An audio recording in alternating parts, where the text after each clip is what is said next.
The Wrong Way to Use Healing Magic Volume 1.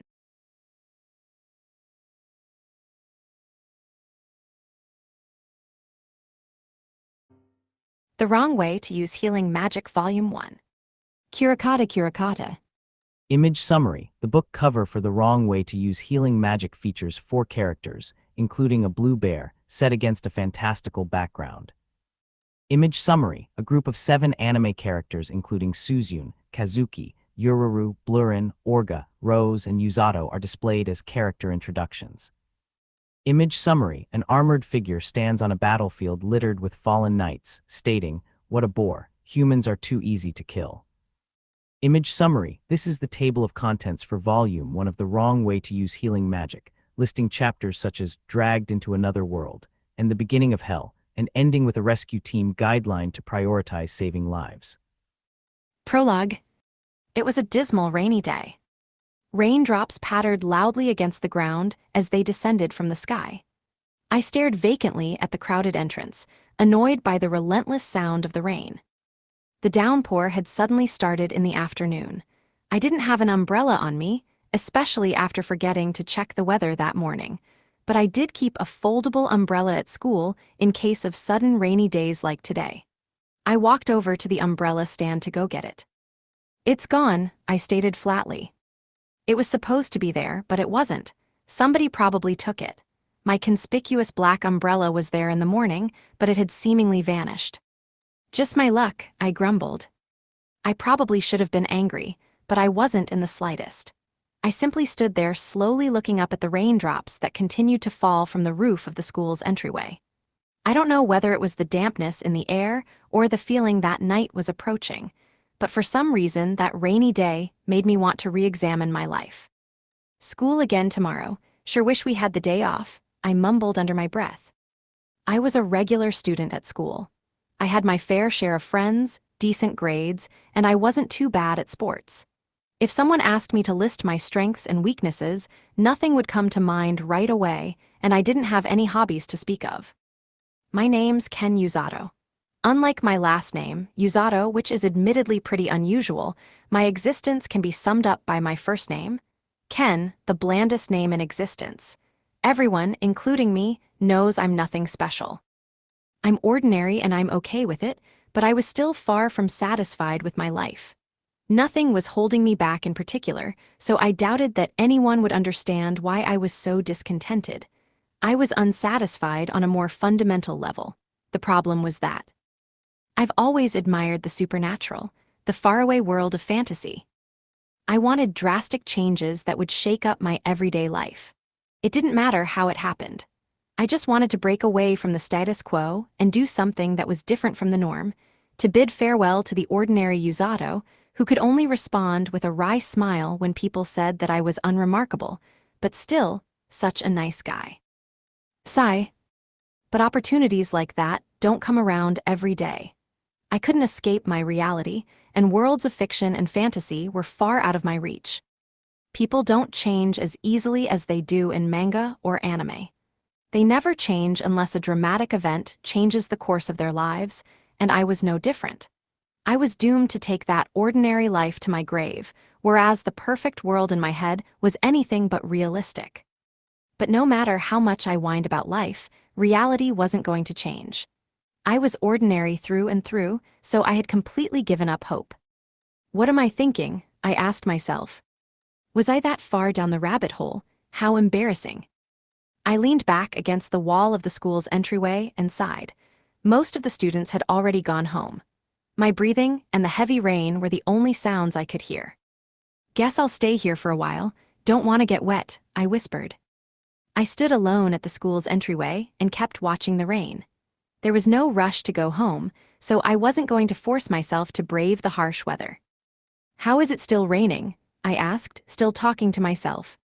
Even after an hour of waiting, the rain showed no sign of stopping. It was just past 5:30 p.m., and students from various clubs had started packing up to go home. At this rate, it seemed that I had no choice but to head out in the dark and return home soaking wet. I contemplated borrowing one of the items that were left in the umbrella stand, but I ultimately decided against it. I didn't want the guilt and the trouble that would inevitably come with that decision. As fed up as I was too chicken to do it and decided to wait a bit longer. If it gets any darker else, I faltered. I was standing there alone when two students, a male and a female, appeared in the school's entryway. The most succinct way to describe them would be to call them a good-looking pair. The boy was Kazuki Ryusen, a classmate of mine. His name looked cool in katakana, but it was even cooler in kanji. He was tall and handsome and pretty close to perfect. A popular protagonist type whose looks could put any virtual boyfriend to shame. His good looks and personality mesmerized all the girls at school. Not only that, but he was also the vice president of the student council. He was an almost supernatural being whose backstory couldn't be any more perfect. Honestly, I've always wanted to see him randomly blow up in class. Oh shit, he's looking right at me. Hey, the girl said. What's wrong, Inukami-senpai? Ryusen responded. Hey. Suzune Inukami was the one who'd noticed me. She was an upperclassman in her third year and the current president of the student council, a beautiful girl whose black hair framed her dignified face. She was a star pupil and athlete whose wit and beauty would make any fictional character blush. All the boys admired her. She even remained popular among the uppity girls on the student council. Honestly, she was way out of my league. Not that it mattered, though, since I'd heard rumors that she and Ryusen were dating. In any case, she had seen me standing despondently by the shoe cubbies. Together, they approached me.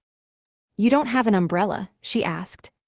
Well, no, I don't, I responded. I see, I guess you were waiting for the rain to let up, huh? Looks like school's about to close. Is it that late already? I peered outside as I checked the time on my cell phone. I considered asking my parents to pick me up, but I knew they couldn't make it since they both had to work. After telling Inukami about my predicament, she frowned and crossed her arms. Sending a student home sopping wet would sully the student council's reputation, she stated. Senpai, I'll lend him my umbrella, Ryusen said. He told me that it was foldable and then kindly handed it over. Now I understood. All the girls liked him because he was genuinely nice. This was my first time talking to him since we became classmates. Despite this, simply talking to him felt like a breath of fresh air. I was also kind of touched that he happened to remember my name. Thanks, Ryusen-kun. Hey, we're in the same class, aren't we? Calling me by my last name is, I don't know, too formal. You can call me Kazuki. Should I call you Yuzato or Ken? Yuzato works. There were already so many Kens at school, and we didn't need another. Besides, I was personally a fan of the name Yuzato and would much rather be called that over Ken. But really, I never thought I'd see the day when the coolest guy in school would know my name. That basically means we're already friends. All the girls are gonna look at me with hearts, daggers in their eyes tomorrow when they see us together. Does that mean I can call you Yuzato-kun too? Asked Inukami. Yes, sure. It wasn't only the girls. Now I also had to worry about the envious stares from all the guys at school. The most beautiful girl in school was calling me by my name. I could die a happy man. Man, here I was thinking what a rotten day this was, but it's actually the opposite. Now I'm friends with the most popular students in school, a real once-in-a-lifetime opportunity. Rain is the best. I say keep it coming. I was busy apologizing in my head to the rain. Well then, what do you say we head home, said Kazuki. He invited me to tag along. Kazuki seemed a little more excited than normal, possibly because we'd just become friends. At first, I was worried that he liked me in that kind of way, but I soon realized that he was simply happy to have another guy to hang out with. I cursed myself for having doubted him and apologized to him in my head. Inukami didn't seem to mind that I was there, so we all left school together. Have you thought about what you want to do after you graduate, Yuzato-kun? Inukami asked abruptly. I gave her a vague answer. Not really, I'm only a second year after all. You asked me the same thing the other day, senpai, Kazuki noted. Hesh, that's because I don't have any plans. I can't help but wonder what other people want to do. The sounds of rushing rain and our footsteps echoed around us. I thought about how peaceful it sounded. Talking to them felt strangely reassuring. Were those two giving off real-life good vibes? Talking to my friends felt totally different. My friends were always so insufferable, yet I felt somewhat refreshed talking to Inukami and Kazuki. As I basked in that feeling, I decided to ask Inukami a question. Do you know what you want to do after you graduate, since you're a third year and all? Nope. Aren't you cutting it kinda close? It might have been rude, but it was honestly what I was thinking. Inukami was already a third year, and graduation wasn't far off. She smiled wryly in response. There was something very masochistic about it. The smile didn't look right, especially not on the distinguished face of the student president who was idolized by all the students. Yeah, but I don't know what I want to do with my life. Once I set a goal, I achieve it immediately. It makes me feel like I don't belong here or something. You're so talented, senpai, I marveled. Seriously, said Kazuki. The impression I had of her was that she can play sports and study hard, that she could do anything. Yet here she was worried about something that I never worried about. The things we worried about may have been different, but I was sure we were both worried about something, nonetheless. Oh, I didn't mean for that to come off as arrogant or anything, she quickly interjected. Kazuki and I looked at each other and smiled, as if to say, don't worry, we know. Inukami's cheeks turned bright red. She turned away as if she was angry at something. By the way, is it true that you two are dating? I asked. What, no me, with senpai, no way, answered Kazuki. What he said. People often mistake us for a couple, but that's only because we work together for the student council. Wait, really? As someone who also thought they were dating, I was speechless. You're kidding, I said. Why would I joke about that? Senpai and I are just friends, he smiled wryly. I stared at him with a dumbfounded expression. The rumor was totally false. But the truth was that Kazuki was much friendlier than I'd ever thought. He would make the same uneasy, wry smile whenever he talked to a girl from our class. My friends and I used to glare and call him a stupid normie because we were jealous, but I didn't see him that way anymore. I told him that I used to think he was hard to approach. Looks who's talking, he said, flashing another wry smile. I only talked to a few friends at school, so maybe I really was hard to approach. Still, knowing that people thought that didn't make me feel good. We kept walking, talking about whatever was on our minds, when suddenly Kazuki and Inukami froze in place. I stopped a step later and turned around to see what was happening. They were both cupping their ears with their hands as if they were trying to hear something more clearly. Hey, what's wrong? I asked. Yuzato, did you hear that just now? There was a ringing sound, Kazuki asked me. I didn't hear it, I said. I heard it too, was that the sound of a bell? Asked Inukami. But there were no buildings around us that had any bells. I was the only one who couldn't hear it. I felt a little left out. Are you okay? I started to take a step toward them. I was curious as to what might have happened. But the moment I took a step toward them, geometrical shapes suddenly floated up to our feet, no, to the concrete below us. Working at the speed of light, the few gray cells I had in my gamer brain translated these shapes into words. Is this a magic circle? I inquired. There's no way that magic circles exist, not in a world where science rules. I watched the situation unfold around me.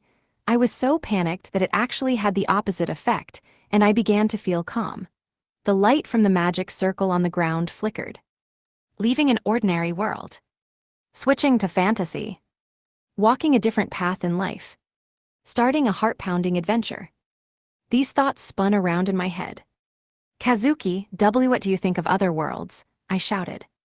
What are you talking about, Yuzato? And what's going on? Is this a prank show or something?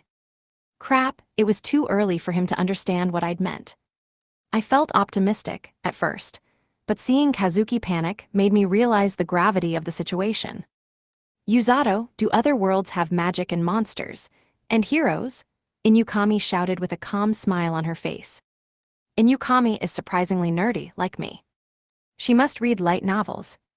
I heard they're dirty. Feeling calmed by her words, I responded. I feel like you and I are going to be really good friends, Inukami. Image summary: 3 anime characters in school uniforms react with surprise as glowing symbols surround them.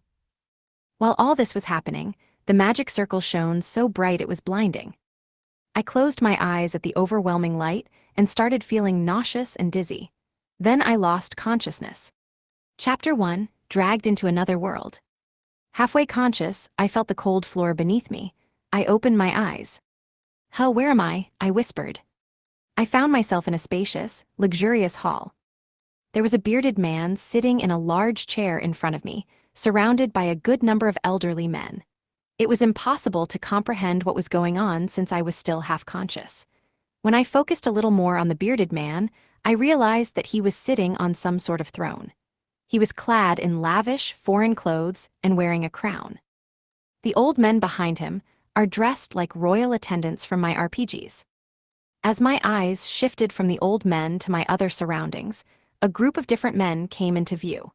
Adorned in armor and Western-looking swords, the men appeared to be soldiers standing in a line side by side. "Hey, are you okay, Yuzato?" asked Kazuki.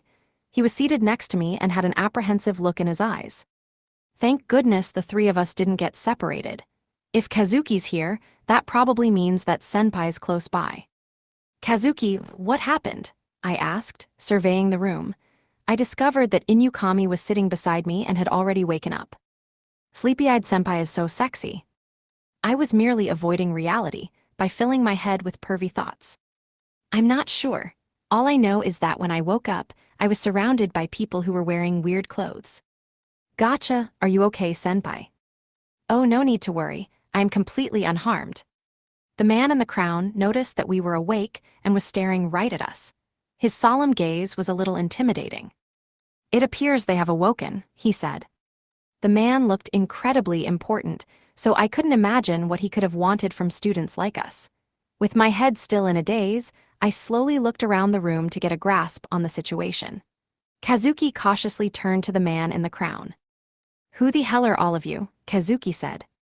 The kingly figure's guards weren't pleased with his presumptuous tone. "You cur! How dare you disrespect His Majesty?" they shouted, but the kingly figure quieted his attendants with a wave of his hand. "No matter. Saying such things is only natural when you suddenly find yourself in a place like this. Do not look down on them, Sergio." "But understood," Sergio replied. "Pardon him, he is quite stubborn," remarked the crowned figure. "Why yes, Your Majesty," Sergio admitted. "My name is Lloyd Vulgast Linger, King of Linger Kingdom." "Linger Kingdom? Nope, never heard of that country before. Not that I know the name of every country in the world anyway." "Allow me to speak frankly. You have been summoned to Linger Kingdom to serve as our heroes," said the king. "Did you just say heroes?" asked Kazuki in disbelief. Just then I heard someone next to me whisper, "I knew it." I'm just gonna believe Senpai didn't say that just now. "Senpai, please don't destroy your image as a cold-hearted queen any more than you already have. Kazuki's being serious, so calm yourself down." Indeed, in this world, the Demon Lord, the being who reigns supreme over all demons, has been resurrected. He commands an army that is quickly recruiting soldiers across the land. 2 years ago, the people of Linger Kingdom took part in a battle that they knew would likely cost them their lives. Although we fought with great vigor, we barely survived against the Demon Lord's powerful forces. "Demon Lord," Kazuki stammered. "At the end of that frantic struggle, we somehow managed to drive their forces away. However, there is no telling when they might strike next. Therefore, we had no choice but to turn to our last resort, to use forbidden techniques and summon otherworldly beings capable of vanquishing the Demon Lord. Senpai, I know you're hyped, but now's not the time to be happily slapping your legs. My image of you is crumbling. No, it's crumbled. Now it's just a pile of dust." "We're capable," Inukami muttered. "The magic circle summons those who are capable of being heroes and transports them to our world. When you were being summoned, did you not hear the sound of a bell?" "So that's what that sound was. But that means Yuzato." Kazuki turned to me. He looked like he felt sorry for me. "It was a ringing sound that only those who are capable can hear. In other words, I couldn't hear it, so I wasn't capable." "Was I brought here by accident?" I inquired. It was the only reasonable conclusion. "It's okay, guys, I don't mind. Plus, I've got plenty of redeeming qualities. I really hate losing and I'll never give up." Inukami and Kazuki stared at me with perplexed looks on their faces. From that alone, I could tell that I didn't belong in this world. Knowing that I was sent here by accident felt like it was going to shatter my heart. The king noticed that I was holding my chest in pain and gravely closed his eyes. Oh no, they're gonna get rid of me because I can't help them, aren't they? Why am I the only one who has to play on hard mode? Indeed, you were caught up in the summoning, the king said. As much as we would like to send you home, an otherworldly summoning is a one-way operation. We can bring outsiders here, but we cannot send them back. That goes for you too as well. Hey, this king seems pretty nice. Actually, never mind. Hero summoning or not, I can't rush to conclusions about a guy who selfishly drags heroes into his own mess. But I began to tell him that there were no hard feelings anyway. Don't worry, Ob. This is bullshit, shouted Kazuki, cutting me off. In response to Kazuki's anger, the soldiers reached for the swords on their hips. Hold up. I get that you're angry, Kazuki, but keep it cool, will ya? Don't provoke the soldiers unless you want to get killed. Kazuki continued. What's supposed to happen to us? I've got a family back home, and so does Senpai and Yuzato. I truly am sorry, the king said solemnly, but we were desperate. Kazuki clenched his fist and took a step toward the king. We had just become friends, but I began to see what a great guy Kazuki was. Here he was fighting for us, and there I was, such a screwball that I couldn't even get serious. Calm down, Kazuki, I said. Lashing out won't help us. HMPH, if you say so, Yuzato. My words seemed to affect him more than I'd thought. The king stood up, then descended from his throne and approached us.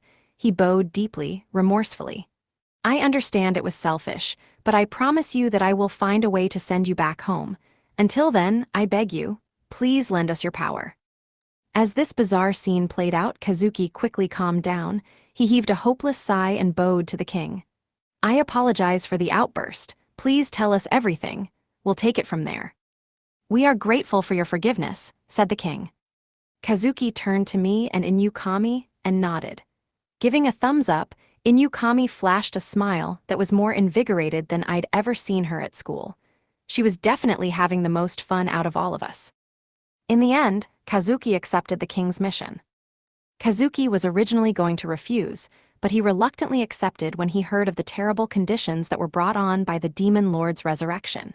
Inukami didn't particularly object to his decision either.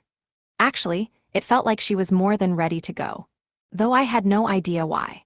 As for me, I said that I'd let Kazuki decide, partly because this was entertaining, and partly because they were the only reason I was here in the first place. A kingdom mage named Welsi had led us out of the grand hall into an old, musty room. Now then, Kazuki-sama, Suzune-sama, Yuzato-sama, said Welsi, we would like to measure your magical aptitude with this crystal ball. According to Welsi, simply touching the crystal ball enshrined at the center of the room would show us our aptitude. In other words, it would tell us what type of magic we'd wield. Apparently, there were many types of magic, with the most traditional being fire, water, lightning, and the like. But there were many other types too, such as teleportation and illusion magic, which only certain races had the ability to use. I had a hard time believing all this was real. However, I thought that if I could really use magic, I'd want magic that would help me support Inukami and Kazuki. I tested my luck and asked if Welsi could measure my aptitude, too. Even though she instantly approved my request, I knew I'd be super nervous to see what would happen. All right, Kazuki-sama, please touch the crystal ball, said Welsi. I was daydreaming, wondering what ability I'd get as I waited in line, when suddenly I heard Welsi yelp in excitement. I quickly glanced at the crystal ball. It was giving off a white glow under Kazuki's hand. Well, if it isn't a true sign of a hero, Welsi said joyfully. All this hero stuff makes me feel so left out. Every time I hear the word hero, my brain feels like a wet tissue that's about to be ripped. Wait, what's this? Kazuki doesn't seem too thrilled. What's wrong, Kazuki? I asked. I mean light, what's so good about that? Do I fight enemies by shining a light in their eyes? What's the point? He lamented. Just shoot 'em with your laser beam, Kazuki-kun, Inukami exclaimed. Or use a lightsaber too. Senpai, you shouldn't joke around like that, I said. This girl is nuts. Bring her to another world and she becomes a total weirdo. You're so mean, Yuzato-kun, but you know, I kinda like it, Inukami said. Okay, that's just plain creepy. Whoever said she's the prettiest girl in school must be crazy. Oh, wait, that was me. No, no, no, you don't understand. Light magic is incredible, said Welsie. A truly rare affinity that can only be used by very few people. It boasts unrivaled power in demon battles, the greatest attribute of all. Oh, I see, said Kazuki, feeling slightly weirded out by Welsie's enthusiastic explanation.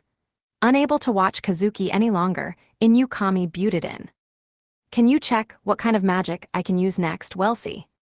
Oh yes, certainly. Now then, please touch the crystal ball like Kazuki-sama did.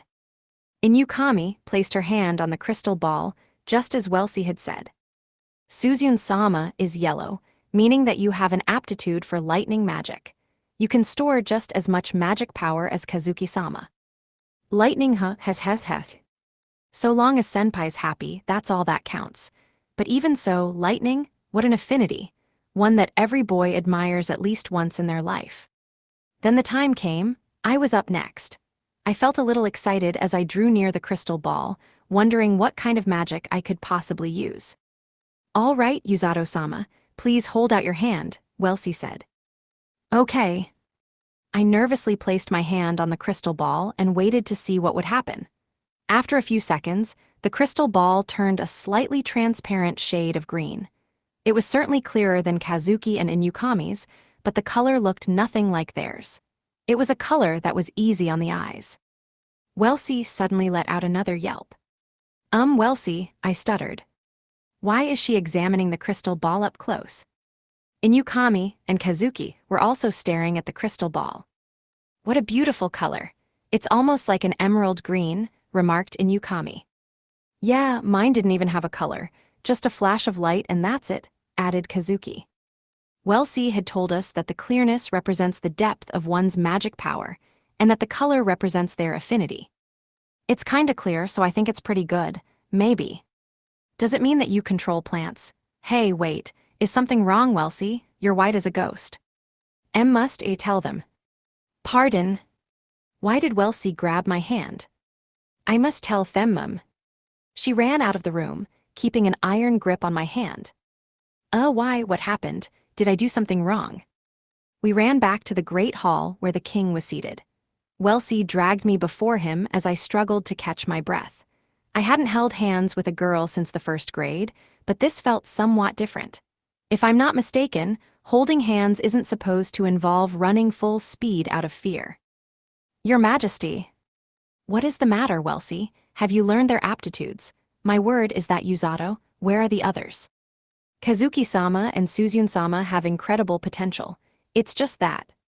So, just because Yuzato was sent here, by accident does not mean we shall ignore his wishes. This guy's too nice to be king. It's not that, Your Majesty, I am fully aware of that. It's his aptitude. It's... Whatever could it be? Don't tell me he has the power to control darkness, now does he? Yeah, right, bellowed the king. The king and his men broke out in laughter, but Welsie didn't smile at all.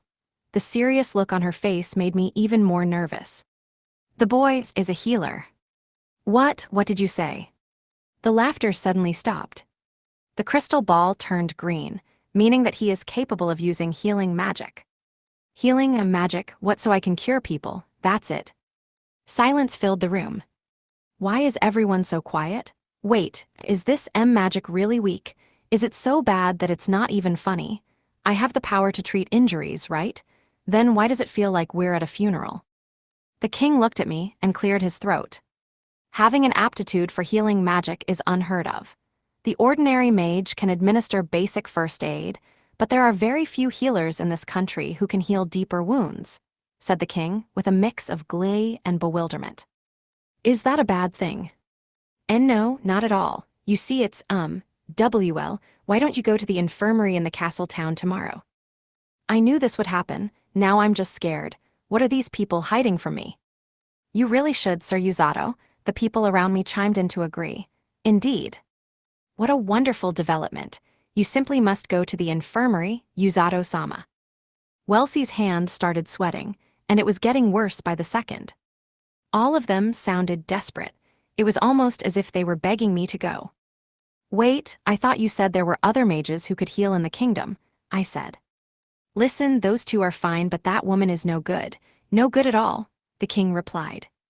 Who is this woman, and why is the king so afraid of her?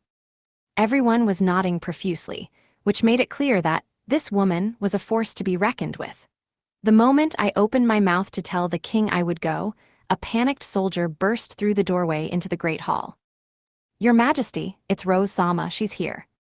What? Do not let her in the building, especially not now, the king said. Huh, but... Wait, who the heck is Rose? The moment I heard her name, the men around begged me to hide, and to do it at once. I didn't know if hiding would help me, but in any case, I couldn't go anywhere because Welsie was still holding my hand. You can let go of my hand now, Welsie. Huh, did you just say I'm sorry? Why are you apologizing to me?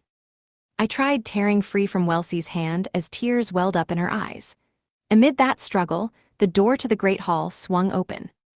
Your Majesty, no one told me the heroes were here. Oh no. Welsie covered her mouth and quietly whispered, she's here. A beautiful green-haired woman entered the room. She may have been wearing a thick white robe that looked like a doctor's coat, but the scar that sealed her right eye shut made it clear she was dangerous. She walked straight up to the throne and approached the king, who was now drenched in sweat. Why are you so surprised to see me? There's something you don't want me to know. Of course not, Rose. Didn't you take today off? The woman named Rose started glaring at me. Ack, who is this scary person? They don't want her to know that I have an aptitude for healing, do they? This boy is not a hero. As sad as it may be, our recklessness brought him here by mistake, the poor lad, the king said frantically. You don't say, boy, what's your name? Uzato. Uzato, I'm Rose, captain of the kingdom's rescue team, at your service. Rescue a team, she saves lives, looks more like she takes them. I felt a droplet of sweat run down my face. Yes, now you've met. Uzato is quite tired, so he should get some rest. Makes sense, so where are the other heroes, Your Majesty? She demanded. Oh, they're right over. Hey Uzato, are you okay? Inukami asked. Kazuki and Inukami had followed us into the room. You just took off, Welsie, Kazuki announced. The king glanced over at the two of them. There are the heroes. Oh, nice and fearless, aren't they? Rose said. Rose's attention shifted to Kazuki and Inukami. The king was clearly relieved. I couldn't blame him. I was also relieved to have escaped her piercing gaze. I'm okay, Kazuki, I said. Hugh, what was that all about? I don't know what got into you, Welsie, but you really scared us back there. Especially after you looked all scared and dragged Uzato out of the room when he made the crystal ball turn green. Crap, he said it. At that moment, I knew I was done for. I was once again hit with her piercing gaze. Did you just say, green? Rose's lips twisted into a smile. The king looked as if he'd seen a ghost, and of course I looked the same. I was in grave danger for the first time in my life. Kazuki, the perpetrator of this crime, was standing close by. I know he didn't mean to do it, but still, I wish he would have realized what was going on at least. Rose glared at me as my legs trembled with fear. She was eerily grinning as if I were her prey. She then turned to the king. All right, King Lloyd, I'm gonna borrow this runt for a while. Welsie, bring Uzato to safety. He is an incredibly important guest in our country. Do not let her take him to that place, the king ordered. To that place, you don't mean, Welsie began. Welsie jumped out in front of me, wielding a staff. I hid behind her so I couldn't see what was going on. When I moved to the side for visibility, Rose was already gone. Even Welsie uttered a bewildered, where are you? Suddenly, I felt like I was floating. I was being held in someone's arms. When I looked up, I saw that Rose was carrying me across the floor. I weighed a whole 60 kilograms, and yet here she was, carrying me in one arm like it was nothing. Your Majesty, I'm gonna turn this kid into a proper healer, and don't you forget it. The king quickly stood up from his seat. Wait, I beg you, I know you need a healer, but this boy was merely brought here by chance, he shouted. But Rose was laughing too hard to hear the king's plea. I had no idea what to do. Kazuki and Inukami looked just as perplexed. Huh, what is this, a kidnapping? When I finally understood what was happening, it was too late. All I could do was avoid meeting the eyes of this woman who savagely smiled at me. Yuzato-kun was taken away. I calmed myself down for a moment, then turned my attention to King Lloyd. "But Yuzato is an average guy who has nothing to do with this," shouted Kazuki. I also chimed in. "Where is Yuzato-kun going, and what did she mean when she said she's going to turn him into a healer?" Even if I wanted to run away and save him, it was sure to fail. First, I had to get all the information I could out of King Lloyd. "Welsie, please explain the situation," said King Lloyd, falling back into his seat with a thud. He was too exhausted to explain anything himself, so he asked her to do so in his place. This Rose lady must have really worn the king down. "Yes, your majesty, you see," started Welsie, taking a few steps toward us. "She is taking him to a place that houses the rescue team, not too far from here. It is managed by Captain Rose, along with her 5 assistants and 2 healers. The 8 of them run the organization." "Are there only 8 of them? Does that mean they're short-handed? Doesn't it take a much bigger party to fight actual monsters?" "They have enough. Mages can use basic first aid, regardless of aptitude. Therefore, they can heal their own wounds and those of their allies. But graver injuries cannot be healed so quickly. In those cases, we need mages who have the same aptitude as Yuzato. So their real ability is to heal people who can't heal them themselves, meaning that Yuzato-kun may be a very important healer to the kingdom." "Why didn't you want Rose to look after Yuzato-kun?" "May I, your majesty?" asked Welsie. "You may," he said. "Seems pretty complicated. Rose-sama is a healing expert. It's just, oh, how do I put it? The way she educates her subordinates is a little eccentric." "Eccentric in what way?" I asked. "Well, I don't know too many details, but I hear that she is quite strict. She tells her trainees that being in the rescue team means that they will have to stare death in the face, so she gives them grueling exercises that she claims will teach them techniques to survive the impossible. Most cannot handle such taxing training, so trainees are constantly running away. Originally, the kingdom's knights and the rescue team were supposed to undergo Rose-sama's training together, but the knights couldn't endure it. Now only the rescue team trains under Rose-sama. Your knights couldn't take it. Is this Rose person freakishly strong? I inquired. King Lloyd rubbed his chin, as if he were reliving a fond memory. Oh, he answered, she may be with the rescue team now, but before that well, we can talk about this later. In any case, the average knight is no match for Rose. When the Demon Lord's army invaded, the rescue team saved a great number of lives. In fact, we couldn't have staved them off without her assistance. As her successes confirm, her training methods are not mistaken. However. Yes, I asked. Lloyd heaved a heavy sigh, staring into the distance. Completing that training comes at a price. The king clearly couldn't catch a break, and I couldn't help worrying about Yuzato-kun's safety. Rose brought me to a brick house that wasn't too far from the castle. By that time, the sky had already turned dark. I entered the building at Rose's request. It was pristine inside. Further into the house were hospital beds and things that I could have only imagined were medical supplies. I surveyed the room as I quietly marveled at how clean it was and how much it resembled an infirmary. "This is where you'll live from now on," Rose said. "Hi. Hey guys, say hi to the new kid. Come here," Rose shouted. At that moment, I heard footsteps run toward me from the back of the house. The first person who entered the room was a burly man. He stood up straight before Rose. What? This guy's terrifying. "Welcome home, Sister Rose." "Yo, Alec, any messages while I was gone?" "No messages as usual." "Oh, good." Men filled the room behind Alec. I grimaced as I looked at their faces. Is this yet another world? "I'm gonna be lookin' after Yuzato from now on, so play nice with him, got it?" "Yes, ma'am," they shouted. "Great," she said. Nothing about this is great. Seeing as I was being uncharacteristically feisty, I looked at the 5 sinister-looking men who stood before me and genuinely worried about the future. At this point, I didn't know if I would make it home alive. In fact, I feared that the house was a bandit's hideout for a second and glanced at Rose out of fear. "Hey, what's up, Yuzato? Oh right, you don't know their names. Fellas' introductions." "Yup, I'm pretty sure that this lady has no idea what I'm thinking. I genuinely doubt that she's scared of these men. Oh, wait, she's the team captain, so she's just like them in a way.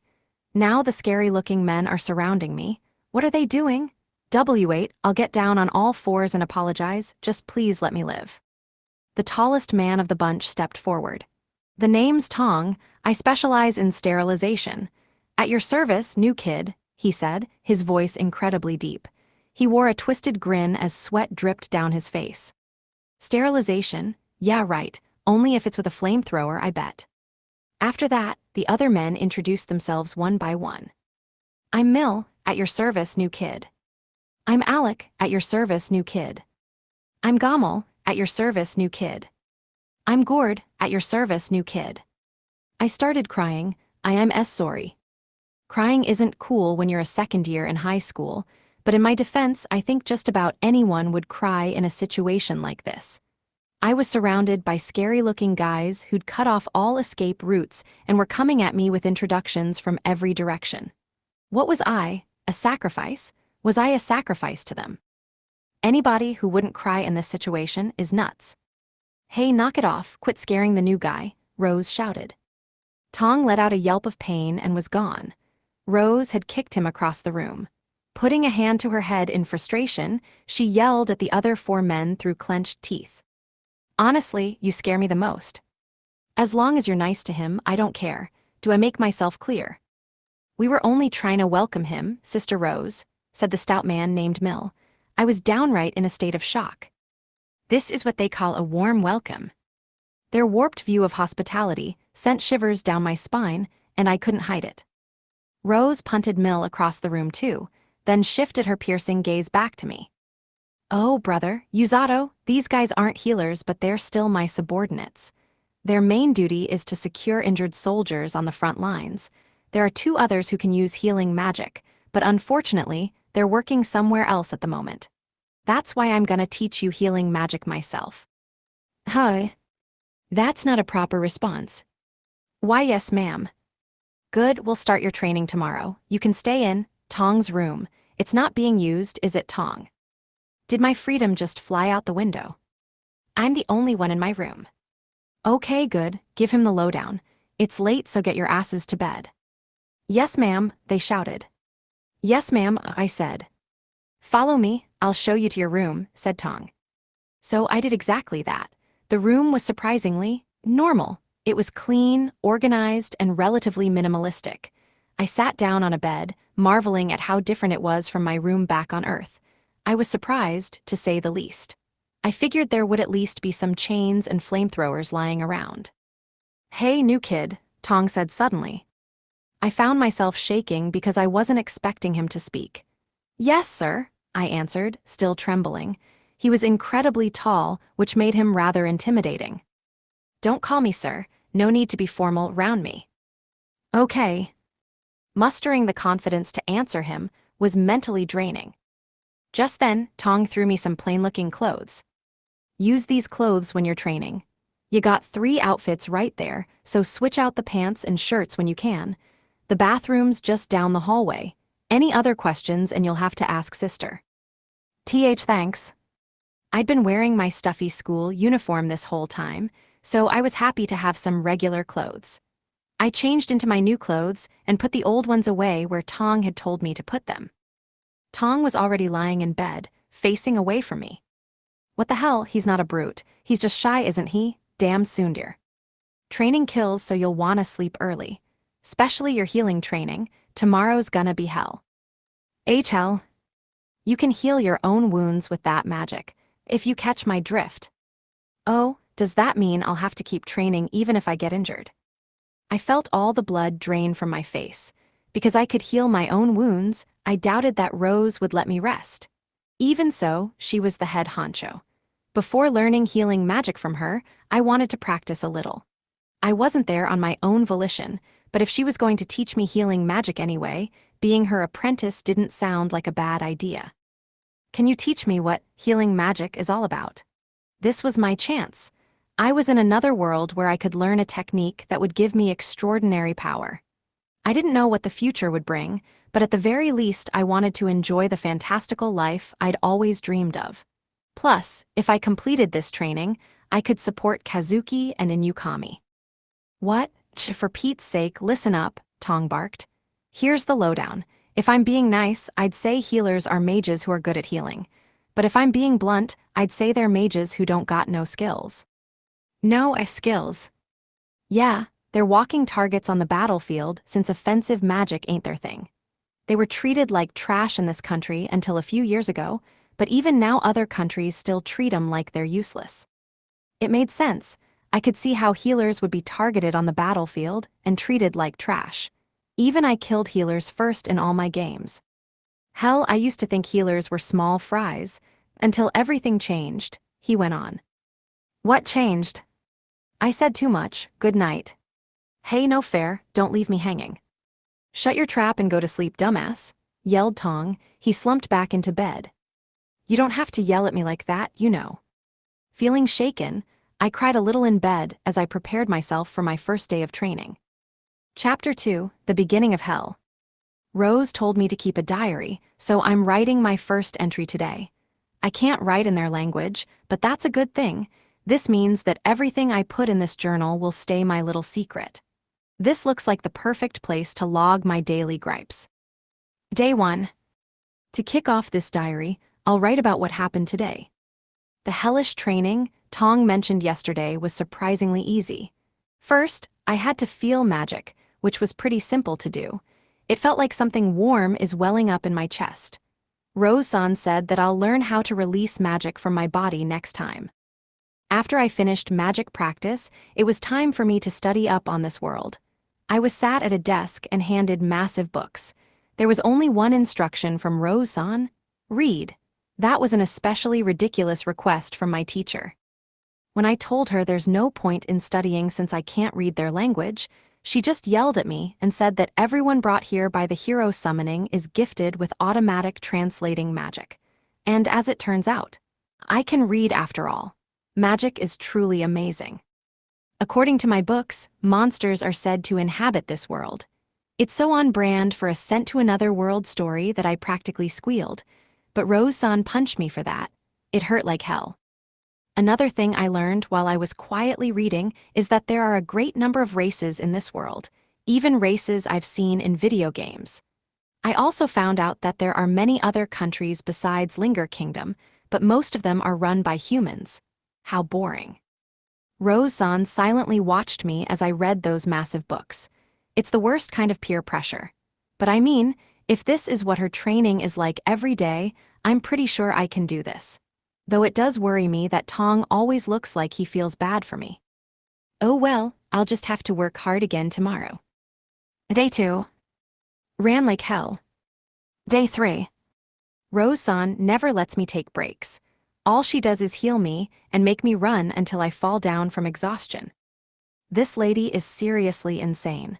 She's always telling me to train my legs because it won't kill me and that I should feel magic while I'm running. I'm not really sure why. In any case, this isn't exactly what I'd thought magic training would be. When I told her that I'm not her damn slave, all she said was train like you're dying. If you kick the bucket, I'll bring you back. That dang lady won't even let a guy rest when he's dead. After that, I prostrated on the ground before Rose-san and begged her to save me. My legs feel like lead and I can't go on any longer, I cried. But all she did was slap my thigh without saying a word. I was so busy rolling on the ground in pain that I almost didn't realize that my legs didn't hurt anymore after that. She said, I healed your pain by force. Now get running, you waste of a human. How crazy is that? Day 4. Today I trained with the other team members. But it was more like training on steroids. You'd think they were training troops, not a rescue team or whatever. All of them were shouting weird things like, "Oorah," while they ran as fast as they could. Naturally, I can't keep up the pace. When Rose-san saw me lagging behind, she yelled, "Hey, look who's as slow as a snail. Please save me, Kazuki. I'm gonna die before I learn how to use healing magic." Day 5. I almost think Kazuki received my telepathic SOS because today he and Inukami-senpai came to visit. Apparently, they've been training at the castle. One of their teachers is Welsi-san, the mage, and the other is Sigli-san, the army commander. They said that Sigli-san is really strict but a good person at heart. It also seems that Celia, the king's daughter, has been attending Kazuki's lessons. I wonder what that's all about.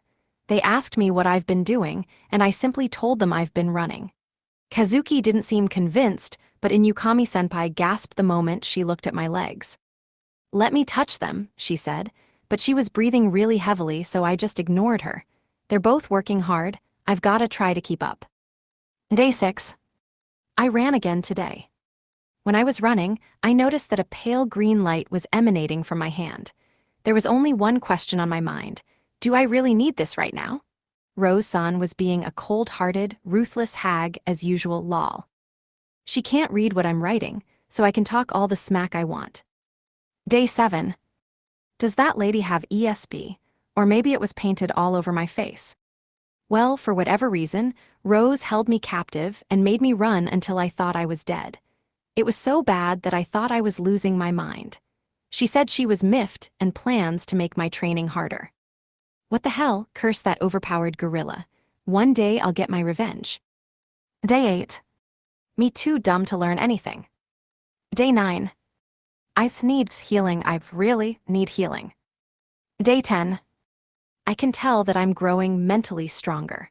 Ever since I learned how to release healing magic from my body, I can run all I want and never feel tired. Rose is making me lean and mean, though. To say her methods are strange is an understatement. It has been 10 days since I started training under Rose-san. When I first started, I worked hard because I wanted to learn magic and support Kazuki and Inukami-senpai. At this point, I can't help but wonder something. Can an average guy like me really support them when their magic and talents are on a whole other level? I'm not so sure anymore. I don't want Rose-san to punch me if I tell her how I'm feeling, but at the same time I feel like I'm losing sight of my goal. On a brighter note, I'm training for the rescue team, and I am here of my own volition. Rose-san may have brought me here against my will, but there's no way I'll let myself run away now. I will complete her training. I'll show her what I'm made of. Now that I think about it, Rose-san is unwieldy. I'll just call her Rose from now on. Day 11. A new training regimen started today. I had to do push-ups, 1,000 of them. I healed myself as I breezed through the training. For some reason, Rose seemed satisfied with my progress. Maybe she was just smiling because something was stuck to my face. I completed the training and was barely yelled at today. I'm honestly scared at how happy that makes me. It's not normal to fist pump because I didn't get yelled at, but that's exactly what I did. Day 12. I ran from morning to noon, then did push-ups until dusk. I don't have much else to say, except that recently my body feels as light as a feather. Day 13. Rose noticed my progress and attached weights to my body. They weigh a ton. The kingdom guards look horrified when they see me, but I just keep looking straight ahead. Day 14. That asshole Tong ate my lunch. He's gonna pay. I'll get back at him later. I also remembered that it's been 2 weeks since I first started training. I'm somehow getting through it. Running doesn't hurt anymore, and I got used to the weights pretty quickly. Wait, am I being brainwashed or something? More than 3 weeks had passed since Kazuki, Yuzato, and I were summoned to this world. Because I'd absorbed myself in training, I felt like I could fight well enough. But then again, I'd never been in a real fight. I didn't know if I could actually win. On one particular morning, I had finished my training and had started eating lunch in a corner of the training area, under the shade of a tree with Kazuki. "You've gotten a lot stronger, Kazuki-kun," I said. "I'm still nowhere near as strong as you, senpai," he replied. Kazuki wasn't the only one growing at an almost inhuman speed. I was now strong enough to spar with the Linger Kingdom's strongest knight, Siglis, and the brilliant mage Welsi. On the one hand, I knew they were going easy on me. On the other hand, they were genuinely surprised by how fast I'd improved. But deep down it simply wasn't enough. To me, the magic in this country simply wasn't exciting enough. Throwing out some lightning bolts was enough to make the crowd go wild. Their cheers made Kazuki blush, but not me. I wanted to master long-range attacks that would send the battlefield reeling, to dish out lightning punches and other abnormal techniques. "Guess I'll just have to make them myself," I said. "Whatever do you mean? a voice said in reply. All I was thinking was, uh-oh, I didn't mean to say that out loud. The girl who had spoken was none other than Celia Vulgast Linger, the king's golden-haired daughter. Even though she was the royal princess, she had been with us ever since Rose took Usato away. Back then, King Lloyd had decided that bringing him back would be too hard. He assigned 2 teachers to Kazuki and me. One of them was Siglis, the army commander, and the other was Welsie, the kingdom mage who was known for her powerful spells. Along with our teachers, the king had also summoned his daughter, Celia, and had introduced her to us. We were all about the same age, so we've stuck together ever since. Kazuki heaved a sigh. He had just finished lunch and was gazing at the scenery outside the castle. Judging by that listless stare, I bet he's worrying about Usato. I wonder what Usato's up to, he asked. Yup, so easy to read. The last time we saw Usato, he was being worked to the bone. At the time, I couldn't tell if he was having trouble adjusting to life in this world, or if rescue team training was as demanding as it seemed. If you don't mind me asking, what kind of person is Usato-sama? Asked Celia, seemingly curious about him. Before I got to answer, Kazuki puffed out his chest and started talking. Oh, he's a friend who came with us to this world, but we only became friends right before we were summoned. Seeing how happy you are really does make me think that you have no other guys to hang out with. That's not true. Kazuki insecurely muttered that he does, in fact, have friends, which made Celia giggle. But I knew the truth. The guys at school always kept their distance from Kazuki. Even if they'd only just become friends, Usato was an important friend to Kazuki, nonetheless. Where is he now? Celia asked. The rescue team, I think. Yeah, he's with them, Kazuki replied. Did you just say the rescue team? She exclaimed. That's where he is, right, senpai, Kazuki said. Yeah, I confirmed. I had noticed something curious the last time I saw Usato. As someone who had mastered all sorts of sports back on Earth, I knew a lot about the human body, and I knew even more about muscles. But Usato's arms were so built that they were unrecognizable. Even though he'd only trained for 1 week, his chest was already as buff as his arms. If he'd have just let me feel his muscles, I would have known how built he was, but Usato refused because he's a big meanie. In any case, training so aggressively, and so suddenly, isn't good for the body. I'm worried about him, I murmured. Senpai, Kazuki looked concerned. No, it's nothing, I said, quickly brushing him off. Anyway, you were surprised when we mentioned the rescue team, Celia. Did something happen over there? Well, you see, strange rumors about the rescue team have been spreading through the castle lately. What kind of rumors? She must know what they are. Why else would she refuse to look us in the eyes after hearing he's with the rescue team? Did something terrible happen to him? This is just hearsay, Celia whispered, but I hear that their training is so rigorous that all the members scream in agony, yet the new trainee powers through it without making a peep. I overheard the soldiers talking about it earlier. Okay, now I'm really worried. Can we wrap up our training for today and go check on Usato-kun? I said, my face hardening with concern. Yeah, I'll go too. Kazuki wore the same grimace and nodded. Kazuki and I skipped our afternoon training and headed to the rescue team quarters with Celia. Having the princess leave the castle without a guard would be dangerous, so Siglis escorted us there. The rescue team quarters stood amid lush, vibrant trees. There were no people in sight. It was a little eerie, since Usato wasn't standing in front of the building like he had been when we'd visited the other day. Is Usato-sama here? Celia asked. He's supposed to be, but I don't see him, I said. Think he's in the middle of afternoon training? Kazuki wondered. Well, why don't we find him? If we interrupt their training, we can simply go back to the castle. Siglis-san, won't you lead the way? I asked Siglis. As you wish, follow me, he answered.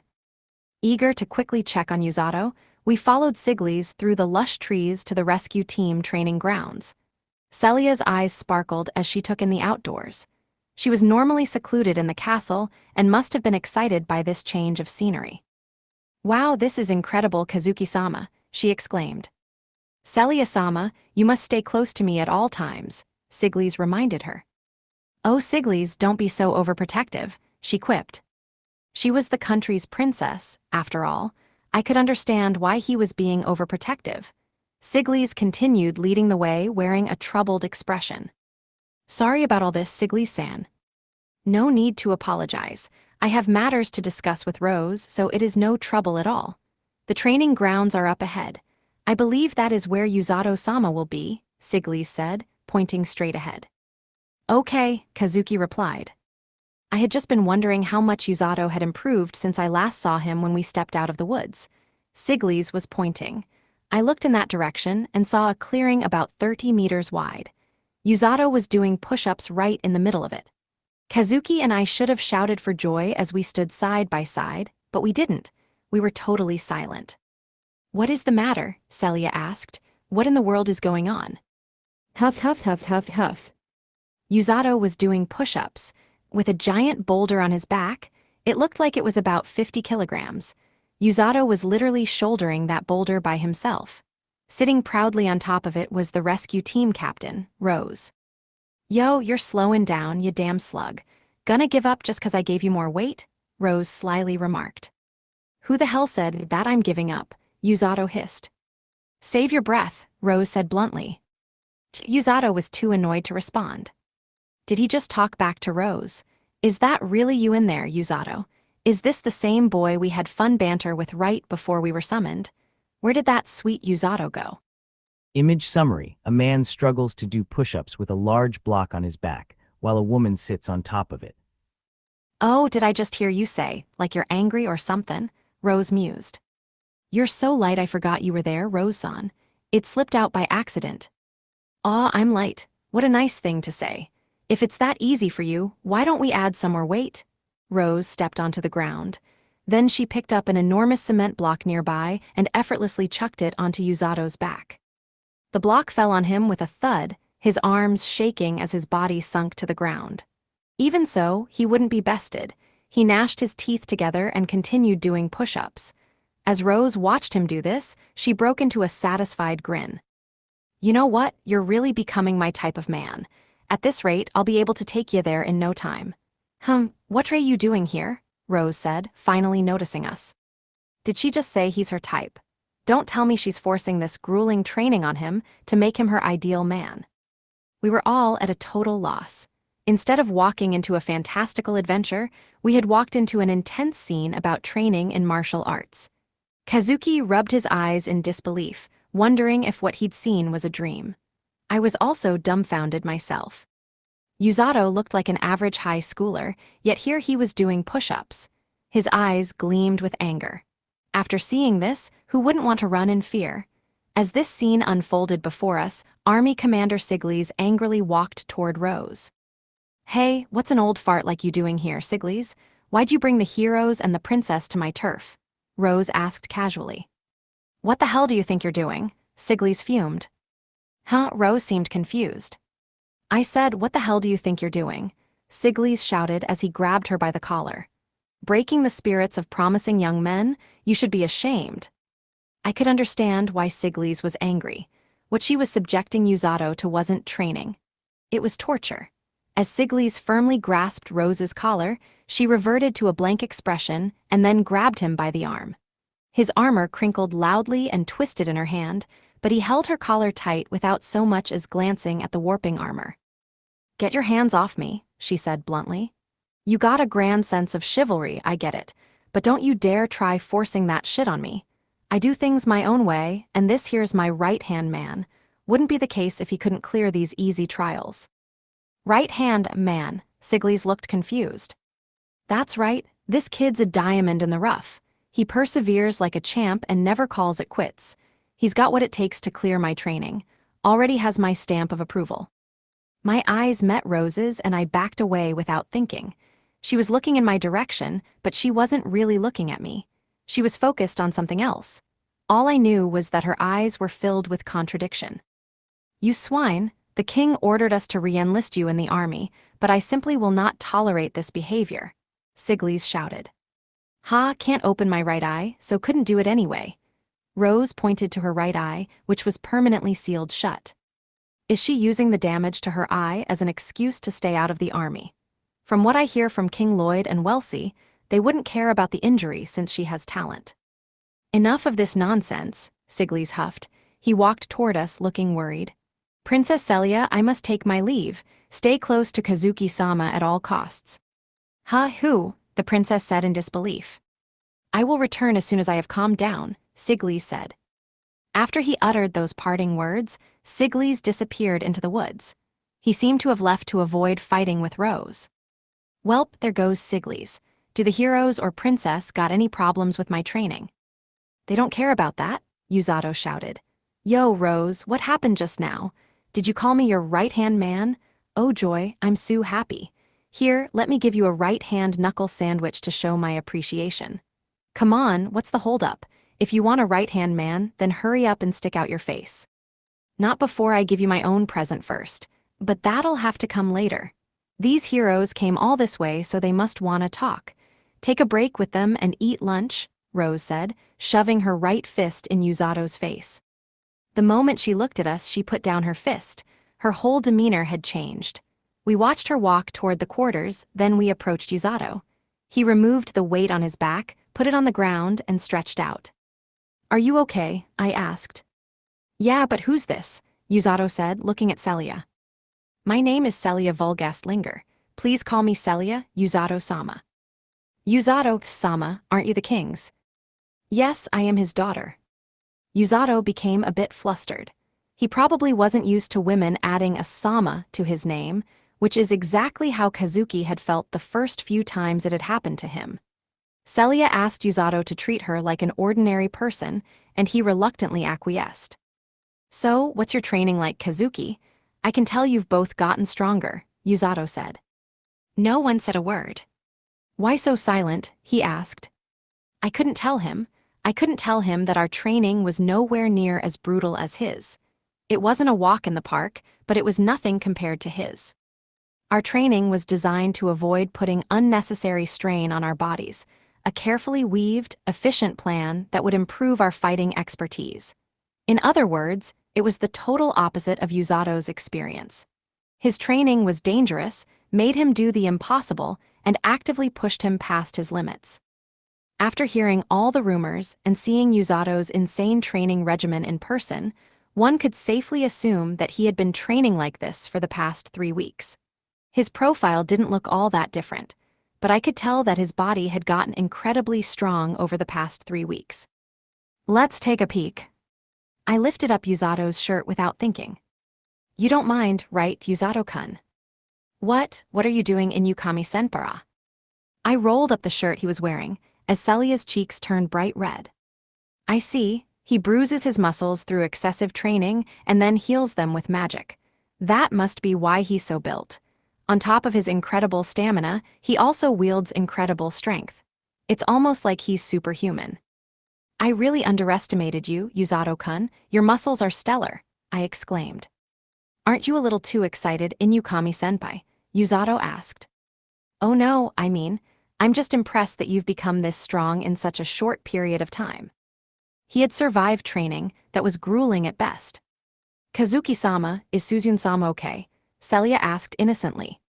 Sorry, Celia, Kazuki said, but I have no idea. Yuzato peeled me off of him with both arms, seemingly irritated that I wouldn't let go. As much as it pained me to leave his muscles, it was probably better that I stayed away. Anyway, I'm glad you two seem to be doing all right, Yuzato said. You seem like you're doing well too, Yuzato, Kazuki responded. Ha ha ha, that seems to be my only redeeming feature nowadays, Yuzato answered. He cheerfully smiled and didn't look tired at all. I guess we had no reason to worry after all. Kazuki breathed a sigh of relief. Worry about what? Yuzato asked. Never mind. Next time I want to go visit you guys, I'd love to see what training's like at the castle. He looked far off toward the castle. He mustn't, Celia shuddered. Celia didn't want Yuzato to see the knights train since he was under the assumption that they trained as hard as he did. Seeing him would undoubtedly lower their morale. Is your training always like this, Yuzato? Asked Kazuki. Yeah, Yuzato shyly scratched his head, but today was a lot easier than usual. That was the easy part. That's terrifying. I wonder how this is affecting his mental health. He's an average high schooler who had nothing to do with this world, but they dragged him here, and now the rescue team is forcing him to complete cruel, demanding training. I'm sure he has his complaints. Aren't you tired, Yuzato? Asked Kazuki. I had been thinking the very same thing. Huh? Yuzato seemed perplexed. After contemplating the question for a few brief seconds, Yuzato answered immediately. I'm incredibly tired. When I first got here, all I wanted to do was escape. Kazuki followed up with a question. Do you still feel that way now? Yuzato nodded, then opened up his right hand. We watched as beautiful green magic emerged from his palm. The captain's scary as hell, but I no longer feel like I want to escape. Healing magic might have put me through the ringer, but it's the reason that this tiring training has become kind of fun. Plus, living here isn't too much of a drag. The guys are too loud sometimes, but I deal with it, said Yuzato, grinning wryly. His resilience was impressive. You're amazing. Looks like you've finally found where you belong, I said. I'm really not. I only powered through my training because I didn't want to bother you on the battlefield, senpai, Yuzato answered. You'd never bother us, Kazuki protested. It was hard to believe that he had actually disagreed with Yuzato. I'd never thought of Yuzato as a bother, but I could see how being accidentally dragged to this world could make him feel like a hindrance. Or at least that's how I thought he had felt. Instead, he only grinned in response. Nah, I'm just sticking it out because I'm stubborn. In the end, you're the heroes who have to fight the Demon Lord's army. No way am I gonna be the only one slacking off. But you don't have to fight the Demon Lord's army, Yuzato, Kazuki said. And I'm not ready to fight them. But even so, I can't just stand here and do nothing. If I don't work hard at something, it wouldn't be fair to you both. Stubborn, huh? I see. Guess there's nothing we can do about that. This is his decision, and it isn't our place, or anyone else's, to try to change his mind. In that case, Yuzato-kun, if I'm ever in trouble, come save me, okay? I teased. How do you expect me to react when you suddenly act like a normal girl? I am a normal girl, what else would I be? I certainly think it would be hard to classify you as a normal girl, Suzune-sama, Celia added. Not even Celia's on my side. Everyone, even Kazuki, laughed and the conversation came to a close. Wait, that was fun. Why did I have to be the butt of the joke? A little while later, we were in the middle of a conversation when a full-grown man emerged from the woods. He was carrying a lunchbox in one hand. Yo, Yuzato, look at how nice I am bringing you lunch, the man said. At that moment, a vein pulsated furiously in Yuzato's forehead. I thought Yuzato was mild-mannered, so seeing him turn into a raging demon almost felt like a bad dream. However, this wasn't a dream, and reality wasn't so kind. You got some nerve saying shit like that, blockhead, Yuzato shouted. Don't have enough brains to remember the shit you pulled last week, do ya? I dunno what you're saying. Try speaking words a simple guy like me would know, dumbass. If I make this any easier, it'll be like talking to a baby. Oh, right, must be because you got hot air for brains. Damn punk, can never let go of things, can ya? That's rich coming from the guy who ate this damn punk's lunch. Yuzato suddenly closed the distance between them and kicked the tall, rugged man. The man safely parried the kick, the corners of his mouth trembling as he glared at Yuzato. The hell, what would you do if that hit me? I'm stronger than you by a long shot. I'll mess you up before Big Sis even sees you. Ha, think you can, bring it on. Yuzato and the stern-looking man started to scuffle. Kazuki was standing next to me. He looked troubled at first, but then started laughing out loud. So, this is what Yuzato's daily life is like. Yeah, he's doing his best in this place, I added. Looks like I was worried for nothing. He's surviving almost too well in this world, even better than us. But I think this place might be making him a little crazy. Listen, I can't just stand here after that. Let's go back to the castle and train, Kazuki exclaimed. Watching Yuzato train must have made him feel antsy to jump back into action. Oh my, please slow down, Sir Kazuki, cried Celia, chasing after him. I watched them run away, then looked back at Yuzato once more. He might say that being dragged into the hero summoning and becoming a healer was just a coincidence, but I think this happened for a reason. As I watched the two men fight, I whispered softly. Let's give it our all, Yuzato-kun. Chapter 3, Beyond Cruel, It's the darkness of Linger. More than 1 month had passed since Rose made me join the rescue team. In that short span of time, my body had drastically changed. First, I became incredibly strong. That much I knew. My hellish, intensive training had finally borne fruit. Over time, I mastered running, push-ups, and weightlifting. In other words, I was now a lean, mean fighting machine. My body would have never changed so radically if I were back home. According to Rose, the reason our training was so intensive was to make sure we could escape quickly from the battlefield. Her motto was basically, the faster we run, the sooner we can save lives. The mission of the rescue team, and the healers who belonged to it, was to save those who were hurt or closest to death. We were told to heal anyone we could, but doing so was incredibly tough. We literally had to carry wounded men who had been abandoned on the battlefield to safety. Without courage and strength, it wasn't even worth trying. I couldn't help but think, can a guy like me really do something that crazy? But I didn't want to bear the burden of being a hero, of being tasked to save the country like in Yukami or Kazuki.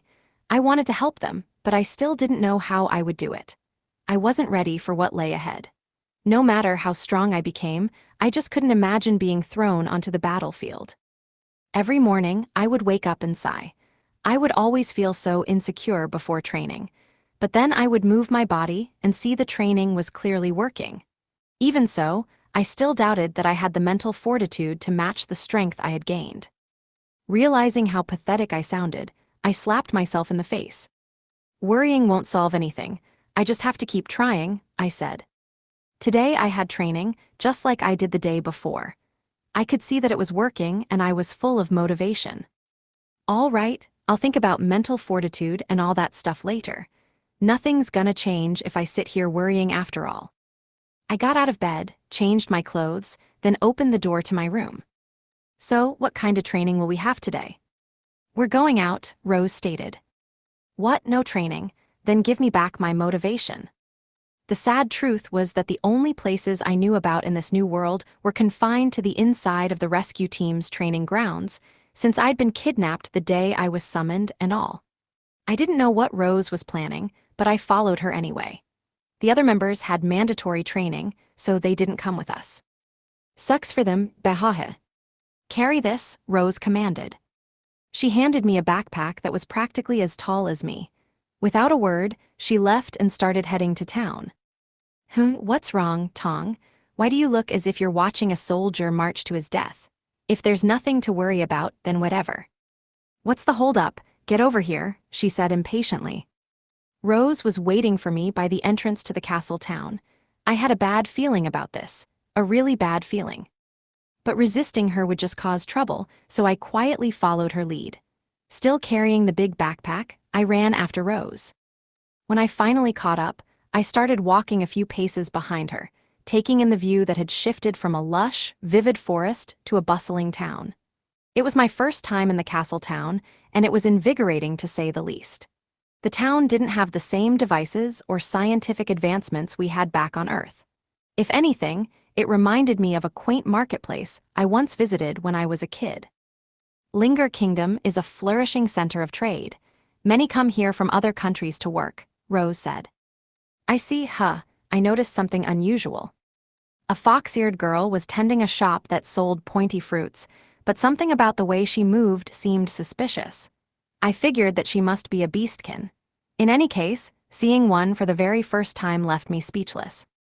Quit staring at the beastkin, you idiot. I know you've never seen one before, but it just makes 'em uncomfortable, Rose nagged. Oh, sorry, I quickly apologized. She's not a freak show or something, so I should stop looking unless I want to be rude. I attempted to look away from the girl, but our eyes suddenly met. She was staring right at me with a blank expression on her face. I don't know what she's thinking, but... Cute girls make everything better, I said. What are you sayin', you a pervert or somethin', Rose quipped. No way, I can do without the insults, you know. Actually, why is she the only beastkin girl around here? If people come here from other countries to work, I don't see why there shouldn't be more demihumans or beastkin around, I noted. This country lets in demihumans pretty easily, mainly 'cause His Majesty's got a kind heart. It's the road here that's trouble. Scum like thieves, kidnappers, and assassins target 'em. Some demihumans, especially beastkin, possess valuable powers. Since they look so demure, they're often sold as slaves for a hefty profit, she explained. Slaves, I stammered. This country doesn't have a system of institutionalized slavery, but there are places that use slaves. Know what I mean? She continued. Yeah, I guess, I answered solemnly. I understood what she meant, but it just didn't feel right. It was too disturbing for an ordinary guy like me to accept. I looked at a world map the other day. From what I remember, the Beastkin country is far away from Linger Kingdom. Did they risk their lives to come here? I asked. Yeah, anyway, on to the next place, Rose said curtly. I had no idea where she was going, but that was nothing new. When I looked back at the fox girl, she was staring right at me. She just kept staring and staring. That's kinda creepy. Time to pick up the pace. I followed Rose through the town without looking back. I was so absorbed in my surroundings and busy wondering where we were going that I hardly noticed when we ended up arriving at a large door on the outskirts of town. Must be another town through that door. They must make their towns right next to each other. No, wait. This isn't the exit to the town, it's the exit to the kingdom itself. A guard was standing in front of the door. In the past month, I'd noticed that Rose stared people down as she spoke. She was already staring down the guard, and he seemed pretty shaken. Yo, Rose said, been a while, Thomas. Rose-san, how can I help you today? The man stammered. Gonna show my trainee the outdoors, Rose answered. What she really meant by that was open the damn door. That was Rose for you. Her presence alone made gatekeepers shake in their boots. I'll open it now, he exclaimed. Thanks, she said. I decided to butt in. Spoken like a true mobster, Rose-san. You know what? Never mind. We'd been together for a whole month, so I knew how to avoid setting her off. The light faded from the guard's eyes as he opened the door. I felt bad for the gloomy gatekeeper as I bowed to him and walked toward the door. Rose and I passed through the doorway together. Where are we going, Rose-san? I asked. To a forest filled with monsters, she said casually. What? I was taken aback. Should be a few hours from here, she noted. Excuse me, what are you talking about? Wait, is this backpack a freaking tent? Are you making me stay in a forest packed with prowling monsters? What a damn ruthless ogre. My eyes flitted back and forth nervously, but Rose just ignored me and quickly picked up the pace. Wait, she didn't say I had to stay here, so maybe it's all in my head. Come on, me, we can't give up hope yet. I stood on a cliff, gazing into the murky forest that expanded below me. I glanced back at Rose, who was folding her arms, before my gaze returned to the forest. Some call it the darkness of Linger. Others call it the den of the beasts. You ain't leavin' until you hunt a grand grizzly. I don't care how long it takes, Rose instructed. So not only do I have to survive, but I also have homework. Grand grizzly? Isn't that the monster a blue grizzly turns into after 100 years? That dangerous thing, but they're deadly even before they grow up. It said so in my books. What the hell? Do you hate me or something? I shouted. Course I don't, she said calmly. Liar, I yelled. I put a sock in it already. By now you should be able to kill a grand grizzly no problem. You get me? She asked. No, I don't get you. Why it stop, put me down. I shook my head violently, but Rose didn't care. She lifted me and the giant backpack off the ground like it was nothing. Just how strong is this She-Hulk? Gah, quit lifting me over your head like you're a baseball player or something. She grunted. Garza, and with that I went flying. Her throw was so overpowered that I found myself spinning high into the air. Is this how I die? Cause of death, thrown by the rescue team captain. Screw that, you've gotta be kidding me. I suddenly ran out of momentum and began my descent. Below me was an overgrown forest of trees. Die like hell I will. I looked up at the sky and regained my balance. I'd found the key, my big backpack. Realizing that it would soften my fall, I shielded my face with my arms and steeled myself for impact. Gah! I fell into the trees, but the impact of the fall was a bit softer than expected. Luckily, the trees lessened the blow by a lot, so the impact was less forceful than it normally would have been. During the fall, I was whacked by more branches than I could count. I had closed my eyes, but when I opened them, I suddenly saw the ground before me. How did I end up facing down? Ack, if I fall like this, I'm a goner. I'm not gonna get hurt, not after all that. I enveloped myself in healing magic and landed on the ground on my hands and feet. I went a bit numb, but otherwise I was fine. Until my vision blurred and I collapsed on my back. Using the backpack as a crutch, I managed to get back on my feet. I wasn't tired physically, but I was mentally drained. I'm alive, thank goodness. I could have been seriously hurt if it weren't for that backpack. If Rose hadn't brought it, I would have been done for. Even so, I wasn't grateful to her. If I didn't hunt down a grand grizzly, I knew she'd just toss me back to the forest again. I don't want to admit it, but it's just as Rose said. Taking down a grand grizzly is the only thing I can do. That bear's a measly 2 meters tall. I've already clawed my way out of hell, so a dumb little bear should be.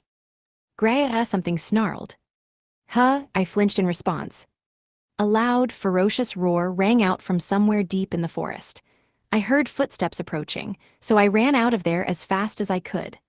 After all, I wouldn't be Usato if I couldn't run like an Usagi, rabbit. Looks like people can't overpower monsters with strength. I'll have to work my gray brain cells to the fullest and come up with a killer tactic, I said to myself. Graza. It's right behind me, I shrieked. When I looked back, I saw drool dripping down a white grand grizzly's face. It was about 3 meters behind me. I'd already stumbled upon my target, but it was a lot scarier than I'd imagined. I've never seen a bear that has such huge claws and fangs, not even at a zoo. What do I do? What do I do? What do I do? Things you can do when you encounter a bear. 1. Play dead. The urban legend factor makes it sound true, but I feel like that just get me eats. 2. Ring a bell to scare it off. No bell, so that's out. 3. Run away. I think my legs can do it. I had chosen my strategy. My only option was to run. No bear can match my speed, I said gallantly. Graza, it roared. It's coming, ah crap, I lost heart. I didn't have to turn around to know it was there. It was hot on my trail. This information would have been helpful much earlier, but I just remembered a documentary that said bears can run up to 40 to 60 kilometers per second. I wouldn't be surprised if it's the same with grand grizzlies. No, they can probably run faster than that, which likely means I'm dead meat. Wait, snap out of it. My training's been hellish since I came to this world. Am I so weak that I'd let a bear chase me around just because the color of his fur's a bit different? No freaking way. Rose's hazing is way scarier than this. This bear is barely a threat. Let's fight one-on-one, you wanna eat me. Come get me, you'll never catch me, just try, I taunted. Then 3 different, distinctive snarls rang out. You brought your friends, no fair, I shouted. Sneaky, sneaky. When I looked behind me, I saw 2 more bears with blue fur running beside their friend, the grand grizzly. How are there more? They're a different size and color than the first one. These blue grizzlies are a pain in the ass. They're multiplying out of nowhere like matryoshkas or something. Shit, this backpack's slowing me down, I said, panicking. But I wasn't about to take it off, especially since it was probably filled with tools that would help me survive in the forest. It was incredibly heavy. I'd say it was almost 100 kilograms. I couldn't imagine what she'd put in the backpack, but this was Rose after all. It must have been helpful. However, how long do I have to keep running? I said to myself. Graya, the bears bellowed. All I wanted was to make it out of this forest alive. It was night. Earlier that day, I was literally thrown into a perilous forest that was teeming with monsters. Now I was resting up in a tree, a full 20 meters from the ground. The branch I was sitting on was so thick and sturdy that it supported my weight as well as the weight of the backpack. My clothes were hanging on a thin branch to dry, so I was only wearing underwear. People would have probably called me a pervert. But there was a method to my madness. Grand and blue grizzlies had chased me around for 3 hours after Rose tossed me into the forest. I found it odd that I couldn't throw them off my trail no matter what I did, so I realized that they might be tracking my scent. If it was my scent they were following, I thought it best to wash it off. After 1 hour of searching, I finally found something that looked like a waterfall and jumped in. Though I managed to shake the bears off my trail, I was also sopping wet. I wanted to dry my clothes somewhere safe, so I climbed a tall tree, and that's how I ended up here. So dark. It was several hours past sunset. Judging by how hungry I was, I figured it was about 8 or 9 in the evening. The sky was pitch black, I couldn't see a thing. I had no choice but to rely on the light of the moon, which was several times bigger than the one back on Earth. I heard a savage cry, possibly from a nocturnal monster prowling at night. Can't even light a fire. Monsters would notice a fire. It might scare them off, but I didn't want to take the risk. Especially considering that the only things in the backpack were dried food, a pen and paper, a leather canteen, and a knife with a blade that was only 20 centimeters long. There were no tools that would help me start a fire, and food took up most of the space. I was glad I didn't have to starve, but this felt a little overboard. Yup, not good, not good, I mumbled without thinking. What's my next move? My ultimate goal was to take down a grand grizzly. The issue was that no matter how confident I was in my strength, I still didn't know how to harness that power. Training in martial arts meant diddly squat against monsters. What do I do? I can either use a knife, a pad, or a pen. I also had wet clothes. I put on my cemetery pants for the time being and hung the knife on my waist. If you want a win, you must first know your enemy. First, I needed to come up with a plan and make the tree my home base. Luckily, there was a river nearby. I worried that it might be infested with parasites, but at that point, all I could do was pray that they weren't there. I wanted to boil water, but I had to wait until morning since starting a fire was out of the question. This doesn't look good, but I'll prove I can make it. I enveloped my tired body in weak healing magic. Before I fell asleep, I laid down on the thick branch and carved a message into it with the knife. Day 1 complete. I was alone, and I was going to have to fight by myself. The next morning, I softened the dried food with water and put on the clothes I wore for training. I equipped myself with the canteen and the knife, then stayed low as I ran through the forest. The pad and pen were in my pocket. I was ready to take them out at any time. Where am I? I carved markings into the trees and continued searching the area. I just took a bath in the river, so I shouldn't have to worry about my scent, if I'm lucky. As far as I knew, there were many other monsters in that forest besides bears. I carefully searched the area that surrounded my base. Whoa, There were 4 deep ruts in a tree. It looked a big something or other had carved it up with their claws. An animal that size was likely the grand grizzly from the previous day. Caution was required when searching the area.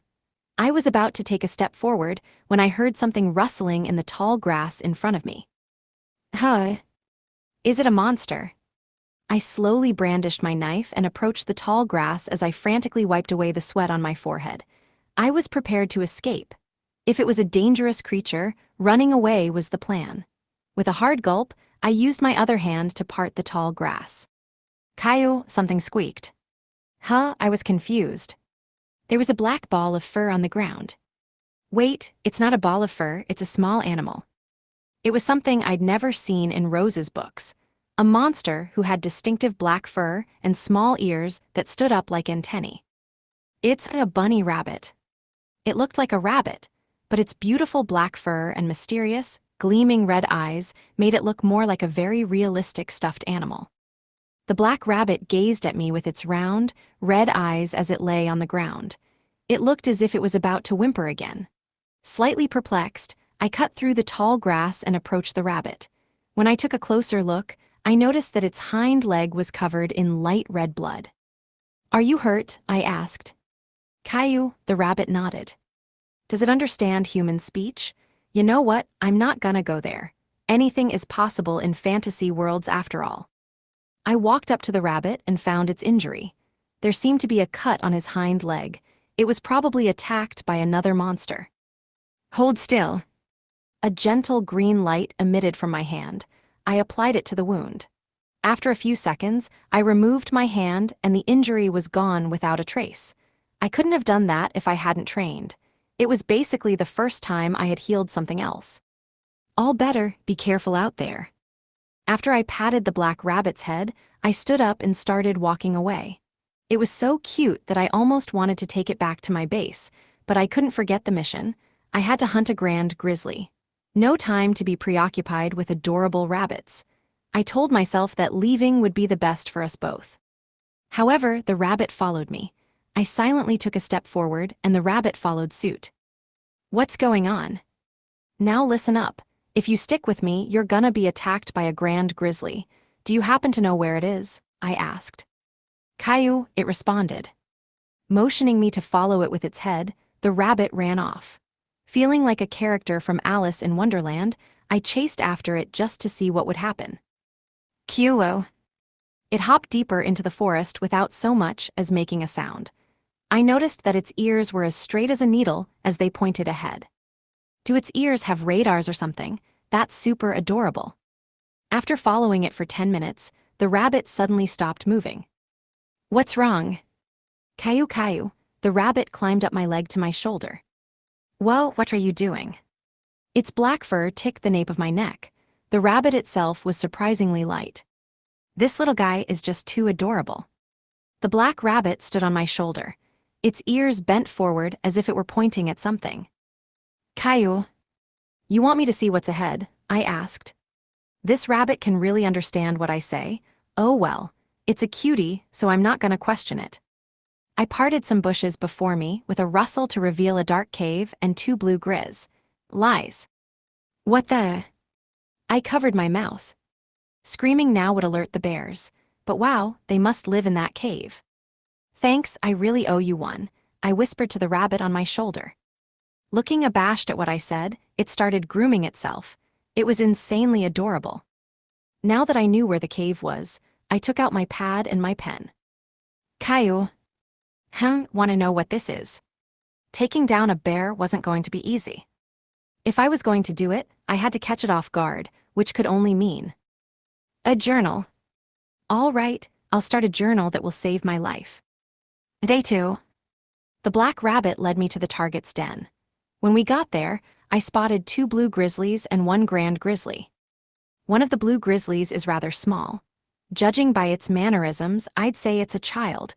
The other one is big, probably the little one's parent. My book said that grand grizzlies tend to live in groups.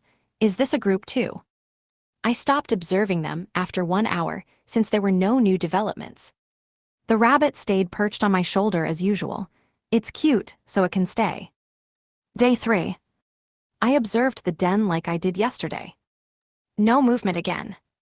Nothing unusual happened, so I ended up leaving. Why does this rabbit keep following me? It understands what I say and possesses the unique ability to sense danger. It's incredibly handy. I have so many questions, but I'll just let it because it's cute. Day 4. My stomach hurts. Day 5. I knew it, the water's no good. Having the rabbit next to me as I suffered from stomach pains was extremely reassuring. I started feeling better in the afternoon, so I decided to go observe the bears then. I camped out in a tree and saw that they were out hunting. I haven't seen them for a single day, but it feels like it's been ages since I last saw them. The grand grizzly likes to take the blue grizzly cub out hunting. It's actually kind of endearing. Today I learned that they will basically eat anything. They easily bring down fall boars, which are wild boar monsters that have highly developed hind legs. Will I really be able to take down the bear? Day 6. I was attacked by a monster. The black rabbit showed me where to find clean water, but on the way back to home base, the rabbit started to tremble. That's when an enormous snake that looked like a Tsuchinoko appeared out of the blue. Its body is so thick and large that I'd guess it's a whopping 7 meters long. Even so, it doesn't act like a snake. It headed straight for me. I truly felt scared from the pit of my soul. Naturally, I fled the scene as fast as I could. It was insanely persistent in its pursuit, but I somehow managed to flee. I even took a longer route back to base to play it safe. There's something off about that snake. It's a lot more ominous than the other monsters I've seen. Heck, it even scared the black rabbit, and the little guy's never fazed when it sees a grand grizzly.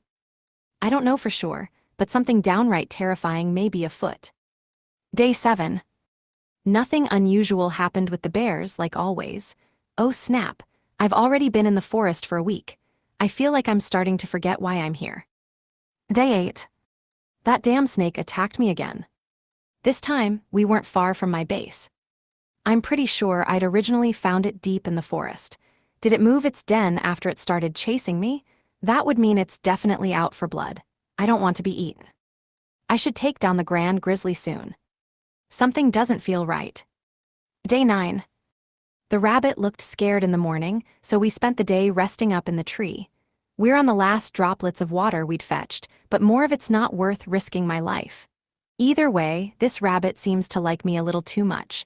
I know I healed its wounds, but usually that wouldn't make someone feel so attached. Honestly, I'd love to take it home with me. If the snake doesn't come back tomorrow, then it's time to hunt down that bear. On the 10th day, I realized that I couldn't take down the grand grizzly. It wasn't that my desperate tactics had failed. In fact, I hadn't put them into action at all. Before I had the chance to go through with my plan, I found the brutally ravaged, half-devoured remains of that very grand grizzly. Brutal, it perfectly described the battered state of the corpse. Lying there was the grand grizzly that Rose had told me to kill. Its arms and legs were broken and twisted in unnatural directions. In addition, there was a laceration on the corpse that suggested it was bitten by something enormous. The body of a blue grizzly was lying next to it in a similar state. Downright disturbing. Something really angered me when I saw the slain monsters. Whatever did this didn't eat them. It just brutally slayed them and left. I wasn't mad because my prey was taken from me, but for a different reason altogether. Rose is gonna kill me. I didn't watch the bears die, but it was obvious that something had slaughtered them. There was only one monster in the area that could kill them without a fight, and it was none other than the snake who looked like a Tsuchinoko. I had all the proof I needed. There were 2 bite marks on the grand grizzly's neck that looked just like they came from a snake. Even though my target was dead, I couldn't even prove that I'd killed it if I tried. Shit.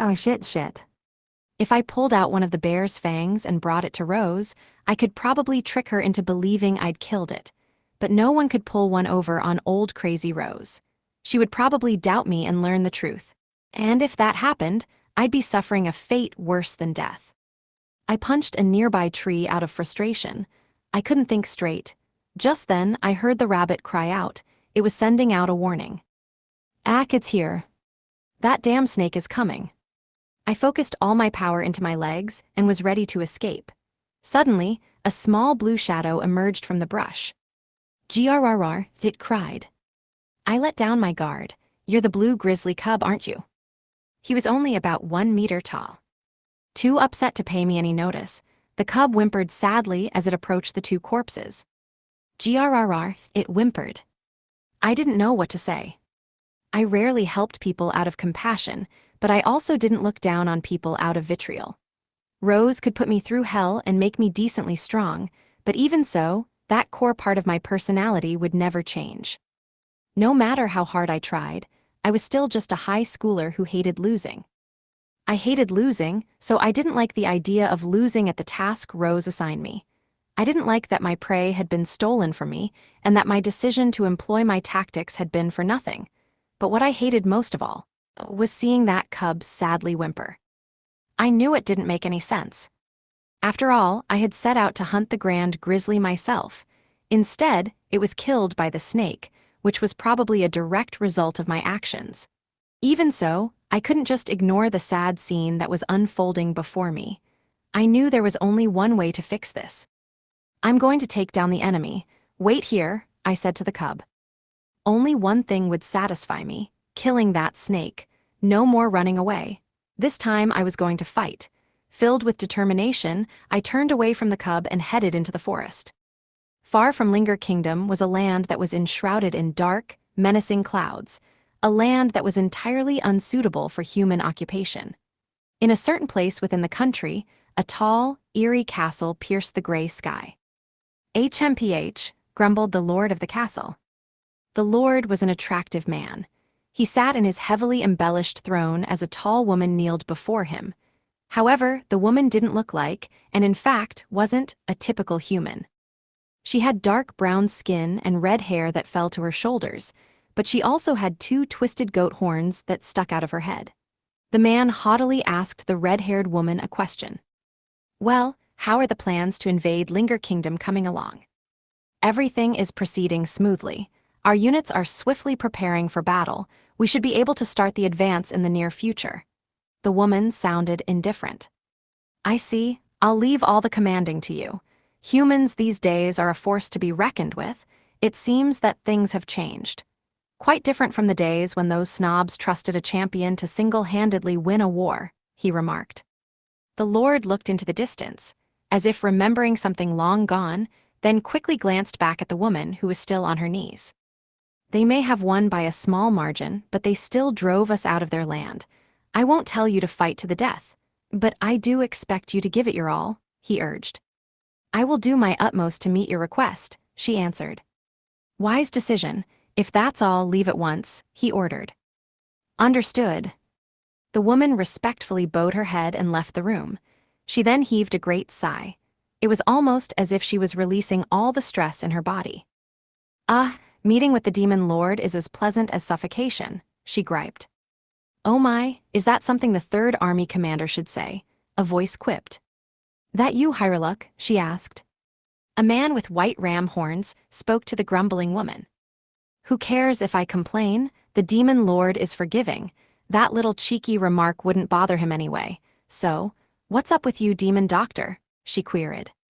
"Quit calling me by that weird nickname, will ya?" he hissed. The woman started walking away as if she had lost interest in the conversation. Hyreluk scratched his head nervously. "Ha ha ha. To answer your question, I finished the prototype for the first demon-made monster." "Oh," she said. The man grew excited. "It's got strong venom, a large body, sharp fangs, and on top of that, it's got a beautiful—" "What's its name?" she interrupted.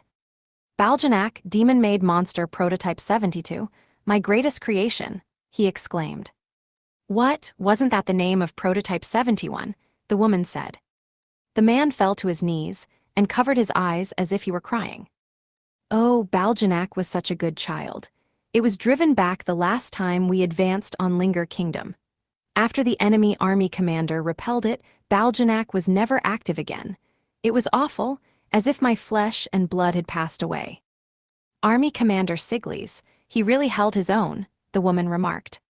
The image of a knight that was enveloped in smoke floated to the forefront of her mind. He had mowed down his enemies with his unrefined swordsmanship.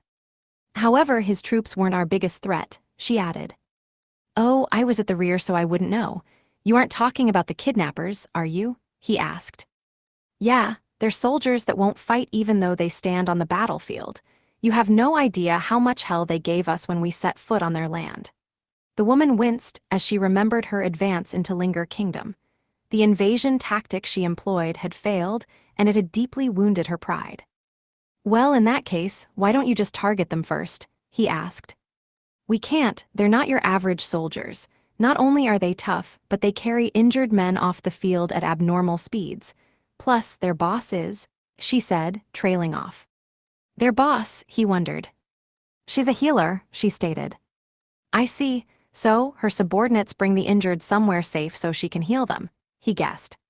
"No, that's her subordinate's job. The boss flings herself into battle and heals her own wounds as she fights. What annoys me the most is that no matter how many times she gets hit, she heals her fatigue in an instant. It's almost like she's immortal. Your run-of-the-mill healer could never recover that fast. That hidden rare strain of magic keeps her body in tip-top shape," she explained. "Normal human bodies can't withstand such magic," he stated. The man wasn't called a demon doctor for nothing.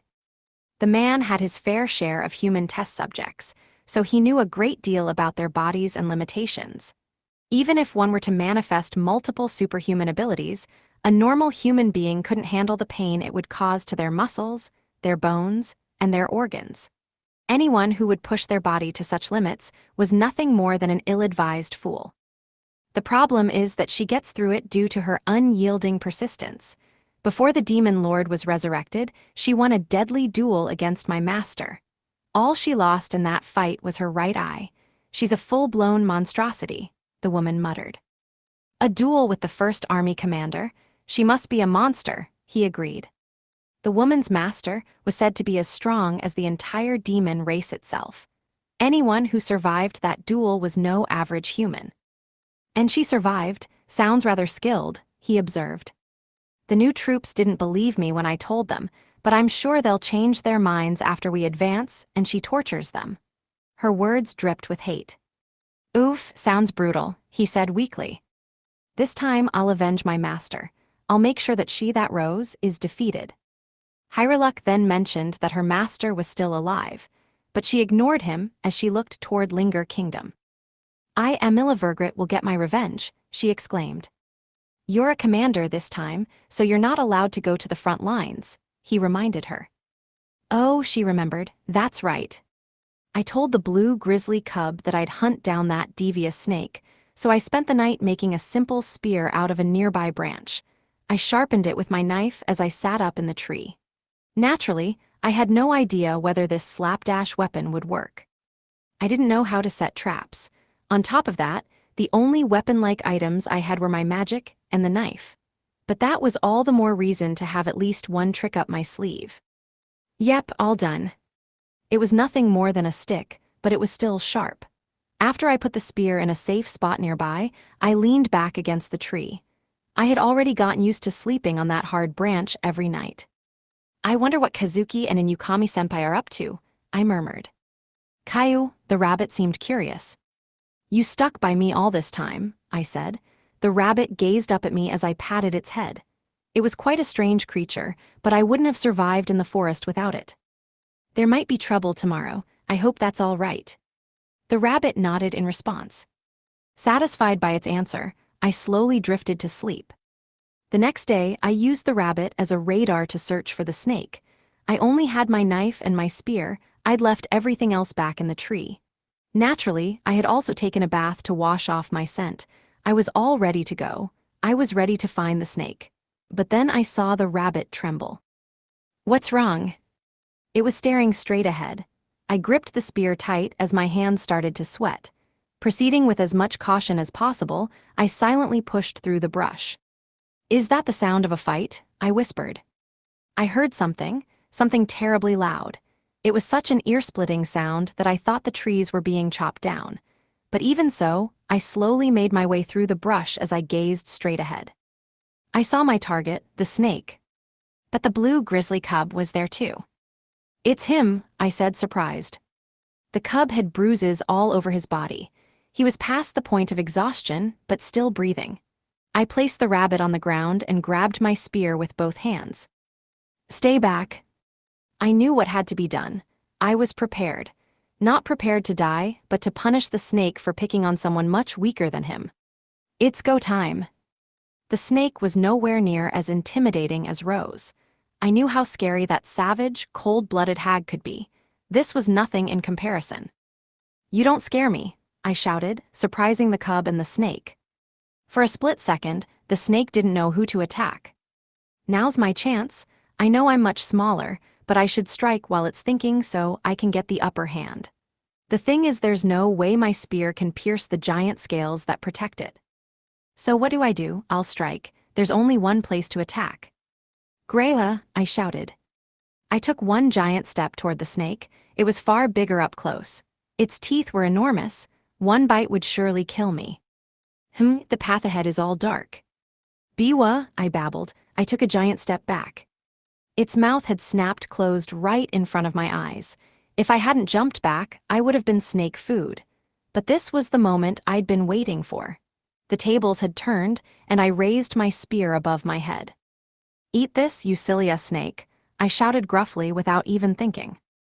At that moment, I brandished my spear and jammed it into the snake's right eye. I was ready to shove my spear all the way to its core. Jaya, I screamed. I focused all my power into my arm.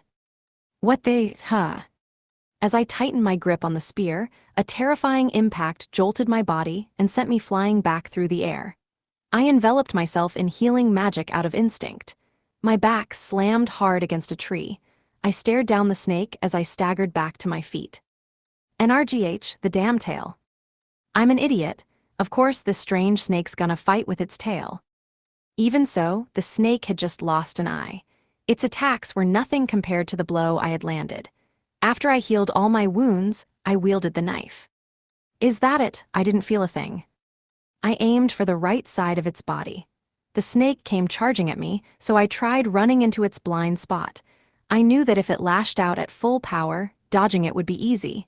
I entered its blind spot as expected, but then it suddenly froze and faced me. Huh. I'd been naive. I'd assumed it was a wild animal that was simply going berserk, but that wasn't the case. This snake was different. It thought before it acted, before it slaughtered, and before it went in for the kill. In other words, this snake was enjoying messing with me. The snake opened its mouth wide and sunk its fangs into my left shoulder. NRGH, gra, I shrieked. Ow, ow, ow, ow, ow, yoch. The fangs sunk even deeper. I screamed out in agony, but it wasn't trying to rip off my shoulder.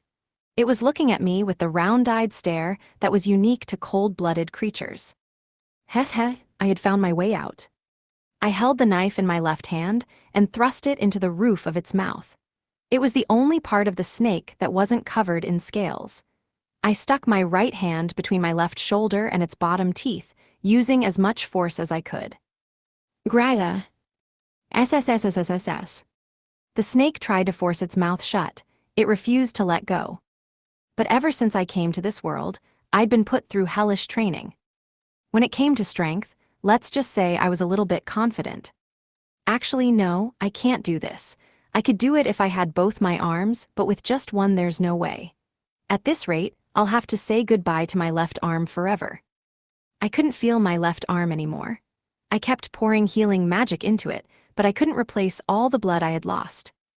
My left hand, that's it. I twisted the knife into the roof of the snake's mouth. I was hoping it would cause it great pain. As expected, the snake loosened its grip. Take this. I saw my opening, pried the snake's mouth open, and withdrew my left hand. Then I took a step back and gripped my arm. It was dripping with blood. The snake writhed in the pain that ran through its mouth. It was another chance to attack, but my knife was stuck in its mouth. I had lost all my weapons, but I still had hope. That's the only target left. My target was the ugly head it had raised into the air. Unwilling to give it time to heal, I quickly ran toward it. Hi. My vision blurred, and I felt all the power in my arms and legs fade away. I administered first aid, but I knew there was only one thing that could cause this. Poison? You gotta be kidding me. Not only is it huge, but it's poisonous. That's just plain unfair. The odds were against me, but this was my last chance to strike, and I wasn't about to let it escape. A little poison wouldn't slow me down. I enveloped my entire body in all the magic I had. If poison is eating away at me, internal healing should do the trick. Excruciating pain rushed through my body as I kicked off the ground and started running. Graya, I shouted. The snake noticed me charging toward it and tried to hit me with its tail. I couldn't evade its attack, but that didn't matter. If it hit me, I'd simply heal. Right before the tail hit me, a blue figure jumped in the way. Grrrrrrrrr, growled something cute. It's you, I exclaimed. The blue grizzly cub, and did he just save my life? The cub glanced at me for a second before it let out a shriek of pain, and then pinned down the snake's tail. After exchanging glances with the cub, I silently turned to the snake. Its head was higher up than I could reach, so the only option I had was to scale the giant snake's body. It rampaged wildly as it tried to shake me off. I was almost thrown off, but I stubbornly held on as tight as I could. I finally reached the snake's head. It was shaking more violently than ever. If you think you can shake me off, then think again, dumbass. I held on to one of its scales and dug my heels into both sides of its head. Now it couldn't shake me so easily. After that, I let go of its scale and swung my fist above its head. Calm the hell down. I punched the top of its head as it struggled against me. Its scales reduced the efficacy of my attack, but I figured I was still powerful enough to at least make it flinch. My fist hit its head with a clang. The snake quivered and swayed as it fell to the ground. While the snake was still disoriented, I jumped down from its head and grabbed the spear in its eye with my right hand. Say goodnight. I focused all my power into my right arm and sunk the spear deeper into its eye. The snake was still trying to shake me off, so I pushed the spear even deeper. Suddenly, it stopped moving and fell to the ground with a thud. The snake had flung me to the ground, and I was now lying outstretched on my back. As I lay there, I glanced at the snake out of the corner of my eye. "Ha ha ha's, I did it," I yelled. "Grrr," the blue grizzly growled. The blue grizzly was close by. Bruised from head to toe, it came walking toward me. I thought it was going to eat me, but then I realized that it didn't see me as an enemy. The cub planted itself beside me and whimpered as it stared into my eyes. I took down the snake. "Grrr," the cub said. "What's this bear cub going to do after this? Can it really survive in this forest? No, I shouldn't be worried. I mean, it fought that snake for crying out loud. If it's got that much courage, it should be all right." Keisha Shah. I heard a dreadful cry. I thought the fight was over, but I was dead wrong. NRH, no way. The snake slowly picked itself up. Its eyes were dripping with hate. "Grrr," the cub growled. "Come on, we gotta run, let's go," I shouted. The bear cub bit into my clothes and tried to drag me away. I couldn't move and felt frustratingly helpless. I started crying, convinced this was the end. Kazuki Inukami-senpai rose. "That's right, all of this is Rose's fault. I should be allowed to curse her name if I'm doing it with my very last breath. Damn thug, old hag, freaking shrewa, stupid uwager." The snake opened its mouth and charged us. "Rose, you damn devil. Even if I die, I'm gonna curse you from hell." The moment I should have died in that wide open mouth, something had vanquished the snake. I couldn't believe it. Nothing but a rotten pile of trash. Should have just died without mackin' a scene. And there appeared a woman with green hair raising her foot from the crushed head of the snake. On her shoulder was the black rabbit I had grown to know so well. The bear cub and I stood there with our jaws dropped to the ground. It took a few seconds for me to grasp what had happened, but when I did, my whole body trembled. Naturally, I was terrified. "Yo, nice work, Yuzato." Rose-sama. I'd added Sama to her name without even thinking. But I suppose it's only natural to use Sama when confronted with a tyrant. She watched me tremble with fear, then petted the black rabbit and grinned. "If it hadn't been for this little fella, you would have been toast," she remarked. "That rabbit," I trailed off. Rabbit, what the hell are you talking about? This ain't no ordinary rabbit, you know, it's my pet. Name's Kukuru. It's been watching over you 'cause I told it to," Rose said. What was once my guardian angel now turned out to be my worst enemy. See, I was standin' on the outskirts of the forest in case something went wrong. But I never would have thought one of the monsters from the invasion would have escaped into the forest after Siglis had wounded it. "Anyway, I tried to stay out of your hair as much as I could," Rose said. "Invasion by the Demon Lord's army?" I asked. Did she really watch that damn snake chase me around? I don't know what to say anymore. I'm already used to this brute. Image summary. A manga panel shows a woman with long hair and a determined expression, standing amidst rubble and debris, with a bear-like creature looking on in shock and a person in the foreground looking up in fear. But you see, I never expected it to kill the Grand Grizzly. The Grand Grizzly is supposed to be the toughest monster in the forest. What? Are you telling me that you wanted my first fight to be with the king of the forest? How callous, how cruel. No, you got it all wrong. Normally, you can't kill it. You'd lose your life if you fought it on the first day, so I was gonna have you fight high-ranking enemies and gain experience. I was gonna pit you against the grizzly on the 10th day until... Rose trailed off. "Until what?" I asked. "Until I saw you doing cool shit. I wanted to see what you do, so I just let it play out," she added. "But I almost died," I exclaimed. "Are you serious? So, everything I did to survive was only going to kill me in the end?" I felt totally deflated. Rose started approaching, but I didn't care what she was going to do to me anymore. Grrr. The Blue Grizzly Club jumped between me and Rose. "This isn't good, don't cross that woman. She's much eviler than the snake, really." You the Blue Grizzly's cub, you like the rookie or something?" Rose asked. "What, he likes me," I said, befuddled. I'd felt I had a bond with the cub. Is it possible that it felt that way too? Ha, looks like you and I got something in common, cub. Get over here. Rose called out to the bear cub, who trembled at the sound of her voice. I guess monsters really do wince when they meet Rose, what with her being so much more powerful and all. You're coming with us. Carry this escape artist out of here, she commanded. Biwa, what the hell are you talking about? Can we really bring a monster back to the kingdom? I asked. Just who do you think I am? I'll make them okay with it, got it, she said gruffly. Yikes, she's way too aggressive. Plus, I was plannin' on bringing Kukuru back with me. Doesn't matter if others want to tag along, she added. That doesn't make any damn sense. We don't even know if this cub is actually gonna follow us. Wait, what? Why is the blue grizzly picking me up? GRRR. Huh, you want to come with us. Are you sure you don't want to stay in the forest where your parents grew up? I asked. The bear cub started swaying in response, almost as if it understood what I was asking by intuition alone. The cub seemed to feel indebted to me. I heaved a sigh and asked Rose a question that had been on my mind.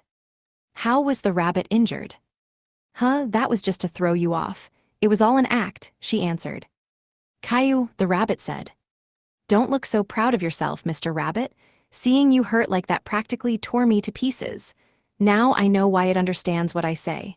This was all part of Rose's plan. I just want to cry. Welp, for now let's take the kid somewhere safe, Rose said. She grunted as she picked up the bear cub I was riding. This lady scares me. By the way, Rose started. Tears were welling up in my eyes as Rose turned to me with a smile. A blue vein was jutting out of her forehead. Remind me, what did you just call me? A damn thug, an old hag, a freaking shrew, a stupid ogre? I'm only 25 years old, you know. When we get home, prepare yourself for a beating. That was when it hit me. I realized that my greatest enemy wasn't the snake. So, if I round up, that makes you 30. Good luck sleepin' tonight. My greatest enemy had always been this terrifying captain. We finally returned to Linger Kingdom. Rose used her magic to treat the venom and wounds. Even though I'd only spent 10 days holed up in the forest, coming back to Linger Kingdom made me realize just how long it had felt. Only 10 days had passed, but they were jam-packed with adventure. I brought the blue grizzly cub, who I had affectionately named Blurrin, to an old stable close to the rescue team's living quarters and healed all its wounds. Its blue fur felt pleasant to the touch. Heh, it's a pretty good name if I do say so myself. Don't you agree, Blurrin? Yeah, Blurrin is a really good name. Just take the blue from Blue and Rye from Grizzly and Bam. You've got a name fit for an adorable mascot. I put my hand on his head, which he bit with a humph. It seemed as though he agreed. He looked happy to have been given a name. Ha ha ha, that's enough play biting, you know, now that I'm bleeding and everything. Even though Blurrin's teeth wouldn't part from my hand, we somehow received permission to bring him into the country.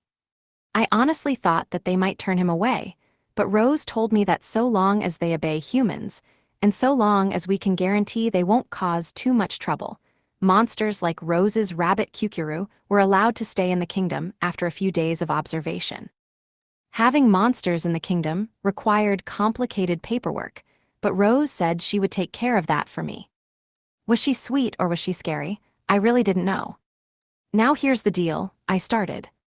Caillou, Kukuru looked flustered. Yes, you're a turncoat, or shall I say turnhair? I wasn't mincing words. Q, the rabbit exclaimed. So cute, but playing dumb and cute like that won't get you out of this, I said. Rose's pet rabbit Kukuru had followed me and Blurrin to the stable. It was a member of the noir rabbit species. Rose had told me that this species was fairly rare. But even so, this rabbit had a criminal history. He was guilty of toying with my pure, naive heart. He once acted hurt to get close to me. I would have admired him for the almost too courageous facade he put on for his master. If it wasn't used to trick me, that is. Nope, I just can't get over it. If Rose had a pet, I'd have thought it'd be a dragon or a perilous legendary beast. But no, you're cute. How freaking deceitful, I shouted. Gwath, Blurrin bit me. Yoch, sorry, I apologized. You're both cute, Blurrin, okay, so no more punching my shins. Kukuru looked bewildered, watching as I desperately tried enduring the pain. It watched me turn away, then yelped before jumping onto something else. When I turned around, Kyukiru was standing on Rose's shoulder. "That's a good boy," she cooed. "Rose-san," I said, surprised. "Sup, just cleared all the paperwork. That bear is now property of the rescue team," she stated. "P property," I stuttered. Well, I guess it made sense. After all, the team wasn't renting the stable for free, plus we had to think about feeding the cub. This bear was going to have to work to earn its keep. Knowing this, I glanced over at Blurrin, who had thrust his head into a pile of hay. "Blurrin, I know Rose is scary, but that's just overreacting." "Welp, that about wraps it up for the bear. I came here to talk about that hulking pile of waste," she said. "Pile of waste? Is she talking about the snake?"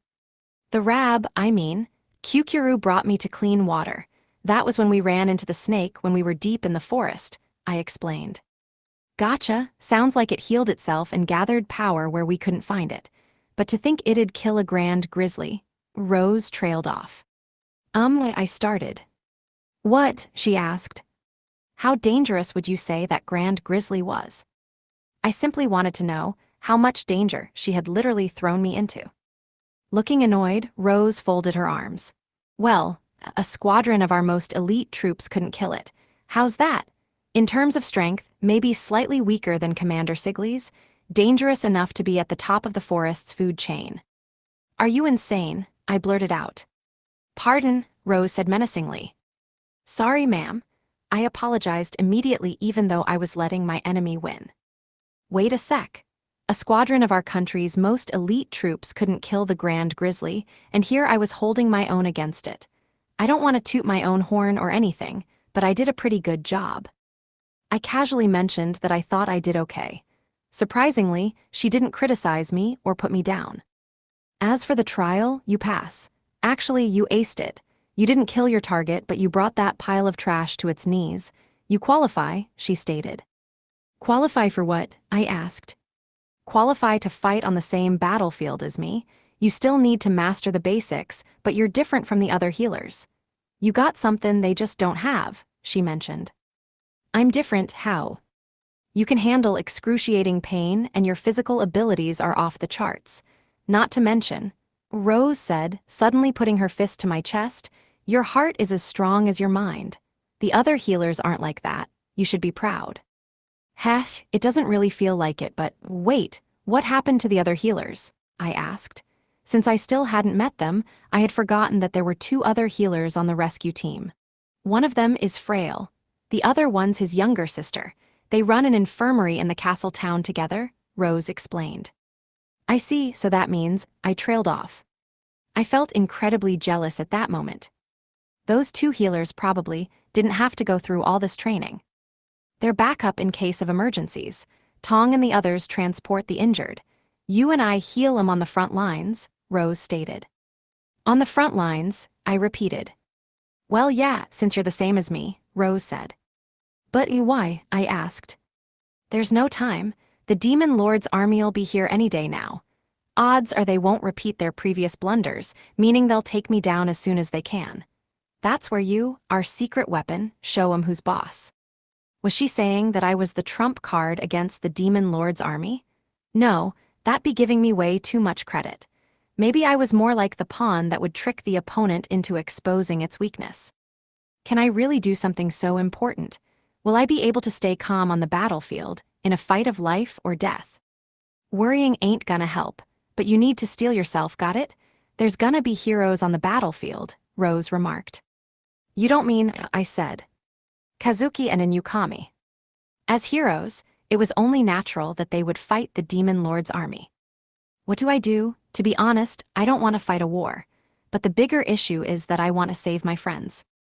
Maybe it was my stubbornness or my sense of pride talking, but it felt wrong for me to simply do nothing when we were all in the same mess. They were trying their hardest, so taking cover on the sidelines wasn't an option. We weren't super close back on Earth, but in the end, the 2 of them had become extremely important to me. Deep down, I already knew what I was going to do. I knew I might die when I was fighting the snake. Hearing the story of the Demon Lord's army made me cherish my friends more now than ever. I wasn't the same person I was back on Earth, the boy who avoided all risks like the plague. This world, this country, this place had turned my entire life around. I didn't know how much I had changed. But what I did know was that I had become friends with Inukami and Kazuki, that I belonged on the rescue team, and that I had grown stronger by enduring training that made me hurl blood. That was why. I will not fight, I stated. Oh, Rose looked amused. Strength comes in many forms. Inukami and Kazuki were the heroes in Linger Kingdom that would fend off the invasion from the Demon Lord's army. I, on the other hand, was going to fight how I pleased. I will not kill my enemies, I added. Oh, Rose repeated. I didn't need swords or other weapons to kill my enemies. But I will save as many people as possible. Otherwise, I wouldn't be a member of the rescue team, I said. I was ready to stand with Rose and protect this country as a member of the rescue team.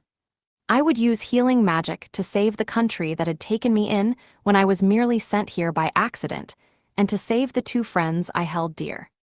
Good, we're the rescue team. No need to kill the enemy. It's all about rescuing people.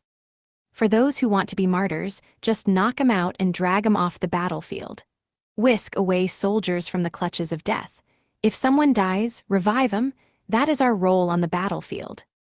You get all that, rookie? Speak your ideals and keep 'em common. That's what the rescue team's all about. Rose flashed a fierce smile, and I instinctively straightened my posture. My path was clear. I stared into her left eye and answered, "Yes, Captain."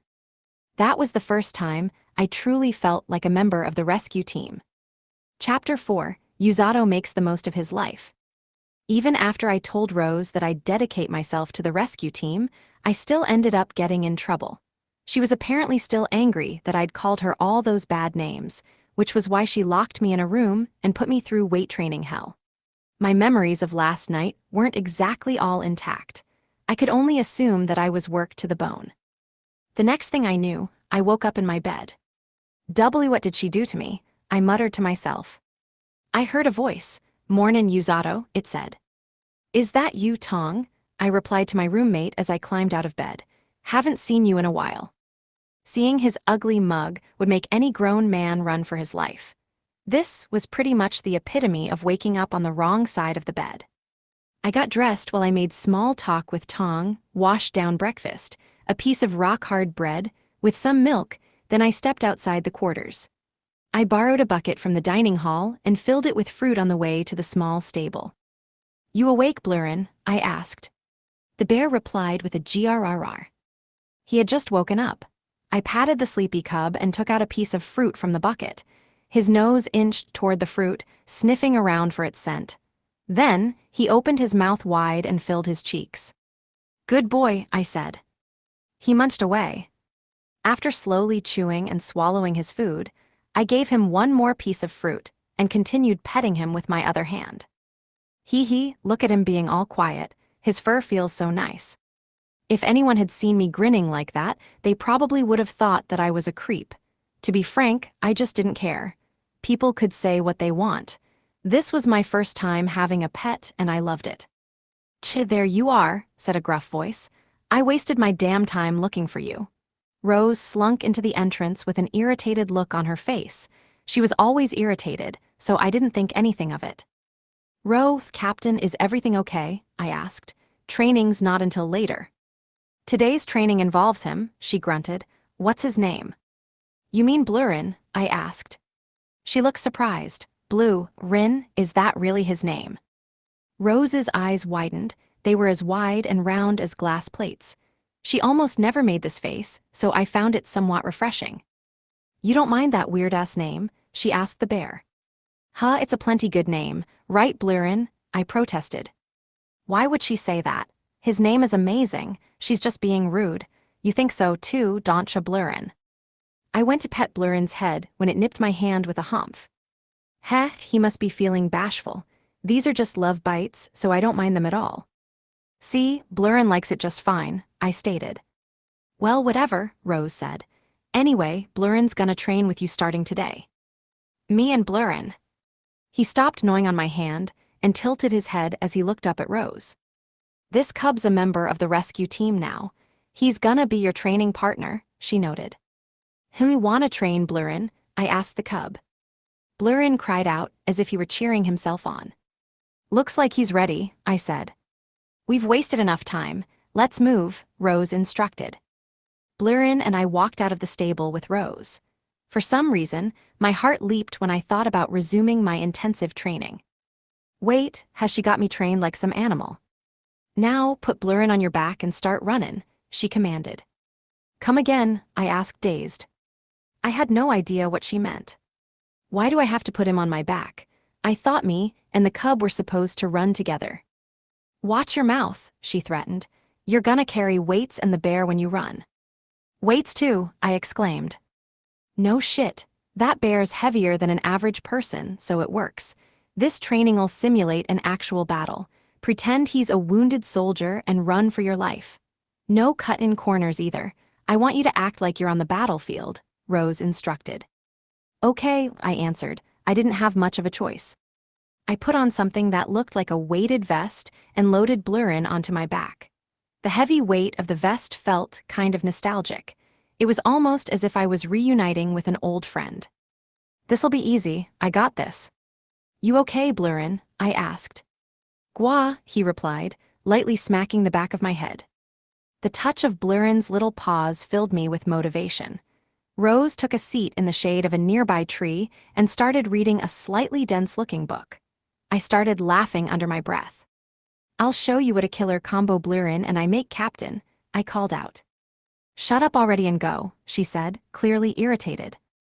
In an attempt to avoid Rose's wrath, I leaned forward and started running on the course she had set. I was to run through the small patch of woods that surrounded the training area, which left me essentially running in circles. One thing I noticed was that I was light on my feet. My bones and my muscles had gotten stronger, too, though I didn't know if it was because I'd survived the forest or if it was from all that rapid healing I'd used when fighting the snake. I couldn't be sure. This shouldn't be possible. This isn't a manga after all, I mumbled. GRRR, the cub looked confused. Oh, sorry, was just talking to myself, I answered. While I was running, I covered my body in a veil of gentle green healing magic. The magic was much more effective when it was focused, but its power still healed every inch of my body.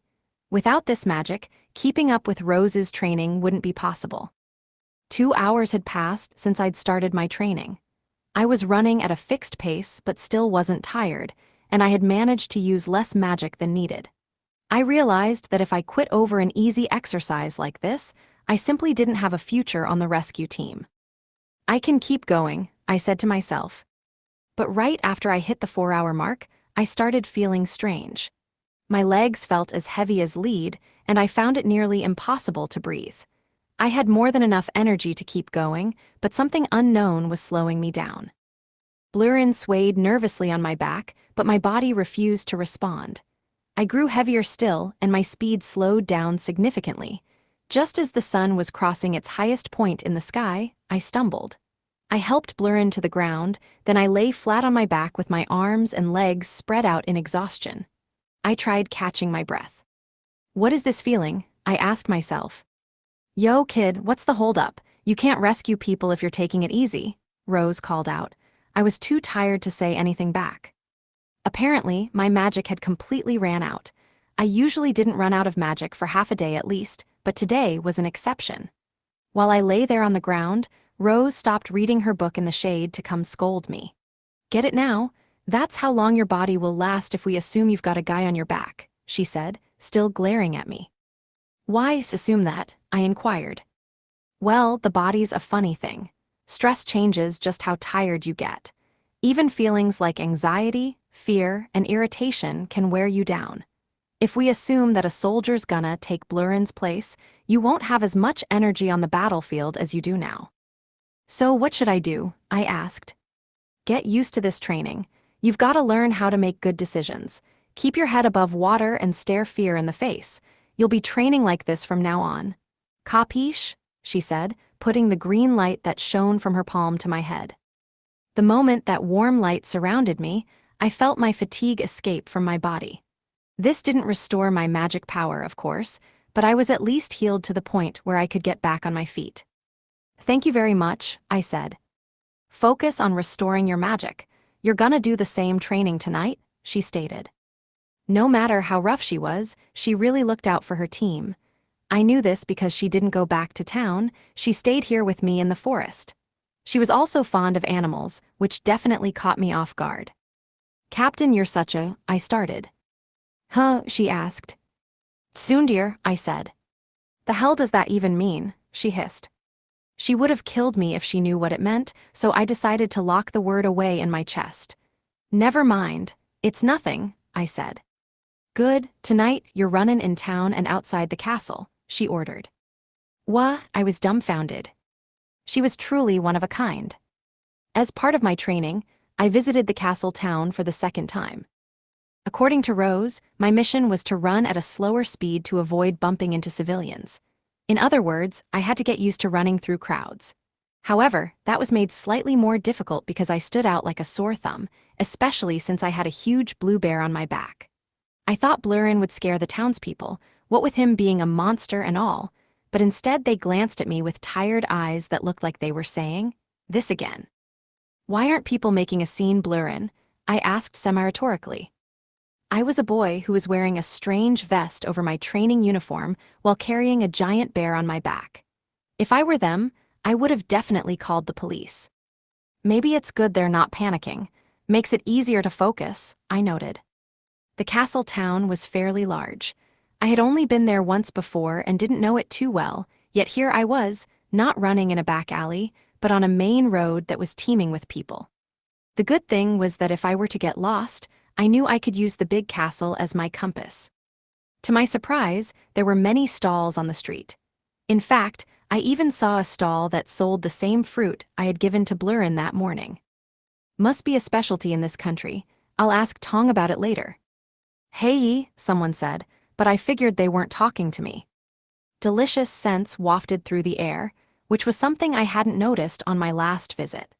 I ran as I gazed at the stores that lined the streets, admiring the abundance of unique foods that didn't exist back on Earth. Ha ha, wait up, cried the same voice I'd heard a moment ago. Wait a second, what's that? It was closer a second ago, but now it's farther away. Maybe that person's talking to me. When I turned around, I found a gaunt, exhausted-looking man collapsed on the ground. He was coughing and wheezing about 10 meters behind me. Wait, yes, you, over here, he gasped.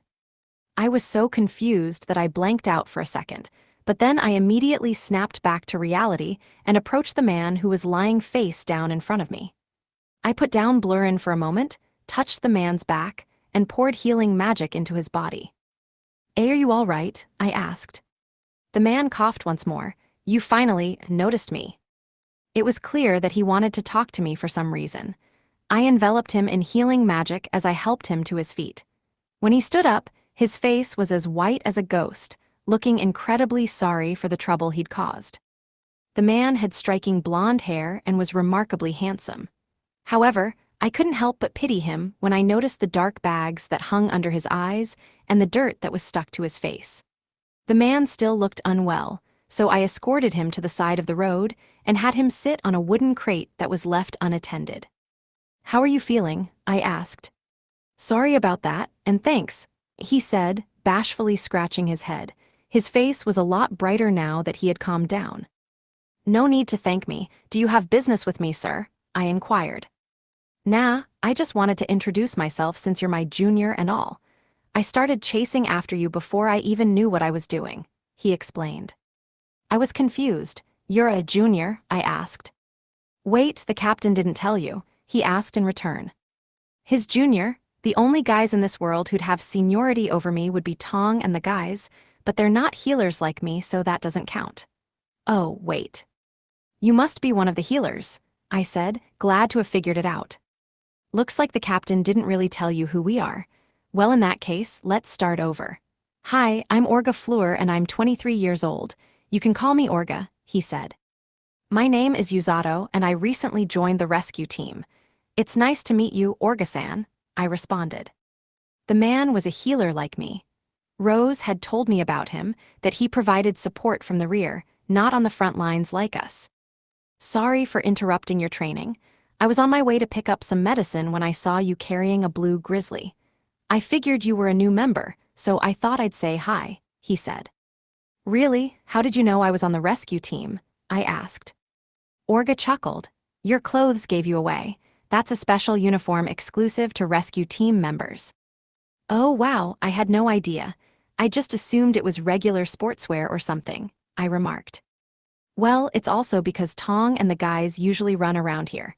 The townsfolk see them train fairly often, he explained. I see, so that's why no one was fazed when I started running through town with Blurrin, I concluded.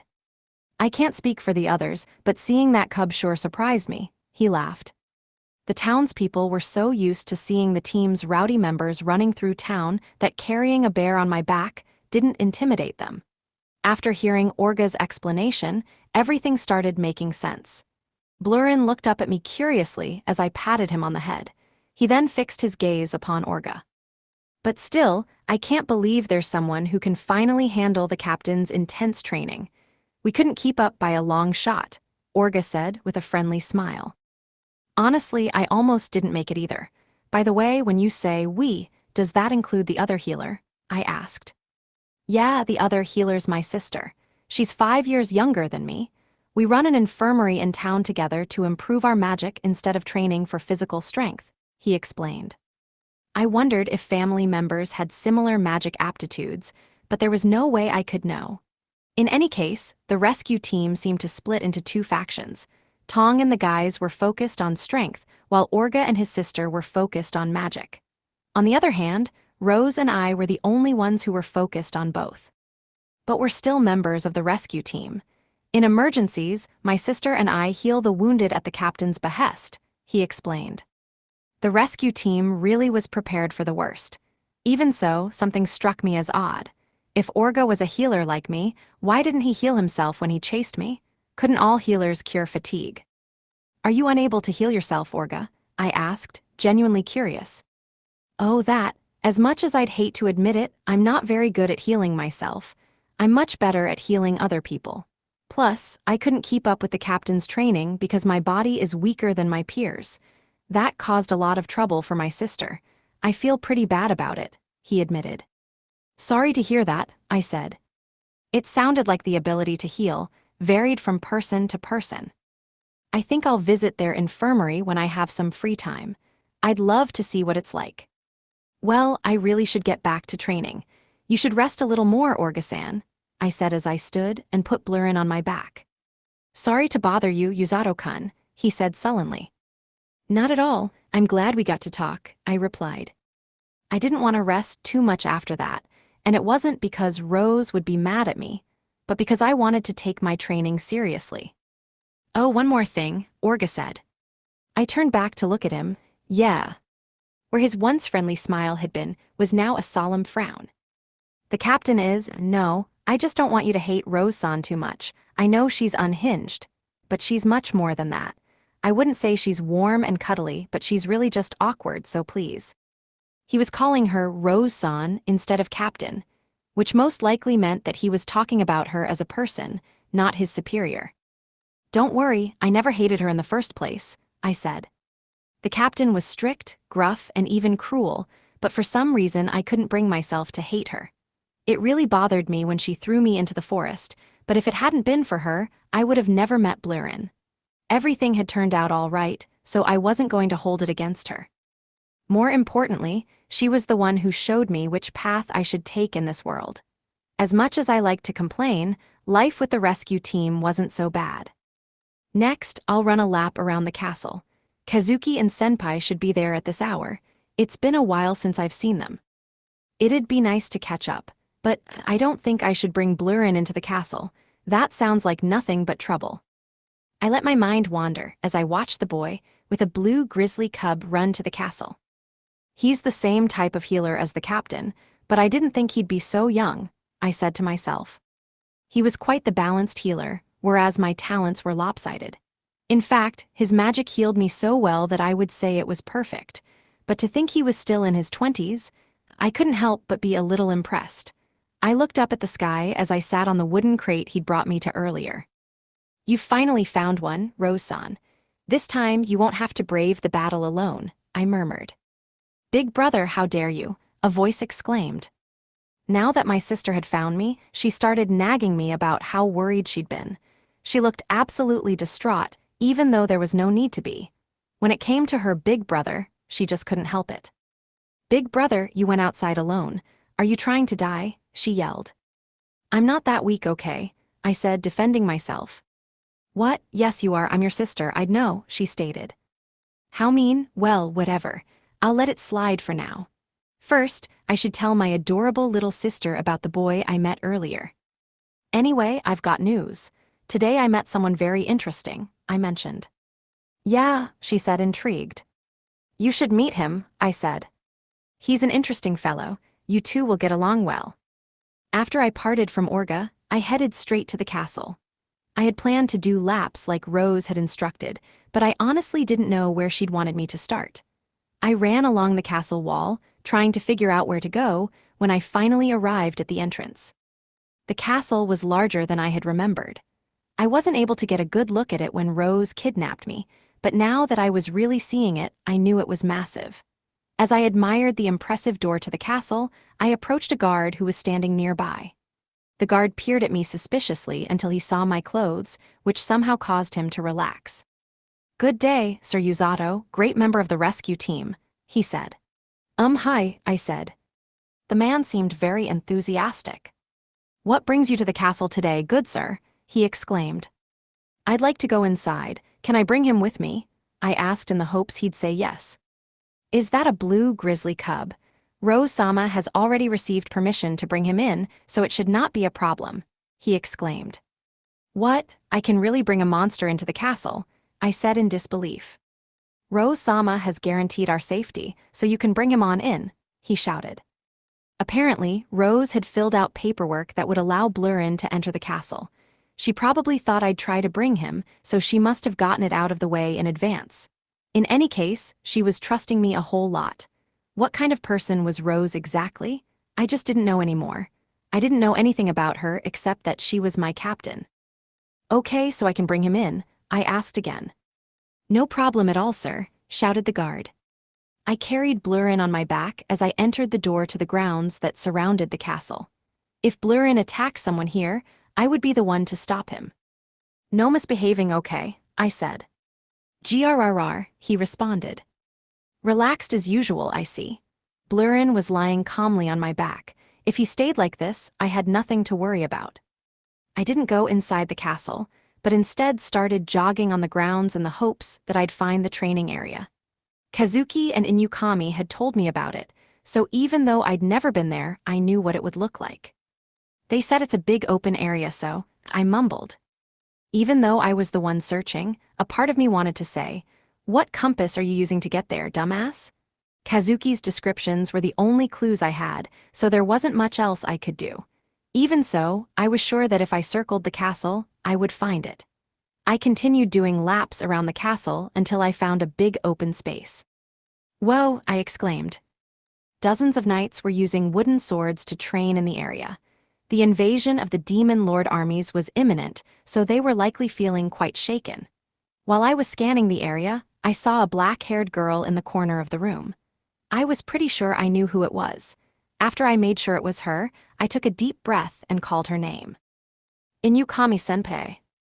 I was in the middle of developing my final attack, an attack that was sure to cause a fatality.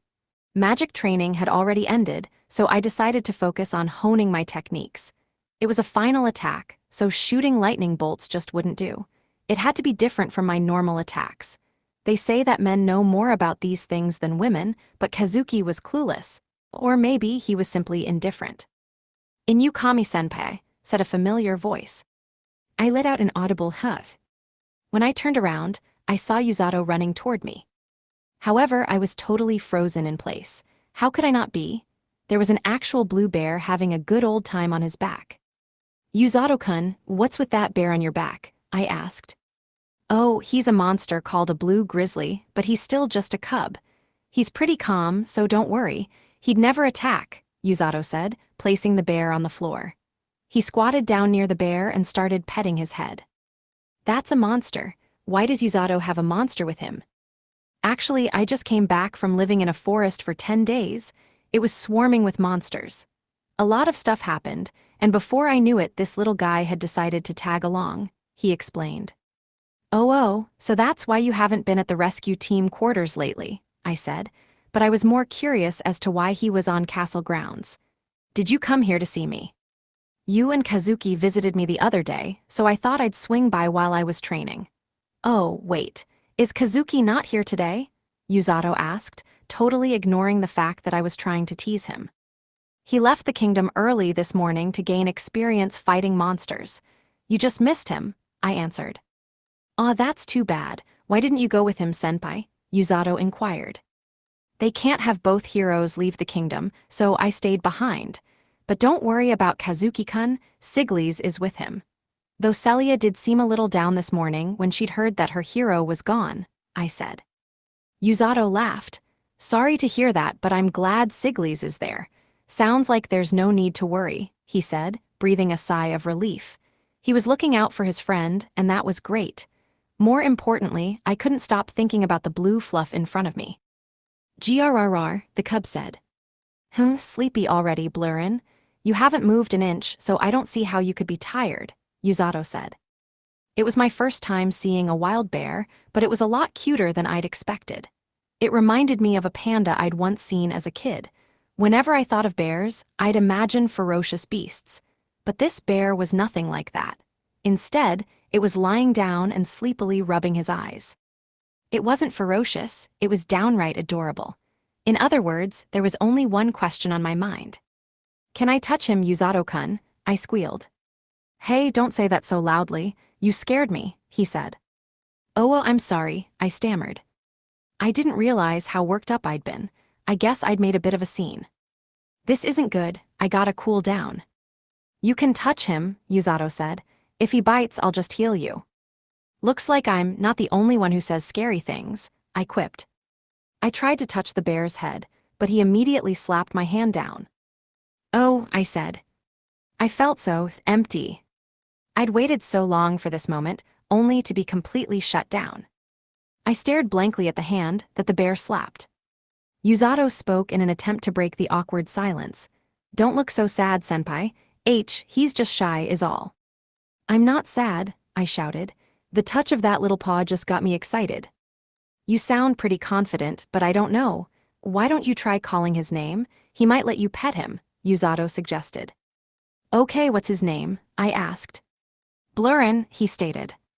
Blue-rin? That's one heck of a name. Yuzato's really got a talent for naming things, I see. I shouldn't have been so presumptuous. Of course, saying his name would let him know I'm a friend. I reached out to touch him. Oh, Blurrin, I said in the cheeriest voice I could muster. But the bear sunk its teeth into my hand with a humph. It seemed like a love bite since there wasn't any blood. When he finally released my hand, it was covered in drool. Is he trying to hide his embarrassment, Yuzato-kun? That's kind of exciting. But wait, animals should love me if I'm the heroine. For some reason, they don't. What does that mean? Looks like someone has a tainted heart, Yuzato said. What? If that's the case, then why don't you try petting him yourself? I replied. Just watch me, Yuzato countered. Ha, me and Blurrin are buddies, ain't that right, Blurrin? He said smugly. The bear simply bit his hand with a humph. I guess Yuzato had a tainted heart too. But despite being bitten, Yuzato was smiling. I was pretty sure he was bleeding. Actually, I didn't care. Whatever it was clearly a sign of Yuzato's affection. Yuzato took his hand out of the cub's mouth, which prompted Blurrin to look at me with a face that said, Who, me? I didn't do anything wrong. Was Yuzato not hurt by that bite? By the way, what were you doing when we came in here, senpai? Yuzato asked. Well, that was out of the blue. I started. Were you training? Yuzato asked. What do? I can't tell him that I was thinking up a final attack. Yuzato is seriously training his butt off. He can't know that I'm worrying over something so trivial. He can't ever know. It's just too embarrassing. Magic practice, I lied. Oh, okay. Knowing you, I thought you'd be thinking of spells or a final attack, he said. He must have read my mind. But in any case, this is a really good opportunity. For now, let's see if I can casually fish for info on some techniques. When I asked him about it, he looked pretty suspicious, but he still answered me honestly. After we talked for about 10 minutes, Yuzato suddenly seemed to remember something. He quickly got up and walked over to Blurrin. "Well, I should really get going," he said. "What, leaving already?" I asked. "I've got to get training, but I'll come back again soon. Come on, Blurrin, there's no time to sleep." "Upsy-daisy. I swear," Yuzato muttered. He picked up Blurrin and threw him onto his back. Blurrin may have only been a cub, but the fact that Yuzato could carry him was, if anything, proof of how much he'd grown. When Yuzato left, I must admit, I missed him a little. Next time, I was going to visit him myself. "I'm gonna do my best, Yuzato-kun," I murmured. "Great," exclaimed Yuzato, "and good luck coming up with a final attack." "What the?" I stammered. "See you later," he said. Before I could even say it back, he sped away from the training area. How did he know I was thinking of a final attack? Well, I asked him about it a bunch of times. Maybe that's why he noticed. "Okay, time to get to work," I said. I wonder if Yuzato realizes that he's being more open with me over time. Well, whatever. I'm sure it'll be fine. Chapter 5, Yuzato goes back to the forest. A few days had passed since I'd visited Inukami. I was sound asleep in my bed, until I was rudely awakened before morning training. "Hey, rise and shine," someone said. I jolted awake. Actually, I wasn't just rudely awakened. I had been literally drop-kicked out of bed. Groaning as I fell to the floor, I glanced at the intruder who had disturbed my peaceful slumber. Unsurprisingly, it was Rose, who crossed her arms and looked down at me in an irritated manner. She was so intimidating that it would make anyone cower in fear. "What's going on? It's still dark out," I said. "I'll explain later. Get dressed," she ordered, then quickly left the room like the hurricane of a woman she was. Still half asleep, I changed into my training uniform as she had commanded. "Okay, gotta leave quickly," I whispered. Now that I was fully dressed, I left my room and hurried to exit the quarters. When Rose saw me, she threw a square-shaped object in my direction. "Take this," she said. "What is this, a backpack? It looks smaller than the one before." Wait, why am I feeling so shaky? Maybe I'm getting myself worked up for nothing. What's going on?" I asked. "Just got a request from His Majesty. You're gonna join the heroes for training," she stated. I couldn't believe what I was hearing. "Why the long face?" she probed. "No, it's just, by heroes, do you mean Kazuki and Inukami-senpai?" I asked. "Hiro Kazuki's done training outside the country. Looks like you just missed him.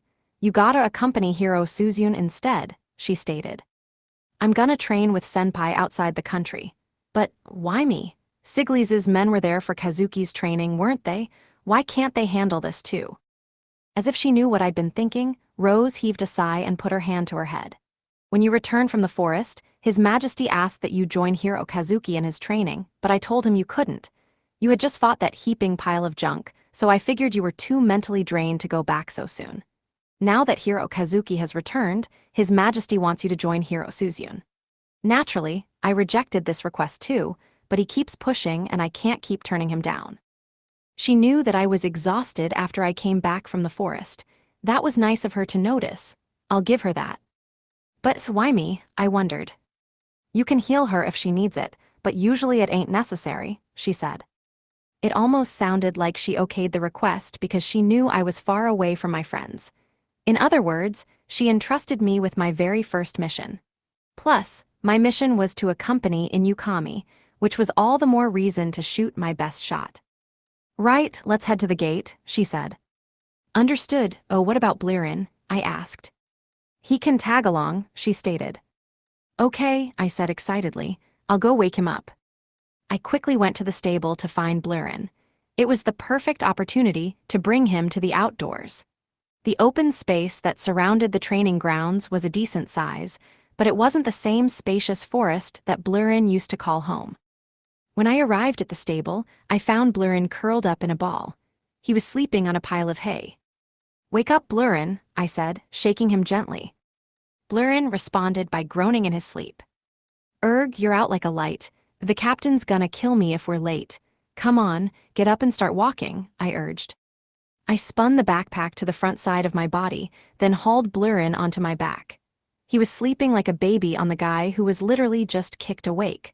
What did he think my back was? A business class seat or something? As I grumbled about Blurrin under my breath, Rose rolled her eyes as we traveled to the door leading out of the kingdom. Dawn had barely broken in the empty castle town when we arrived at the door to the outside world. We spotted 2 guards who were standing close to Inukami. "What are you doing here, Yuzato-kun? Did you come to see me off?" Inukami asked. "Good morning, Sir Yuzato," said one of the guards. "He's here," said the other. 2 guards were there to protect Inukami. One was the overly energetic gatekeeper I'd seen at the castle the other day. The other was an unfamiliar woman who was wearing a black robe. The energetic gatekeeper removed the helmet that he had been wearing to reveal his short, red hair and nice-looking face. The black-robed woman, on the other hand, kept to herself. Judging from the shape of her body, I assumed she was a mage who worked for the kingdom like Welsi. "No way, the last person to join us is," started Inukami. "Probably me," I answered. By last, she must have meant that I was the final member in this 4-person party. Rose glanced at each of the members, then she scowled at the gatekeeper, who I believe was named Thomas, until he fearfully opened the door. I was so busy feeling sorry for him that I almost didn't notice that Rose had approached Inukami.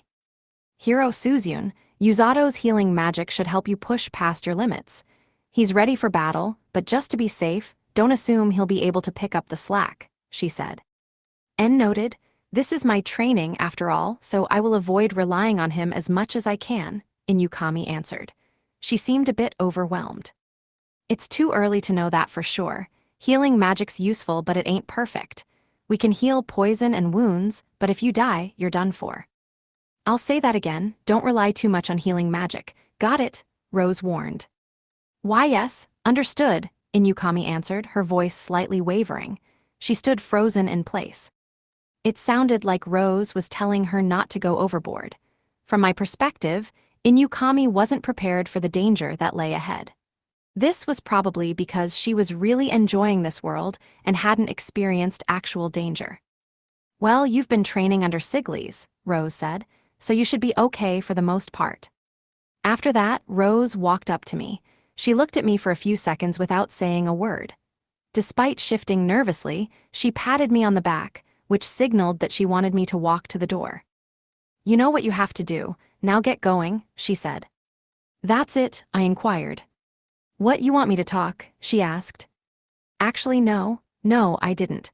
Even if she gave me a pep talk, she'd end up criticizing me, and that was the last thing I needed. Rose saw me slump my shoulders in defeat, and she cackled as she walked away. When Rose was out of sight, Inukami let out a huge sigh of relief. "No one has ever made me so nervous," she muttered, her voice still shaky. "And that's her at her nicest," I said with a grin. "Usually, the captain never gives us any advice." Inukami's face was still pale. "Your teacher's so hardcore," she said. I wasn't sure what she'd meant, but even if I'd asked her, I knew she wouldn't tell me. Feeling a little uncertain, I set out with my party as we left the kingdom. "How did Kazuki handle his training?" I asked. "I heard he did really well," Inukami responded. "We're not used to fighting in actual battles, so he was understandably exhausted.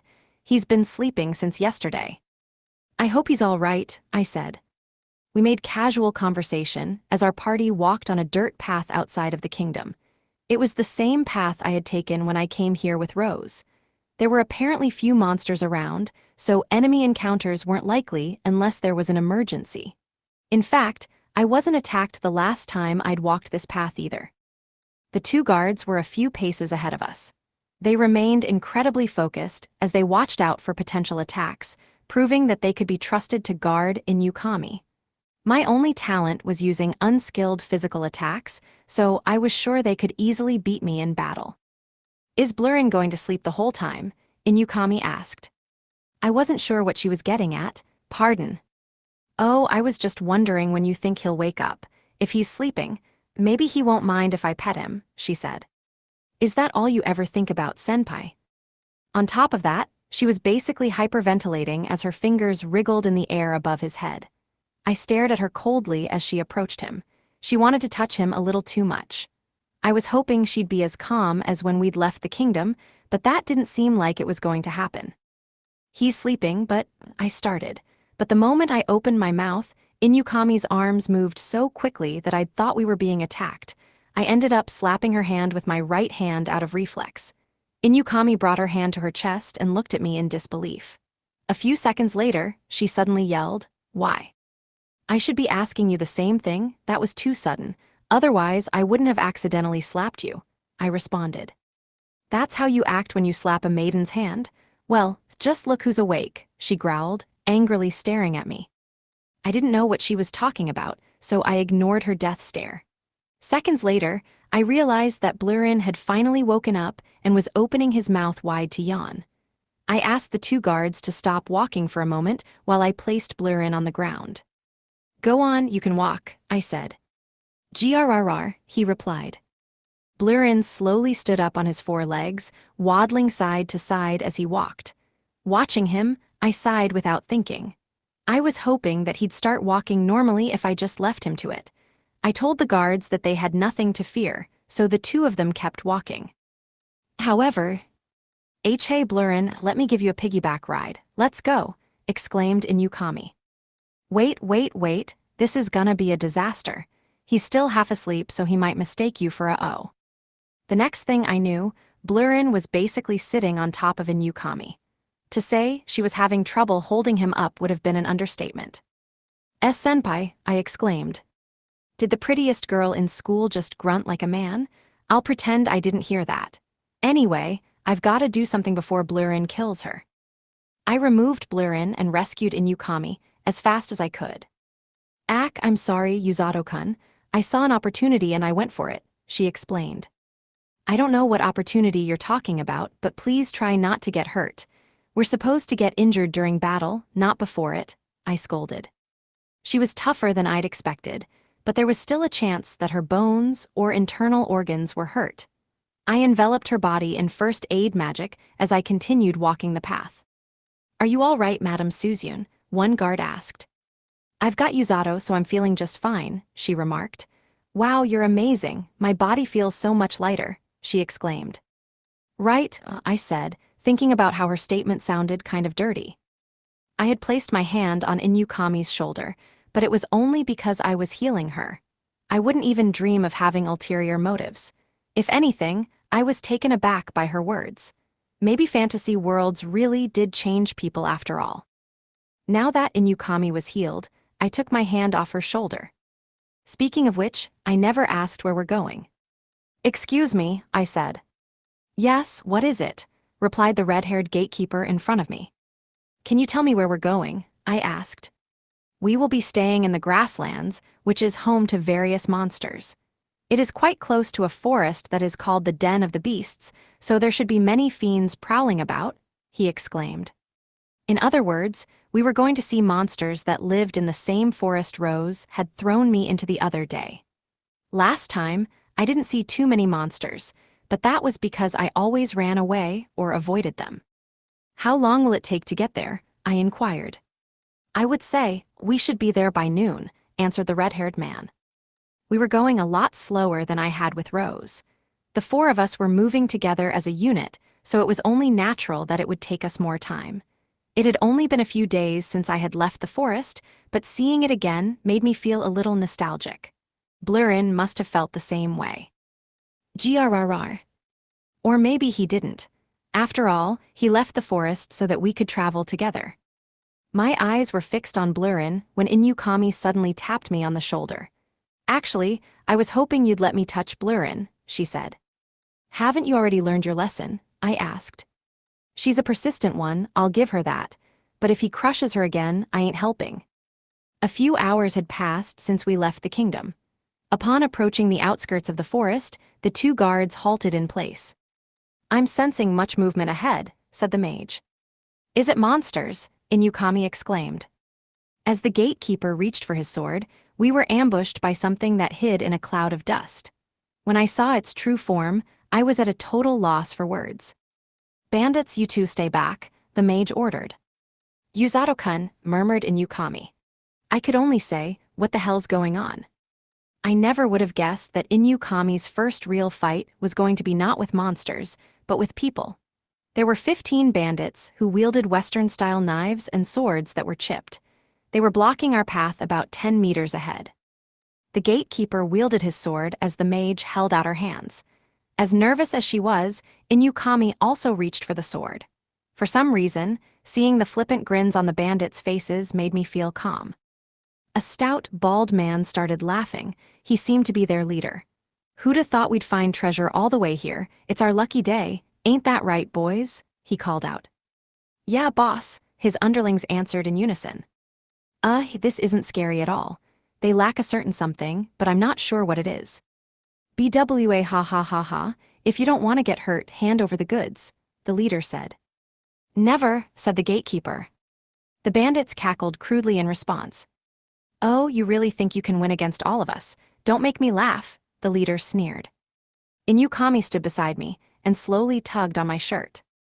She may be eccentric, but she's still a girl. Of course, she'd be intimidated by a bunch of guys cackling like hyenas. How could she not be? I should probably say something to her to calm her nerves. Can you believe it, Yuzato-kun?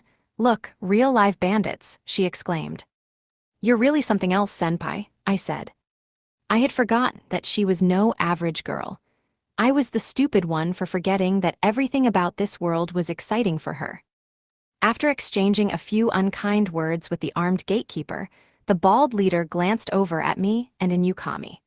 The man chortled as the corners of his mouth twisted into a grin. So the kids behind you brought their loot too.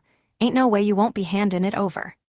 You will not be laying a hand on these two, you brute, the gatekeeper said. Brute, ha, we consider that a compliment. Wait, they have a monster, said the bald man who had spotted Blurrin.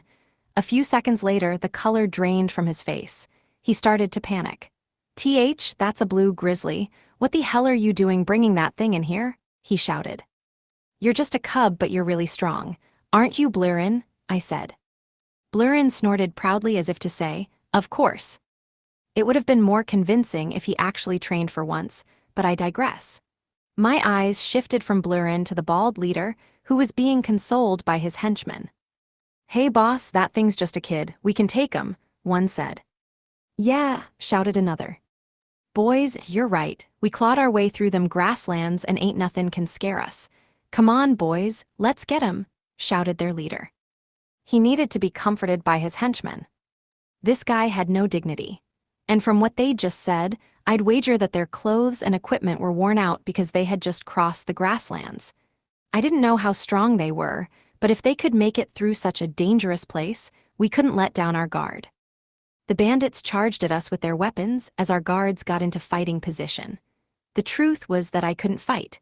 I never learned martial arts or fought with a sword, and my training never involved one-on-one battles. I didn't know if I could fight like a real soldier should. However, I was an expert at running around the field to make sure that I didn't get captured. When it came to escaping, no one could do it better than me. I readied my healing magic and leaped back as I focused all my strength to my legs.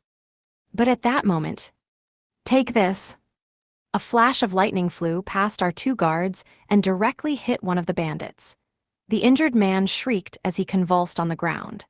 Unable to believe what we had seen, the bandits and I immediately looked at Senpai's fingers, which she had pointed at them like a gun. The gatekeeper turned back to Inukami with a gallant smile on his face. That's Madame Suzune for you, heh heh, she's so good that we don't even have to attack, he said proudly. Did she just zap him until he passed out? Why, you didn't kill him, right, Senpai? I stuttered. Oh, of course not, I think, she answered. Why did she hesitate? Now I'm scared. After witnessing Inukami's attack, the bandits stopped dead in their tracks. One of the henchmen ran to the man on the ground and nervously checked if he was alive. Self-defense is good and all but killing. If it's not too late, I can still heal him. He's alive, said the henchman. Hearing this, Inukami heaved an audible sigh of relief, but this was a great diversion. At this rate, her lightning bolts could make quick work of the bandits. I'll heal you if I have to, Senpai. For now, please attack all you like, I said. You're the sweetest, Yuzato-kun, she said. What are you saying? I'm just trying to support you so you can feel free to strike down the bandits. Don't let her intimidate ya, boys, yelled the leader. Magic only works from far away. If we tackle her all at once, she's done for. Go, Inukami-senpai, mow him down, I said. You don't have to be so crude, you know, she replied, then shot countless lightning bolts from the tip of her finger. Another man slumped to the ground, then another. She paralyzed the bandits and made them black out, which could only mean. You're a human stun gun, I said. No, wait, electric eel girl is more like it. You say that again and I'm gonna get angry, she threatened. As the bald leader watched his henchmen fall face first to the ground, he pointed at Inukami and bellowed, You can't use magic. That's cheating. He was so lame that I just didn't get it. The only thing that was brutish about him was his face, but that's it. They weren't as vicious as Rose or the trainees, so this didn't scare me at all. Inukami was about to round up the rest of the bandits when the mage suddenly spoke. Something's coming. The mage trailed off. It seemed that she had sensed something new. I couldn't see it, but I could clearly hear it approaching. The footsteps weren't normal. Whatever it was sounded like it was bouncing. Here it comes, the mage shouted. The bald man wore a dumbfounded expression. What's that? Well, it's too late now to surrender, Og, he screamed. A red boar flew into him and sent him flying. Boss, his men yelled. Sir Yuzato, Madame Suzune, it's a pack of fall boars, stay back, the mage yelled. Why are they here? Their habitat is much deeper in the forest, the gatekeeper said. The fall boars, red-haired monsters who had abnormally developed hind legs, had inserted themselves into the fight. The two guards swiftly evaded their attacks. However, 3 of them ambushed me and Inukami. As I locked eyes with one of the boars, I yelled Blurrin's name so he could attack. Grasa, Blurrin roared. Blurrin stood up on his hind legs and ferociously spread out his arms, but the boars were too enraged to back down. Blurrin managed to stop one of the boars in its tracks. The other 2 kept rushing toward me and Inukami. I could take the hit. I knew I was strong. Inukami, on the other hand, likely needed assistance. I tried to fend them off to protect her. But she jumped right in front of me and shot powerful lightning bolts from her hand before I even knew she was there. Get back, Yuzato-kun, she yelled. Inukami-senpai, I shrieked. Her lightning bolt struck one boar, the other had dodged it. Oh no, she said. Fall boars were unique in that they could jump incredibly high due to their unnaturally mighty hind legs. They were known to save up their power for a devastating attack. They would send their enemy flying high into the air and then slam them into the ground. Worst of all was the fact that Inukami was their target. Perhaps they had sensed that she was a bigger threat than I was. I quickly grabbed Inukami's shoulders, switched places with her, and held on to her tight in an attempt to shield her.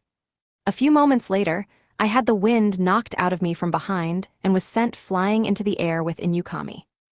Luckily, my backpack took the brunt of the attack, but I still grit my teeth as I tried to endure the pain that ran through my body. I felt like I was going to crumble at any second, so I quickly cast healing magic on myself to avoid blacking out.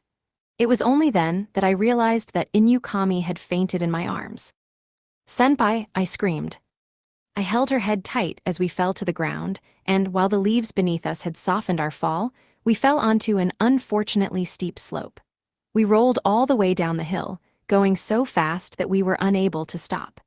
Every time the backpack hit the ground, it sprung us into the air only for us to be flung back to the ground twice as hard. I screamed in terror as my vision went black.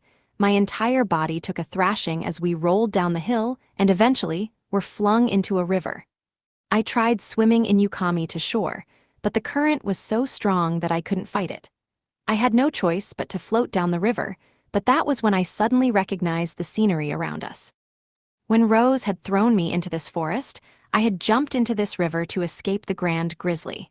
In other words, this river only led to one thing. Pretty sure there's a waterfall. I wanted to take another path down the river, but the sound of the approaching waterfall made it clear that this was now the worst-case scenario. My only hope was to go over the waterfall, where the current was smoother. Then, I could likely bring her to shore. No choice but to brace myself, I said. I held Inukami tight in my arms and took a deep breath. Kun, Yuzato-kun. I heard someone calling my name as I drifted back into consciousness. I couldn't move a muscle. My arms and legs were as heavy as lead, and my clothes were so wet that they stuck to my skin. I could only hear the sound of harsh, rushing water as a voice kept calling my name. Yuzato-kun, I'll take you somewhere safe, just hold out until then.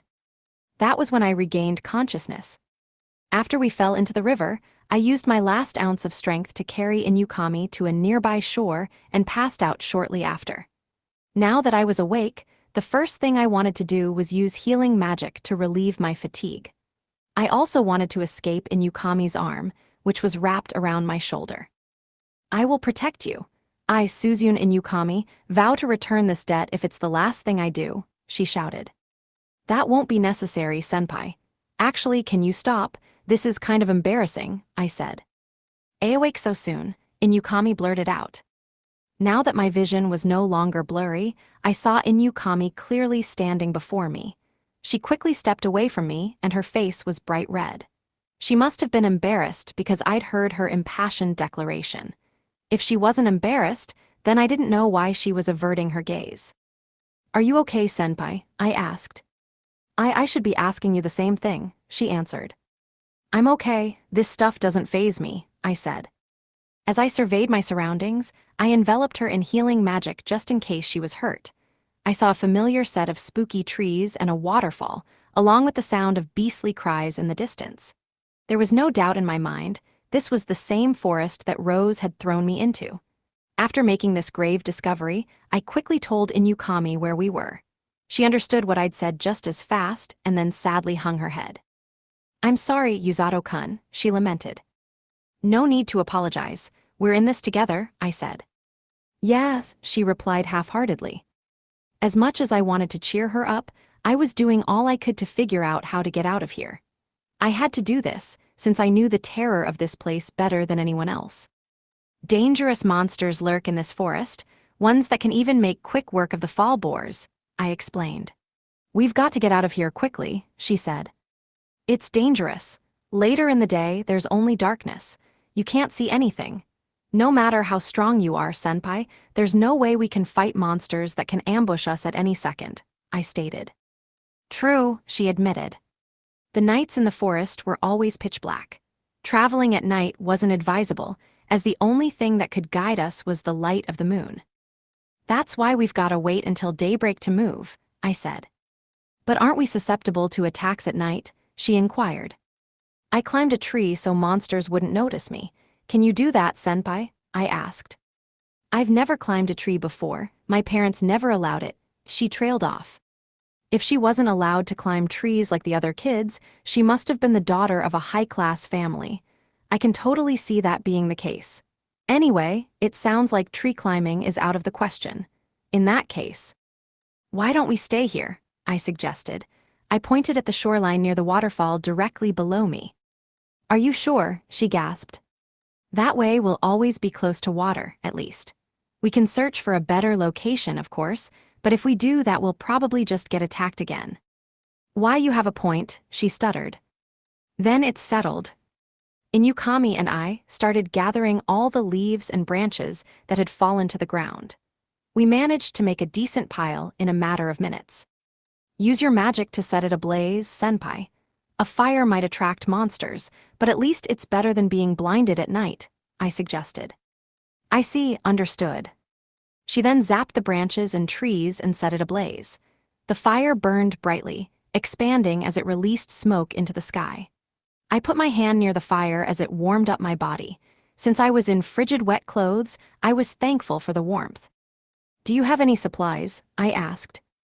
Yeah, in my backpack, she answered, taking out a small sword, a knife, and a map. The map wasn't useful, but the knife was sure to come in handy. I asked her if there was anything else in the backpack, but she only had a change of clothes and other personal belongings. She probably didn't think she'd have to survive in the wilderness, so I couldn't exactly blame her for not being prepared.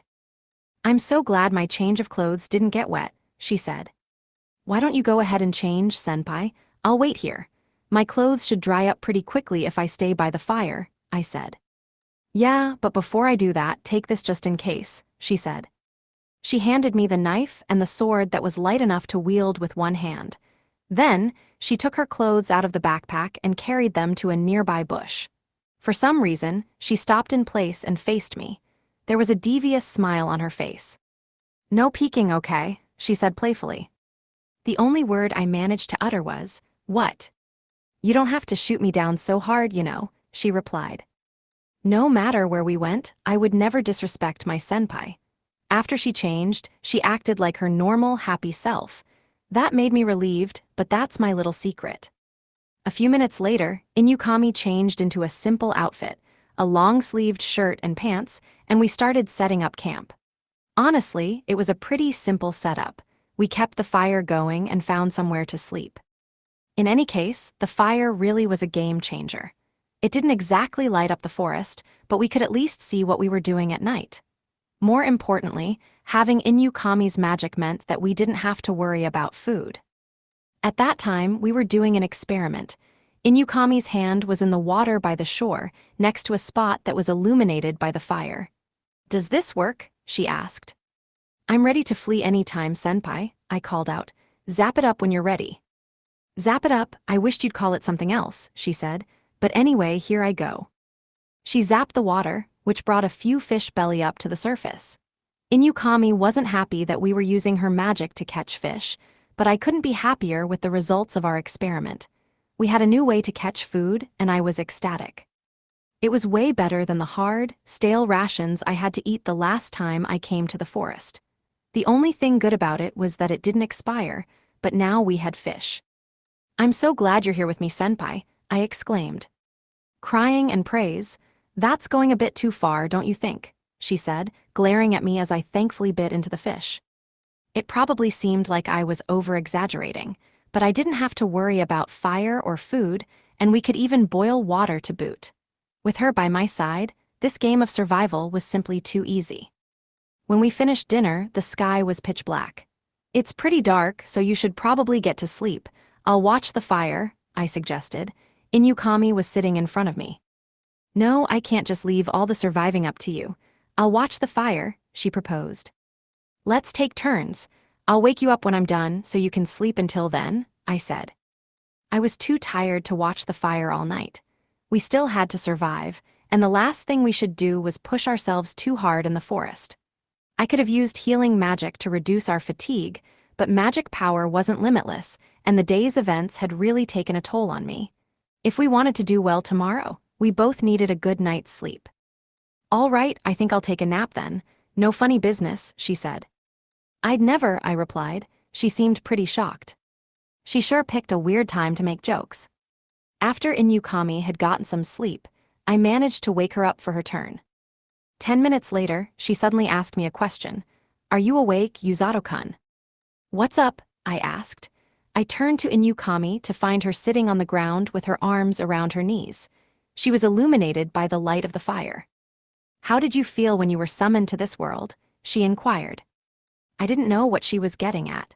Maybe it was just a random question, or maybe something was on her mind. She could have even felt guilty that I was accidentally dragged into the hero summoning. How did I feel? Well, let me see. The captain's training was tough, and every day I had to see the trainees' ugly faces. More importantly, we'll have to fight the Demon Lord's army. It still doesn't feel real, I said. "Do you want to go home?" she asked. I'm not sure," I answered. I wanted to go home, but at the same time I didn't. There was a part of me that didn't want to let go of my new abilities, of the healing magic that I had acquired. But more importantly, I didn't want to leave any of the people I had met in this world. I hadn't been here for long, but my experiences were greater than I'd ever imagined. But that didn't change the fact that I was worried about my family. I was still trying to make up my mind when Inukami replied. "As for me, I don't want to go home," she said, sounding nervous. I didn't know if there was a deeper meaning to her words. "Do you want me to ask why?" I asked. "I do," she said. She sure was blunt when she wanted to be. I sighed. "I think I can imagine why you don't want to go home. You like this world better than Earth, plain and simple. Is that right?" I asked. "Yeah," she replied. Image summary. An anime-style image shows a seated woman with tears in her eyes, while another woman lies on the ground behind her. Inukami was happier and more energetic after she came to this world. She was like a completely different person than the one I imagined her to be back home. I don't feel attached to Earth. My friends and family, they're just transient things that I've already abandoned. I plan to stay in this world. I've been waiting for a chance like this all my life. For a chance to finally be free, she explained. The old Inukami was perfect, the girl who was out of everyone's league. But that perfection was nothing more than a mask that she had abandoned, or at least, that was how I understood it. I was overjoyed when I first came here. You two being here was a bonus. Nothing in this world ties me down. I wouldn't trade this freedom for anything, she stated. I knew that she was happy, but I didn't know that she had decided to never go back. If you don't want to go home, sounds like staying here is for the best, I said. She seemed confused. What? Why are you looking at me like that? Did you really think you were going to disappoint me if you stayed here or something? I asked. Well, no, I just wouldn't be surprised if you were, she responded. I've always loved fantasy worlds. I just don't have as much baggage as you, I replied. I sat up and looked at Inukami, whose eyes almost seemed to be trembling. I've always wanted to change who I am, for the days of monotony to be turned on their head. I'm just like you, senpai, I said. Yuzato-kun, she murmured. She sounded weak, which was very unlike her. The Suzune Inukami I knew was a more dignified girl. It's like I said back at the training grounds. I don't want to slow you and Kazuki down, I said. Right, she replied. Back then, my plan was to just plow through my training, but I'm a member of the rescue team now. I've vowed to protect you and Kazuki and even the people of this country. Do you have a mission, senpai? I asked. I want to protect this country as a hero. No, just as myself. I want to protect the place I belong, she said. So you, me, and Kazuki, let's save the people of Linger Kingdom together. Regardless of what happened on Earth, let's save the kingdom to protect the place we belong, I proposed. Inukami and Kazuki would fight as heroes, and I would heal soldiers as a member of the rescue team. To me, that was ideal. You've gotten a lot stronger, she said. And you've become more open, I said. I absolutely adored you back on Earth. Well, that's certainly honest. You can adore me more if you like, she quipped. You were a picture-perfect senpai back on Earth. You changed after you came here. You even said it yourself, I noted.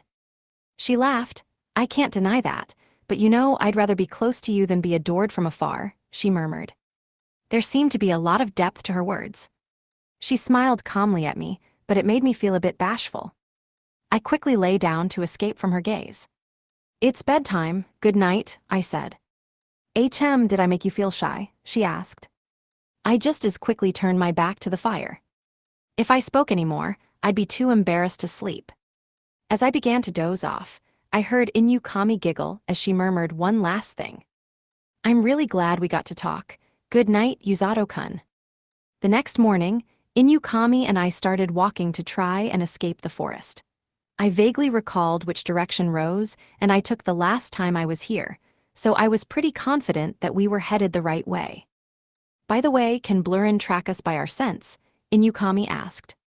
He could have, but then we fell into that river, unfortunately, I explained. I just hope that Glut isn't eating the guards out of house and home. We were walking slowly down the path. There were two reasons for this. The first reason was to tread quietly. We wanted to avoid getting noticed by monsters at all costs. Kyukuru wasn't with me this time, so there was no way to know if there were monsters around. The second reason was to remember where we were going. Since the forest was filled with tall trees, rushing ahead would only make us totally lost. To avoid that, it was vital to take note as we moved through our surroundings. I'd learned this from the books that Rose had forced me to read. Several hours had passed since we started walking the path, but there was still no exit in sight. Suddenly, Inukami spotted something flying through the trees above us. Yuzato-kun up there, she said. I could tell something was wrong. When I looked up, I saw a group of small monsters that looked just like monkeys. Their fur was a dangerous shade of green.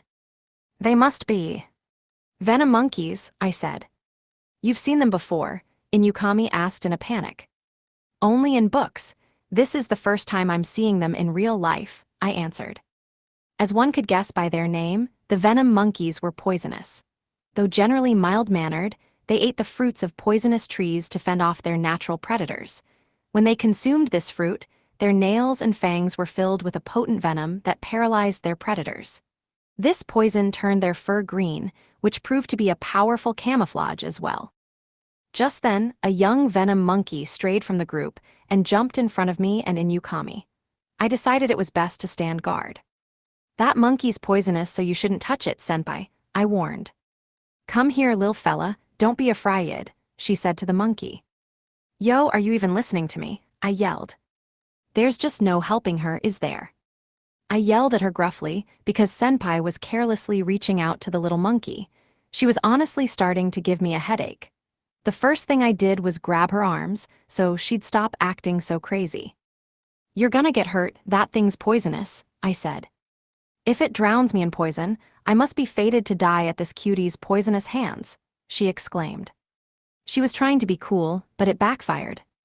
When will you stop saying such ridiculous things? I lamented.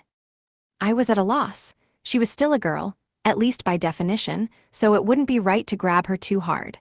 The little monkey stared quizzically at her outstretched hand, which only made Inukami smile smugly at what she interpreted as a friendly reaction. At least until. Who the monkey screamed. It sunk its teeth into Inukami's pointer finger, but she didn't fret.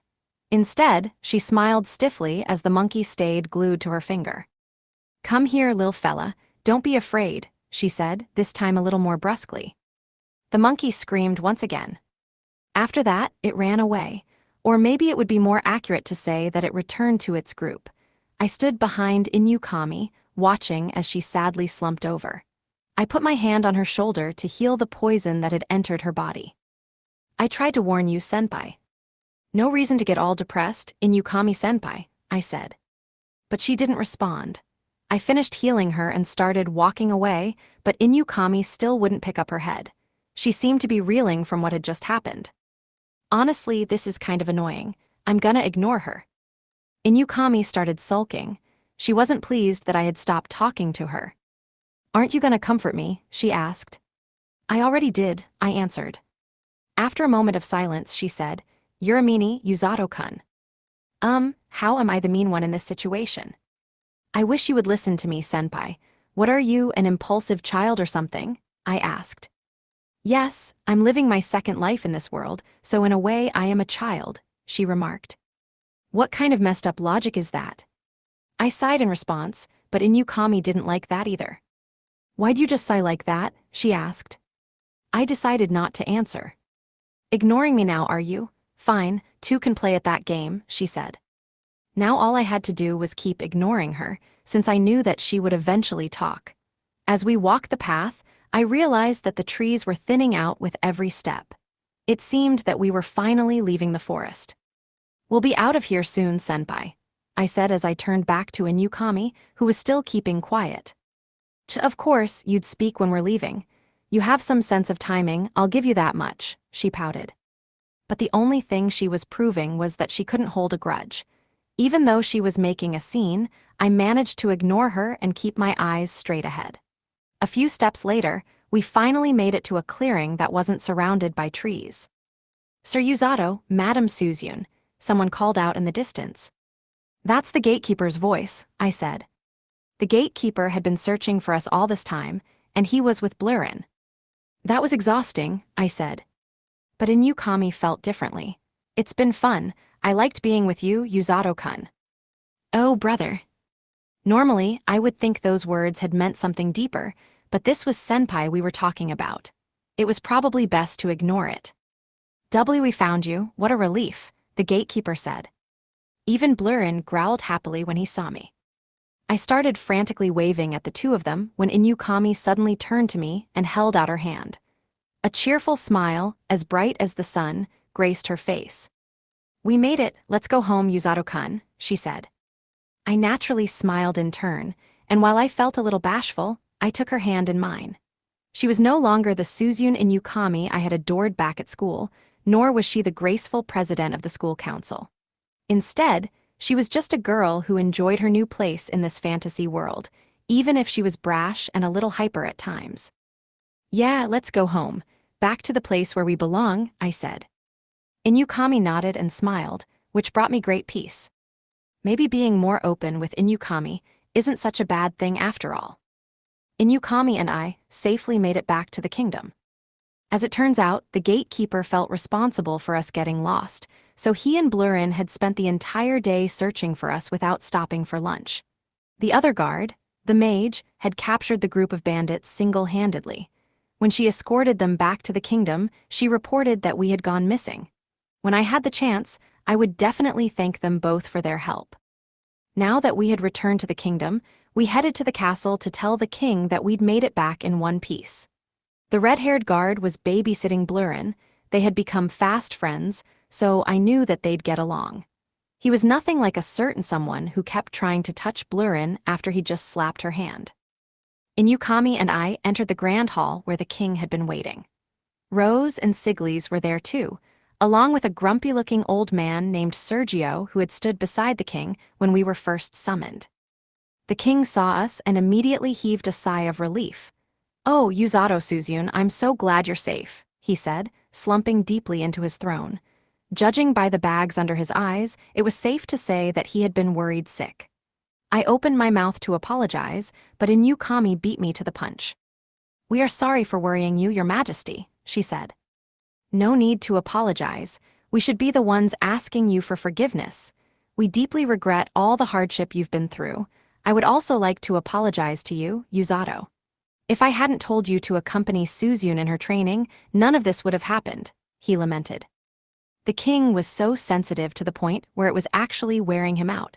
I was a little taken aback by his words. I knew I should say something in response. It's okay, really. It's kinda like, well, I'm already used to this sort of thing," I said. "You are?" the king asked in disbelief. I didn't know what to say. If I told him the truth, it would surely only make matters more complicated. "Oh, it's nothing. I spent a lot of time in the forest in my old world, so I'm just used to the scenery is all," I lied. I see," he replied. Why the hell did I just cover for Rose? Oh no, has she taken control of me to the point where she can control how I feel? I glanced at Rose, who was grinning just as I thought she would be. I had been utterly defeated. Just then, the king posed another question. "By the way, how is your training with the rescue team? Has it been going well?" There it is, the hardest question he could have possibly asked. I had managed to change the subject a second ago, but then I was hit with another hard question. Rose was in the room, so I had to steel myself for what would happen later if I said the wrong thing. "Just great," I stammered. "Why, you don't say. I was worried about you, to be honest. But to hear it's going great makes me truly relieved," he said calmly. My heart hurts so freaking much it's gonna explode.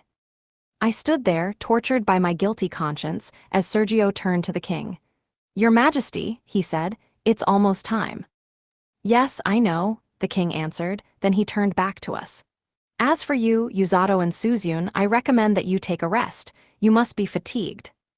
After that, we left the grand hall just as the king said. Rose was acting like her usual self, but for some reason Sergio and Siglis seemed very sullen. Just looking at their faces, I could tell they were relieved we were back, but something else seemed to be bothering them. "Must be my imagination," I murmured. I was fatigued, and the king had totally called it. Inukami didn't look any more tired than she usually did, but deep down she must have been exhausted. We walked side by side for a few minutes, then prepared to head our separate ways. Right before I turned to say goodbye, I heard people shouting out of the blue. "Yuzato, senpai," exclaimed a familiar voice. "Wait up, Kazuki-sama," exclaimed another. A wheezing Kazuki and Celia-sama came running toward us. Kazuki put his hands on his legs and gasped for air. Long time no see," I said hesitantly. "Don't long time no see me. I woke up and you and senpai were suddenly missing. Attacked by monsters, they said. I was so frickin' worried," Kazuki said. "Oh man, we must have really scared Kazuki. I feel bad for making him worry so much." "I'm sorry," I said, and I really meant it. The two girls were having their own private conversation when the princess suddenly looked at Kazuki and giggled. Every move she made simply oozed grace. When Kazuki heard that Suzune-sama was missing, he was so pale that I thought he was going to faint. In fact, he ran away from the castle to look for her, the princess stated. They don't need to know that, Kazuki said bashfully. Inuyukami giggled. Looks like you're just as reckless as us, Kazuki-kun, she jabbed. You're the queen of recklessness, senpai. You even got a little monkey to hate you, I exclaimed. Inuyukami grew flustered. That's you're such a meanie. What little monkey, Yuzato? Asked Kazuki. Well, you see, I started saying, but then she covered my mouth with her hands. Inuyukami? I cried through her fingers. Ignore him, it's nothing, she shouted. Maybe she didn't want the others to know. But in that case, I could just tell Kazuki later when we were alone. Both Kazuki and the princess watched curiously as Inuyukami frantically pushed her hands to my face. The princess looked at me, then Inuyukami, then exchanged glances with Kazuki. They must be really close friends, she said slyly. The princess seemed to have come to a grave misunderstanding, but Kazuki didn't quite know what she'd meant. In other words, I had to object before Inuyukami made the situation even worse. If I didn't clear the air now, the teasing would only balloon over time. To make matters worse, Inuyukami covered my mouth with a smile that was as curved as a crescent moon.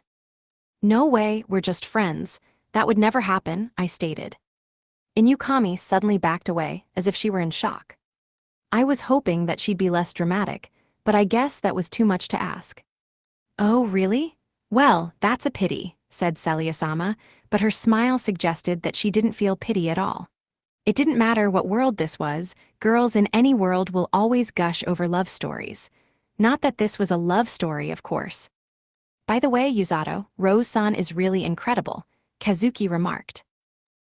Excuse me, I exclaimed. Rose and Kazuki weren't connected in any sense of the word, so hearing him mention her name totally caught me off guard. I trembled in fear as I waited for him to continue his thought. When I went to go look for you guys, Rose-san stopped me at the castle gates. She was the only thing that stood between me and the forest, he explained. She's a strange one, all right, I commented. She treats me and Blurrin like a baby, after all. I was being too hasty, Kazuki continued. If Rose-san hadn't stopped me, I would have caused the country more trouble. I couldn't deny it. If Inuyukami was missing and the only other hero was gone, the country would have flown into a panic. In that respect, Rose had surely done the right thing. What's more, Rose-san really believed in you, Yuzato, Kazuki said. She did, I asked. She said you wouldn't die easily because you're her trainee. She never doubted that you'd come home safely. It was incredible how much she believed in you, he said. Okay, so basically, she didn't think I'd croak on the spot. Maybe I should have been happy that she trusted me, but I just felt conflicted. Either way, I was moved that Kazuki was so kind and pure that he took Rose's words to heart. I looked at him sullenly and put my hands on his shoulders. He looked a bit bewildered, but I said what I felt I needed to say. Never lose that innocence, Kazuki. Don't become tainted like me and Senpai, I said. Okay, I don't really get it, but sure, he nodded, looking confused. Feeling incredibly reassured, I took my hands off his shoulders. I let out a sigh of relief, but then noticed that Inuyukami was glaring at me. I wasn't sure why. You just implied that I'm tainted, she said, looking incredibly unamused. She's not denying it, so I'd say yes. Yes, she is. After Yuzato and Suzune left the grand hall, Rose, Siglis, and Sergio stayed with me in the throne room. Do you know anything about the fall boars that attacked them, Sergio? I asked. Not yet, I don't know what got into them, he answered sullenly. Fall boars lived on in the grasslands, but Yuzato's group had been attacked somewhere else. If this was nothing more than a coincidence, Rose and Siglis, the rescue team captain and the army commander, would have never been summoned. We interrogated the bandits that attacked the heroes beyond the grasslands. They said that there were fewer monsters than usual, but these people encroached upon our land from other countries. They are far from reliable, Sergio stated. I put my hand to my head in dismay. If the bandits are telling the truth, the monsters must have fled from their habitat in the grasslands. Something could have chased them into our country, I responded. The enemy had arrived. War was forthcoming. It was safe to assume that they weren't going to underestimate us like they did in the last battle. Instead, they would launch an all-out attack to seize Linger Kingdom. Sergio broke the silence with a whisper. It must be the Demon Lord's army. Indeed, I said, they have returned. They were invaders whose demons and sinister monsters led the charge on Linger Kingdom. I wanted to avoid all battles if possible, but it was practically inevitable after the previous invasion. Siglis, tell the commanders to ready their armies. Prepare to attack, I ordered. Yes, Your Majesty, as you wish, he answered. Good, I replied. With a bow, Siglis exited the Grand Hall to go ready the army. Next, I glanced over at the woman who was crossing her arms and leaning back against a wall. Rose, I uttered. I know, Your Majesty. You want me to check how the demon army's invasion is going, don't you? She assumed. My apologies, I said. Don't worry about it, she replied. I know I'm the fastest person in the country. I'll go search deep into the grasslands near the border. That sound about right? Yes, I believe that is where they should be. Though I'd much rather they not be there at all, I lamented. There was a road in the grasslands that separated 3 different countries. The first country was Linger Kingdom, the second was a neighboring country, and the third was the Demon Lord's territory, a land teeming with monsters. A great river ran through the country. Right, I'll leave at nightfall, she said. And nightfall, that's dangerous, Madame Rose, Sergio warned, trying to stop her. If the Demon Lord's army was indeed on their way, then hordes of monsters were on their way to our country. However, Rose would kick them out. She used to command an infantry division for the kingdom. She could make any monster turn on their heels. Despite Sergio's warning, Rose started walking away. I blurted out, Rose, won't you lead troops into battle for us again? I knew she would refuse, but I couldn't help making a plea. I don't plan on returning, Your Majesty. I'm not as good as you think, she said. You were the first healer to be entrusted to lead the infantry division, so why do you criticize yourself so harshly? Even after you stepped down from your role, you have saved many lives as captain of the rescue team, have you not? I asked. I'm not being critical, just speaking the truth, she replied. She possessed healing magic that gave her incredible physical abilities, which allowed her to destroy any powerful monster in her path. Her military service was so impressive that the knights still shared stories of her accomplishments, and she was even responsible for improving the reputation of the healers. As much as I wished she would step up to the throne as the lieutenant colonel. It's still bothering you, isn't it? I asked. It is. I can't bring myself to forget. I accept my trainees' deaths. I know I can't bring my boys back to life, but this scar on my right eye just won't let me forget it, she said. When Rose had risen to the rank of lieutenant colonel, she had trained 7 of our most elite troops. They were spirited individuals who weren't easy to train, but all of them respected her as their commander. When her team set out to battle, they always secured an overwhelming victory, no matter how strong the monster or how evil the demon. With numerous achievements under their belts, no one imagined that their unit would suffer their ill-fated defeat. It wasn't your fault, I said. Yes, it was. My sense of pride led them all to their deaths. That's when I learned that no matter how much you train, no matter how incredibly talented and trustworthy you are, once you die, it's over. This scar is punishment for my sins. It won't let me forget what I've done, she said. Her scar meant more to her than I knew. It reminded her of the death of the 7 trainees she'd been entrusted with. Your Majesty, don't throw a gal into a battlefield who can't let go of the dead. I'm a good example of why you shouldn't, she reasoned. She appeared to see the scar on her right eye as a symbol of proof for refusing to return to the army. But it wasn't just an excuse. What had happened must have traumatized her. That's why I made the rescue team. We don't fight. We're just a group that tries to save people's lives, she explained. She had made the rescue team before the Demon Lord's resurrection. Many raised concerns about this incredibly odd organization, but public opinion swiftly changed during the invasion that took place 2 years ago, after the Demon Lord had newly risen. Rose and her elite troops saved many knights at that time, which ultimately led to our victory. There's one more reason why I made the rescue team, she said. What is it? I asked. She stared at me with the one eye she had left. I nearly shuddered when I found myself getting lost in her jade green eye, but I quickly readjusted my gaze to see her as one of our nation's leaders. The rescue team had contributed to our previous victory. Originally, I allowed her to create it, but she had never told me its purpose. I had a feeling that saving soldiers' lives wasn't the biggest reason she'd made it. She trailed off. She covered her right eye with her right hand. Her shoulders suddenly started trembling and her mouth curled into a smile. It was a face she normally never made, and with it came words I never thought I'd hear her say. I want a trainee who won't die on me, she said. A trainee who will never die. That was her wish. Image summary. A black and white illustration shows a king with a fur-lined cloak facing a woman with long hair, both in profile. While I recognized that it wasn't realistic, an image of a certain boy floated to my mind. It was the unlucky boy who got accidentally dragged into the hero summoning. At a glance, the boy was nothing more than an average, kind-hearted, and perhaps unreliable lad. But now this boy had a duty to save the knights of this country. Neither hero nor knight could master the exceptionally powerful offensive magic that Rose sought, and the boy was no different. Considering Rose's past, I could see why Rose saw so much promise in him. But expecting him not to die was just too much to ask. You can't expect people to live forever, I said. That's why we train. I seek healing magic, drills that allow us to do the impossible, and an iron will that won't bend to our enemies.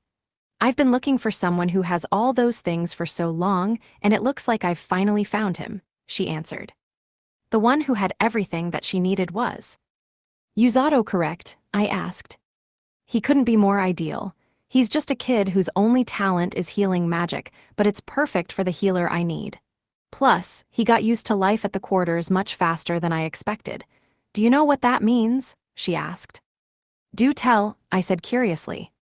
He has survival instincts, adapts to his surroundings, and has the will to live. If I'm being nice about it, this basically means he hates losing more than anything. The downside is that his environment basically shapes who he is, she explained. What do you mean? I inquired. When the training's so tough that he's vomiting blood, he complains, but he'll never stop going. I can scold him all day, but he never breaks down.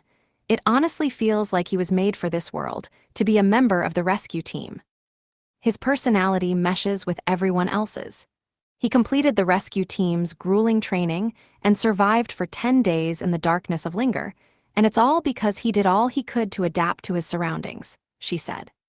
The will to live must have been in his blood. He's everything I need in a healer. And you know, he fights me even though I put him through hell. Never bends to my will. It's almost as if She trailed off. She stopped her sentence short, shook off whatever thought she was having, and frowned once again. A few moments later, she looked up at me with a self-deprecating smile.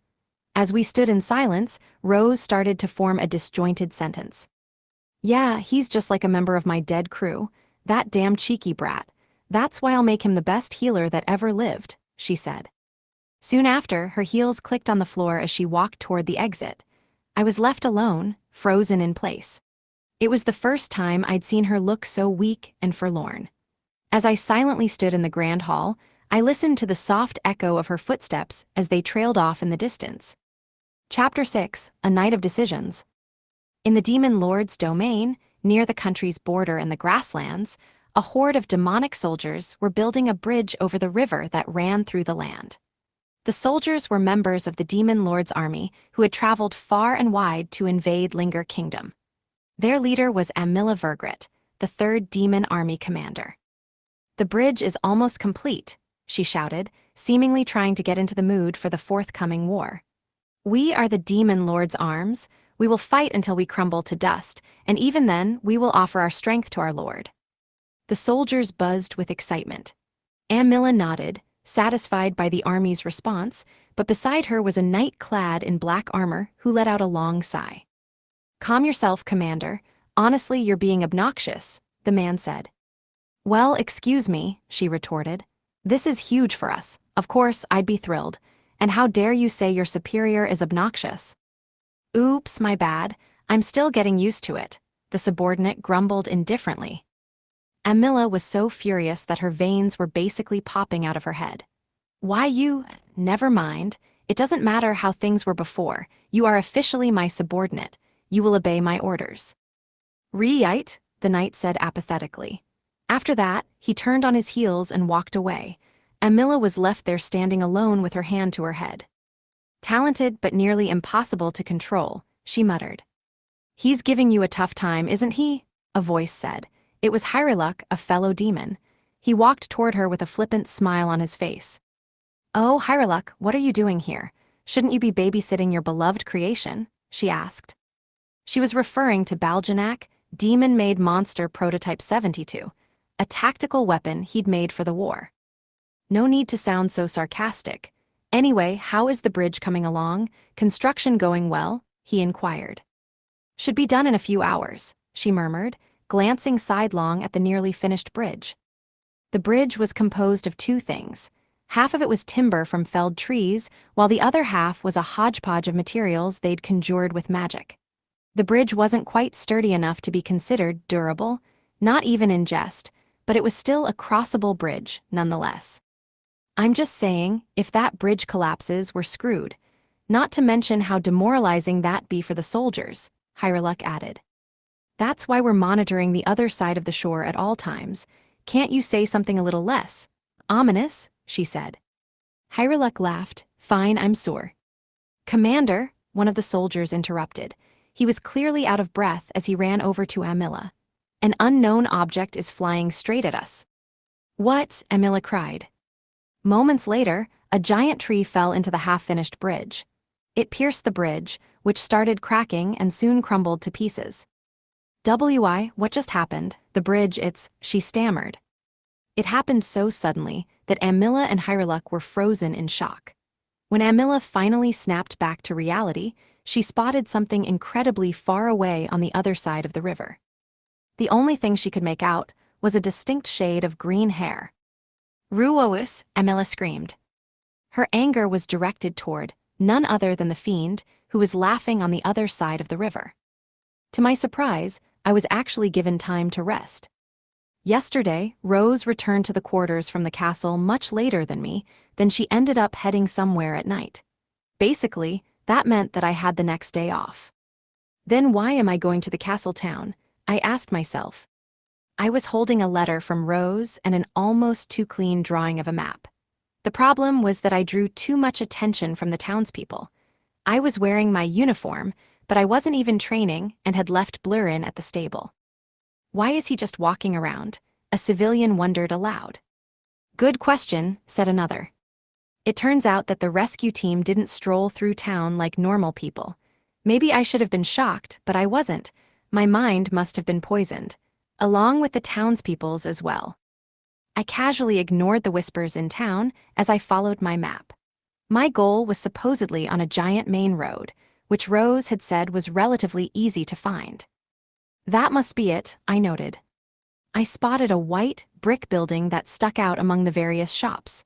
The map was clearly pointing to that building, but I didn't know if that meant that I should go in. On my way to the building, I noticed a familiar set of ears and a tail. A fox beastkin girl was staring at me from about 10 meters away. She definitely caught me off guard. That gaze, it's almost like she's reading my mind. This isn't good. I should probably stay away from that girl. I quickly approached the building, opened the door, and went inside. Upon successfully escaping the girl's gaze, I closed the door behind me and found myself in a room that was surprisingly tidy and reminiscent of the rescue team quarters. I called out to see if someone was there. Hello, I said. Kamiang, replied an energetic voice from the back of the building. A few moments later, a young girl hurried to greet me. She was a little shorter than me and had blonde, semi-short hair. She looked as lively as her voice had suggested. Hello, what business do you have with the Fleur Infirmary today? She asked. Did you just say Fleur? Rose-san wanted me to give you this letter, I said. Oh my gosh, really? The girl exclaimed. If I remembered correctly, Fleur, the healer that wasn't me or Rose, was Orga's last name. It seemed that I'd arrived at his office. I took one more look around the room, then handed the girl Rose's letter. "Thank you very much, and with whom am I speaking?" she squeaked. "I'm Yuzato," I answered. "Yuzato, my big bro told me about an Yuzato. Wait, you're the new trainee," she said. "All right," I replied. She was incredibly energetic, the type of girl I could see myself being friends with on Earth. There was no doubt in my mind that she was Orga's younger sister. "I'm Yuraru Fleur, and I'm 18 years old," she exclaimed. "Oh, I'm 17, I mentioned. "You're 1 year younger than me," she shouted. Her comment was so random that I didn't know what to say. The interesting thing was that she and Orga both told me how old they were when we met. Must be a quirk in their family. "So where's Orga-san?" I asked. "In the back with a patient. Wanna come see?" she offered. I had no idea what kind of healer Orga actually was. Rose was the only healer whose magic I'd seen, so this seemed like a good opportunity to observe. "Only if you don't mind," I replied. "Of course, right this way," she exclaimed. I followed Yuraru to a room in the back of the infirmary. She quietly cracked open the door. "Can't speak too loud," she said. "That wouldn't be good. My brother gets distracted pretty easily." "Okay," I whispered. Yuraru and I peered into the room from the doorway. Being sneaky felt kind of wrong, but with Yuraru there, I was pretty sure that it was okay. From the small opening, I saw Orga standing next to a young boy who was lying down on a bed and a motherly figure who was holding his hand. The child seemed to be suffering from some type of illness. "You see that boy? A few days ago, he got a weird infection that made him super sick. The symptoms were so bad that his mom brought him to our office," she explained. "I see," I replied. Green magic power gathered in the palms of Orga's hands. "Whoa," I whispered. I couldn't help but be impressed. Orga's healing magic was a deep, dark green color that left behind a clear trail. His magic was much more potent than mine. I knew because I used the same magic as him. Orga held his hands over the child's head and chest, which sent a wave of healing magic over his body. Orga's magic was incredibly smooth. It was way out of my league. A few moments later, Orga lowered his hands. "All better," he said. He had instantly healed the child, who quickly sat up in bed. "He's right, Mama, I'm cured," exclaimed the child. "I feel so much better." "Amazing," I whispered. The once bedridden child now seemed to have all the energy in the world. The child's mother bowed profusely to Orga. No matter how flustered he looked, Orga was an expert healer, plain and simple. I could never reproduce carefully crafted magic like his. Image summary. A grayscale image depicts a healer with outstretched hands over a child lying in bed, while two onlookers observe the healing process. After he walked the mother and child outside the building, Orga came back inside with a delighted smile on his face. "Hey, Yuzato-kun, nice to see you." "Same here," I said. "Oh, and sorry for barging in while you were busy." "Not at all, I'm happy you paid us a visit. Did Yuraru-chan do a good job of inviting you in?" Orga asked suspiciously. "Of course I did. Duh. Oh, feel free to sit down, Yuzato-kun. We can stand around and talk, but nothing beats being comfy," Yuraru said. I sat down in a wooden chair. Orga and Yuraru sat down across from me at a table. "Thank you for bringing us a letter from the captain," Orga said. "No problem, I'm glad that I came. I wanted to see this place for myself," I replied. I really meant it when I said I was glad that I came. Having the chance to see Orga's healing magic had made my whole day. Did Rose want to show me his magic? Is that why I'm here? "So tell me, Yuzato-kun, how's everyone on the rescue team doing?" Yuraru asked. "You mean Tong and the others? Same as usual, I guess," I answered, grinning wryly as I answered her random question. "Yeah, I can see that. They're not the types to change quickly, if at all. That's the rescue team for ya," she squeaked. Orga, who was watching our conversation play out, suddenly asked a question of his own. "Next time, why don't you try working here, Yuzato-kun?" All I could muster was a bewildered, "Huh. He'll never say yes to that, big bro. How could he when he's so busy with Rose-san's training?" Yuraru said. Orga chuckled, "Hey, guess you're right." But Orga's offer didn't sound all that bad. I could probably learn a lot just by observing his magic. On the other hand, I really was busy with training. Maybe if I ask Rose, she'll let me study under him for one day.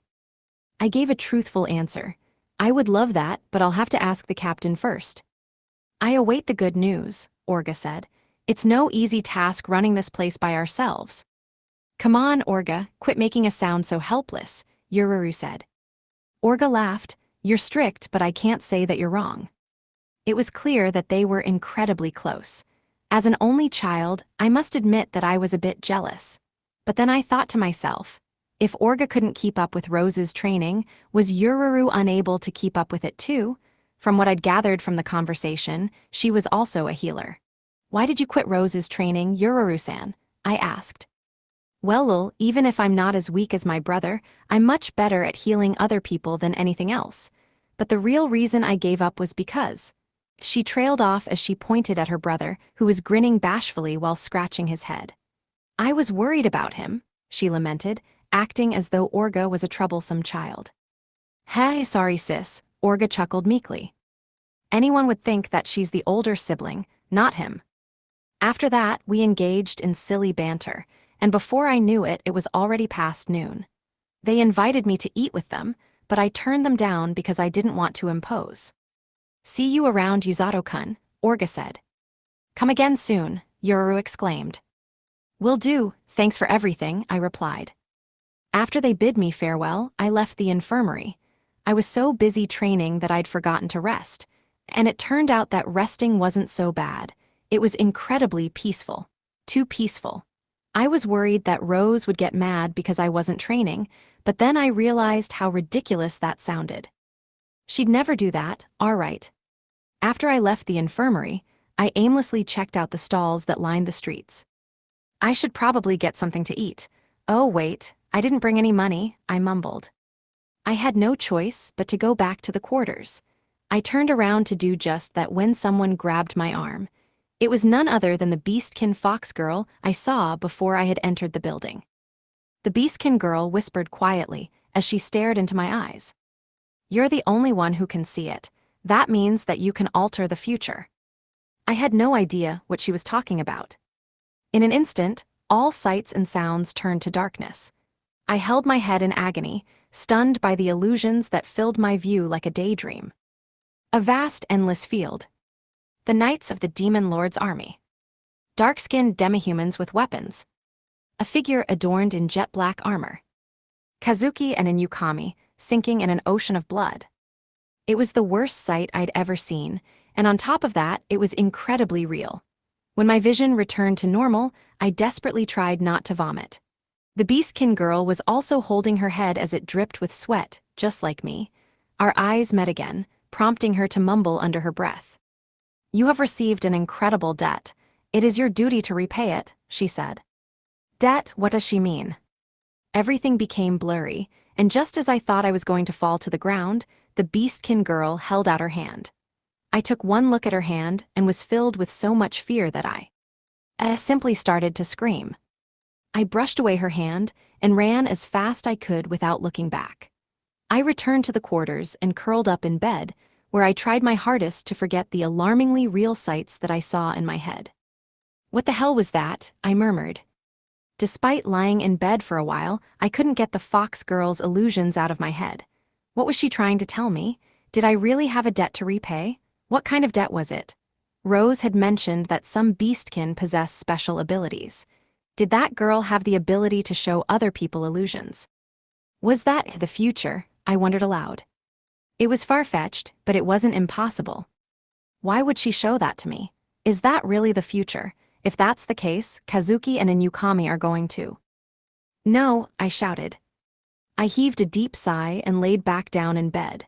Nothing made sense, and it was bugging the hell out of me. Why did I have to be so nervous about a debt that I was being forced to repay? I didn't have answers, so I thought it best to ask the fox directly. Yeah, for now, I'm gonna get a hold of that girl and see what's going on, I said. Now that I'd made my decision, I knew what I had to do next. I was going to be as fast as the wind. Where the hell is that lowly fox? I yelled. The fact that I was having pervy thoughts wasn't because I resented her, or at least, that was what I chose to believe. First, I ran back to the place where the girl grabbed my arm. I was making such an awful face that I probably looked like a depraved freak, but the townspeople didn't seem to notice. Wearing that training outfit basically gave me permission to act like a weirdo. But if I were wearing normal clothes, then they'd really do a double take. "She's not here," I shouted.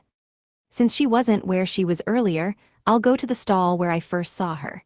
If I can just ask a shopkeeper about her, I'm sure to find her." "It's closed," I shouted again. The store was never open to begin with, yet another failed attempt. After that, it was time to check the alleyways. "It's too big, I don't know where to go," I shouted once more. I felt like a total buffoon. No matter where I looked, the fox girl was nowhere to be found. I asked the civilians about her on the street, but none of them knew a thing. What made matters worse was that they refused to look me in the eyes. Oh well. After searching most of the main road, I went to the last place I could think of. "The door that leads outside the kingdom," I said. But even then, I wasn't expecting to find her. "I haven't seen any fox beastkin around here," said Thomas the gatekeeper.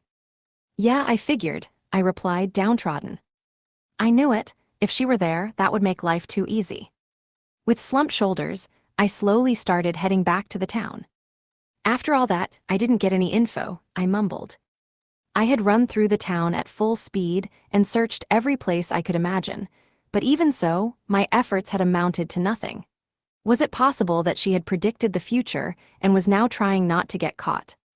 "Stupid stuff like that isn't possible," I mumbled. "What isn't possible?" a voice asked from behind. Without looking, I knew that it was the voice of my fiendish captain, who was already back from wherever she'd been. I shrieked with surprise, then slowly turned around to see Rose. She was covered in dust for some reason. I wasn't sure what to say, but I blurted out something anyway.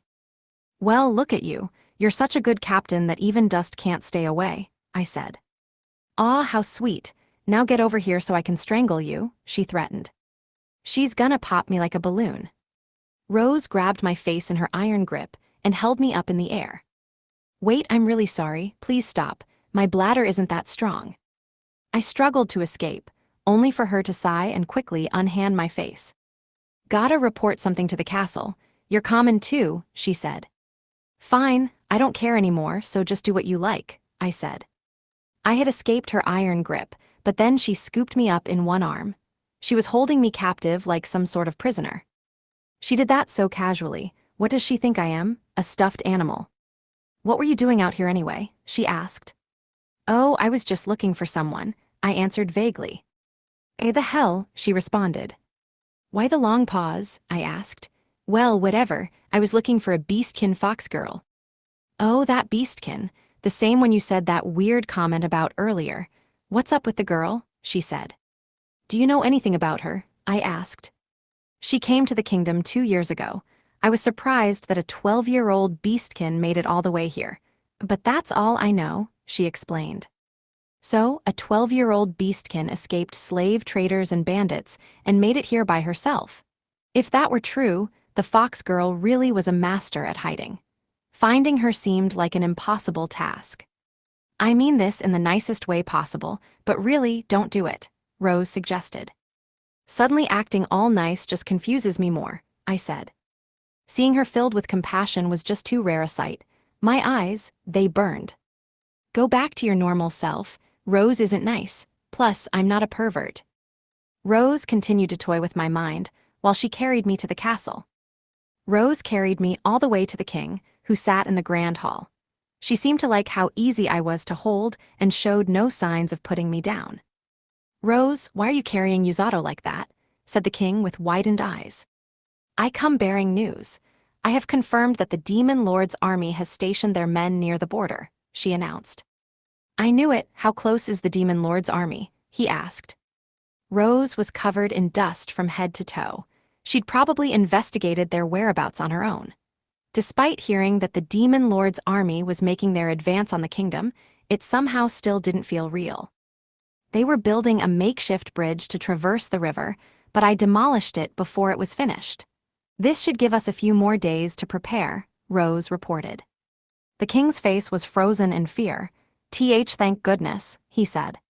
That didn't sound like investigating to me, but either way, she had accomplished an incredible feat. My captain was in a league of her own. Tomorrow, I will tell the citizens about the enemy army's invasion. I thank you for your work today from the bottom of my heart and apologize for putting your life at risk, he said humbly. Don't worry about it, now if you'll excuse me, she said as she walked out of the grand hall. She was still carrying me, so naturally I left the room too. Before the war begins, I've got to warn you about a whole bunch of things, she said. Like what? I asked. Oh, important stuff. I'll tell you when we get back to the quarters, she stated. I couldn't help but wonder what she wanted to say. Captain, I inquired gently. What? She asked. Isn't it about time you put me down? I mentioned. I forgot I was holding you, she answered. It wasn't exactly what I'd wanted to hear. After spending some time in my room, I went to the captain's quarters to go talk to Rose. Her room was on the second floor, all the way in the back. I'd never been there, but I always knew she was there when we weren't training. I knocked on the door. May I come in? It's Yuzato, I said. Enter, she commanded. I went into the room, which was a lot cleaner and more organized than I'd expected. Various books lined the shelves, and there was a stack of documents piled high on her desk. Rose was sitting at that very desk, her elbows resting upon it and her hair seemingly wet. She must have taken a shower to get rid of the dust. Sit, she instructed. I sat in a chair that was awkwardly placed in front of the desk. She was staring right at me, so I found it impossible to relax. Do you remember what role you play on the team? She asked. I go out on the front lines like you and heal the wounded, I answered. Here's the deal. At the start of battle, you and I do not go to the front lines. First, you, me, Orga, and Yururu, the 4 healers, will heal the wounded soldiers that Tong and the others bring to us, she explained. Why don't we start on the front lines? I inquired. When the battle's just starting, there ain't no one to heal. There's too much action on the front lines, and it'd only make us sitting ducks, she said. You've got a point, I admitted. I hadn't thought that far ahead. No one is wounded at the start of a battle. Without people to heal, we just get in the way. I want you to know the most important thing about going to the front lines, she said. What would that be? I asked. I need to hear this just as much as you do, but don't heal the wrong people, she murmured. Do you mean that we shouldn't heal the enemy? I mused. Why is she saying something so obvious? Why would we heal our attackers? No, you idiot, just don't be reckless when you heal, she said. How so? I asked. For example, let's say that one of our men is slightly wounded but keeps fighting. What would happen if you got careless and rushed to heal him? I paused for a second. I'd just get in the way. Exactly, she said. The battlefield is swarming with enemies. You have to decide who needs to be healed, and you've got to do it fast. Now I get it. I can't distract our men when providing support. The strange thing was that Rose seemed different than normal. For some reason, she was being less thorny than usual.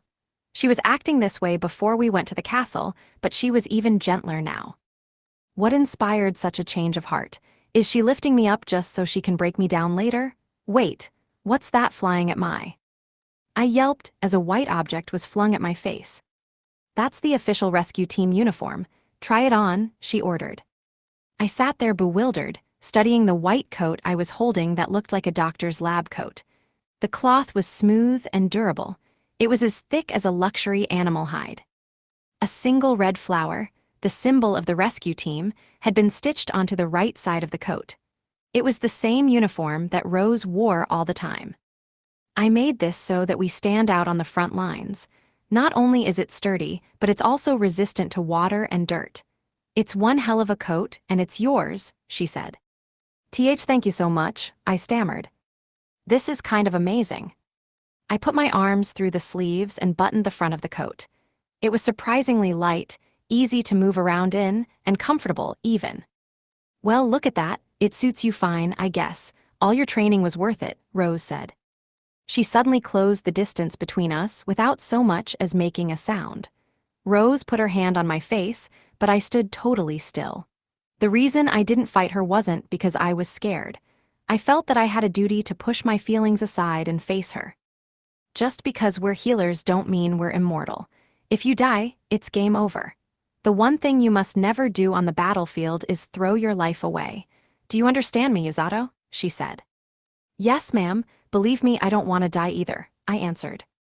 How stupid can you be? She retorted, then flicked my forehead hard. I was so taken aback by the pain that I started to groan, but then she grabbed me by the collar and put her face just a few inches from mine. She held my cheeks in her hands and forced me to look in her eyes. Talk all you want, but I know men who have said the same shit and winded up dead. I know fools who have so many regrets that they wish they would die, she whispered. Captain, I trailed off. I couldn't bring myself to look into her eyes. Her words were as sad as they were deep. Don't take your life for granted, she said. The rescue team can't survive without you, Godamnit. If I see any self-sacrificing crap, I'll beat your ass before the enemy does. Sacrificing myself wasn't something I'd do, but if Kazuki or Inukami were dying, like they were in that vision, I didn't know what I would do. Would I rescue them even if that meant certain death, or would I be so afraid to die that I'd escape by myself? Neither situation was good. Then I'll save everyone, including myself, I stated. Think you can do that, punk? She inquired. You're the one who told me to speak my ideals, Captain, I replied.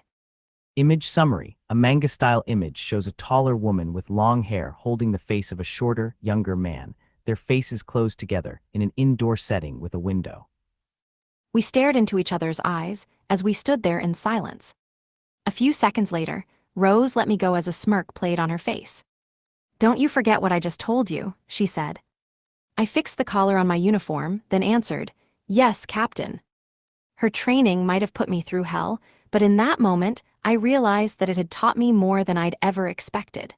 I was proud to be a member of Rose's rescue team, but I could never tell her because it was just too embarrassing. Anyway, she's gonna hate this, but your training's probably gonna kill me before the enemy gets to me anyway, I said. Shut up, she snapped. The next thing I knew, she headbutted me so hard that I was seeing stars. As I slipped out of consciousness from the sheer force, I saw Rose touching the scar over her eye, and for some reason she was smiling. When I opened my eyes, I found myself in my bed. I knew it, I said. Rose is the worst. After that, I thought I heard someone yell. Tong was the only one in the room, snoring in the bed next to me, so I figured I was imaging things. The uniform Rose had given me was hanging on the wall. Who brought me to my bed? Did Rose do that? Did she headbutt me because she was embarrassed? Wait a sec. Did I hear someone screaming just now? I wondered. You Yuzutuo, someone yelled. The voice was coming from outside my window. But I'm on the second floor. There's no way someone would be all the way up. Over here, the person said. Kazuki, I exclaimed. My voice slipped into falsetto. I glanced outside to find Kazuki dangling from the window's handle. Despite not knowing why he was there, I put on my shoes and went out the window. Why are you going down? He exclaimed.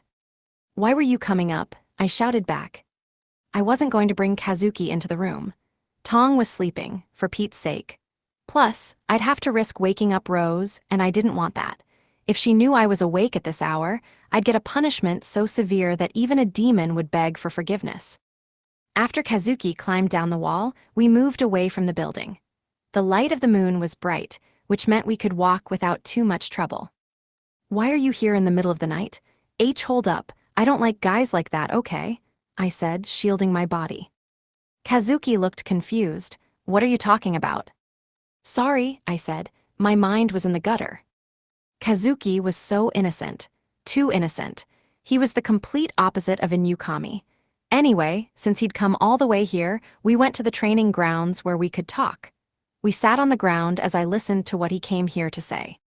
The king just informed me that the war against the Demon Lord's army is about to begin, Kazuki said. Oh right, I replied. The king was quicker than I'd expected. I couldn't imagine Inukami's reaction, but I totally understood why Kazuki was anxious. Senpai was a little taken aback, but it didn't take her long to return to her normal, happy self. Me, on the other hand, I can't stop thinking about the war. Keeps me up at night, you know? And before I knew it, I ran all this way from the castle, Kazuki said. I didn't know what to say. I ran away, Yuzato, he trailed off. He turned to me as his face gleamed in the moonlight. He normally looked like a dashing young man, but now there was a hint of meekness in his eyes. Fighting scares me, he admitted. How could it not? Before this, we were just average high schoolers on Earth. I left the kingdom the other day and saw my first monster. I was really, really scared. I almost thought I was gonna fall to my knees, he said. I kept listening. After I vanquished the monster that desperately struggled against my attacks, I realized that I was naive when it came to this world, he explained. He was incredibly sensitive, whereas Inukami was not. Inukami had accepted this world as her own, but Kazuki was overthinking things to the point of distress.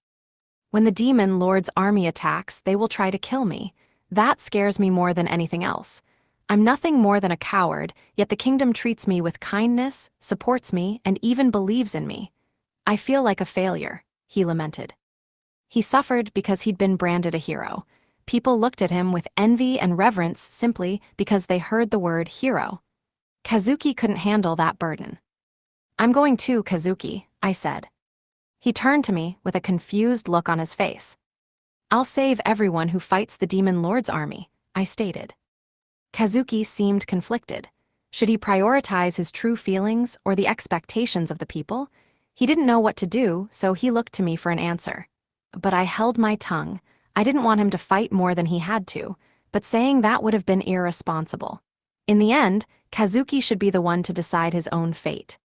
Aren't you scared? He asked. Of course, more scared than you think, but I've already made my decision, I said. You've already decided. Are you sure? You might die.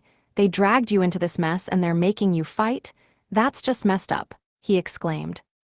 When we were first summoned, Inukami thought that I would hold a grudge after being dragged into this world. It sounded like Kazuki felt somewhat guilty about this as well. Honestly, they didn't need to worry about me so much. A lot's happened since I came here, I mentioned. Kazuki listened intently. It's been rough, but I've met so many people who accepted me even though I was brought here by accident. I wouldn't be where I am now without them. They've done so much for me. I want to support them in any way that I can, I said. That was why I would enter the battle, as a member of the rescue team.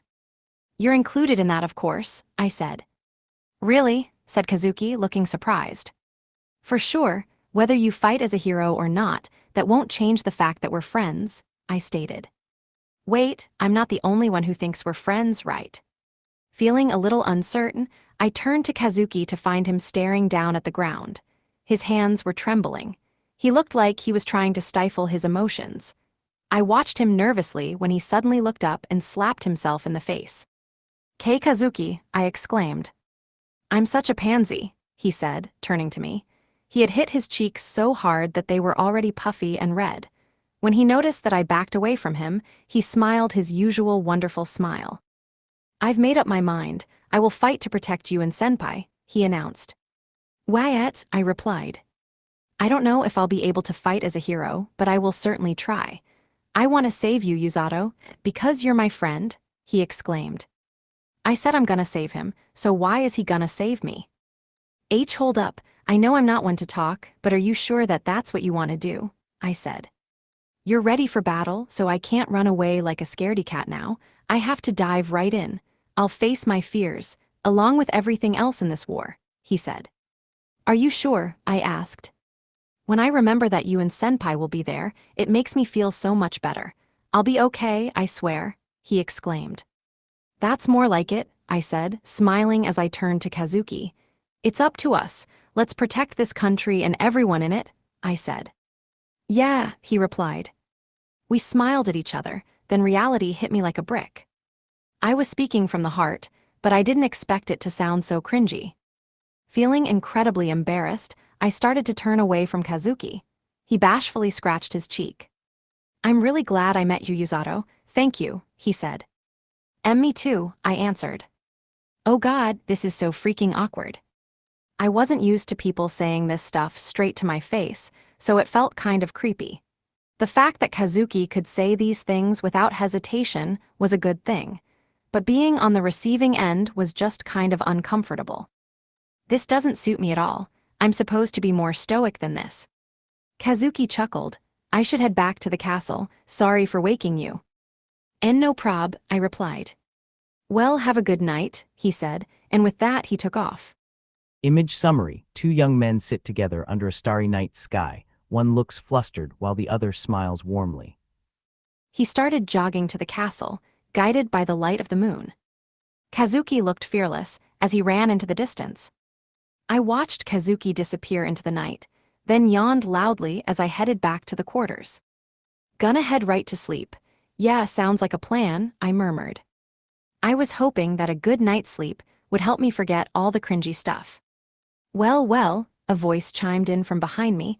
I guess that's what friendship between guys is really like. Almost brought a tear to my eye. I knew who it was, so I didn't bother turning around. Sorry, can't we talk tomorrow, senpai? I'm tired, I said. Hey, what's with that reaction? Aren't you supposed to shout, what are you doing here, Suzune senpai? Yeah, I just call you senpai, not Suzune senpai. Anyway, I'm sure you noticed that Kazuki was acting strangely, I said. Was she really there the whole time? She should have shown herself at the start. Well, I guess she was being considerate in her own twisted way. What's this? Why are you being so stoic, Yuzato-kun? Are you angry at me? Tell me why and I'll fix it right away, she pleaded. Why do you sound so desperate? And shouldn't you be getting back to the castle, senpai? I inquired. Keep being so cold and you might make me cry, she said. Funny, I said flatly. I couldn't imagine her crying. If she actually cried, I'd consider prostrating on the ground and begging her for forgiveness. But it seemed that she was too busy saying she'd cry to actually do it.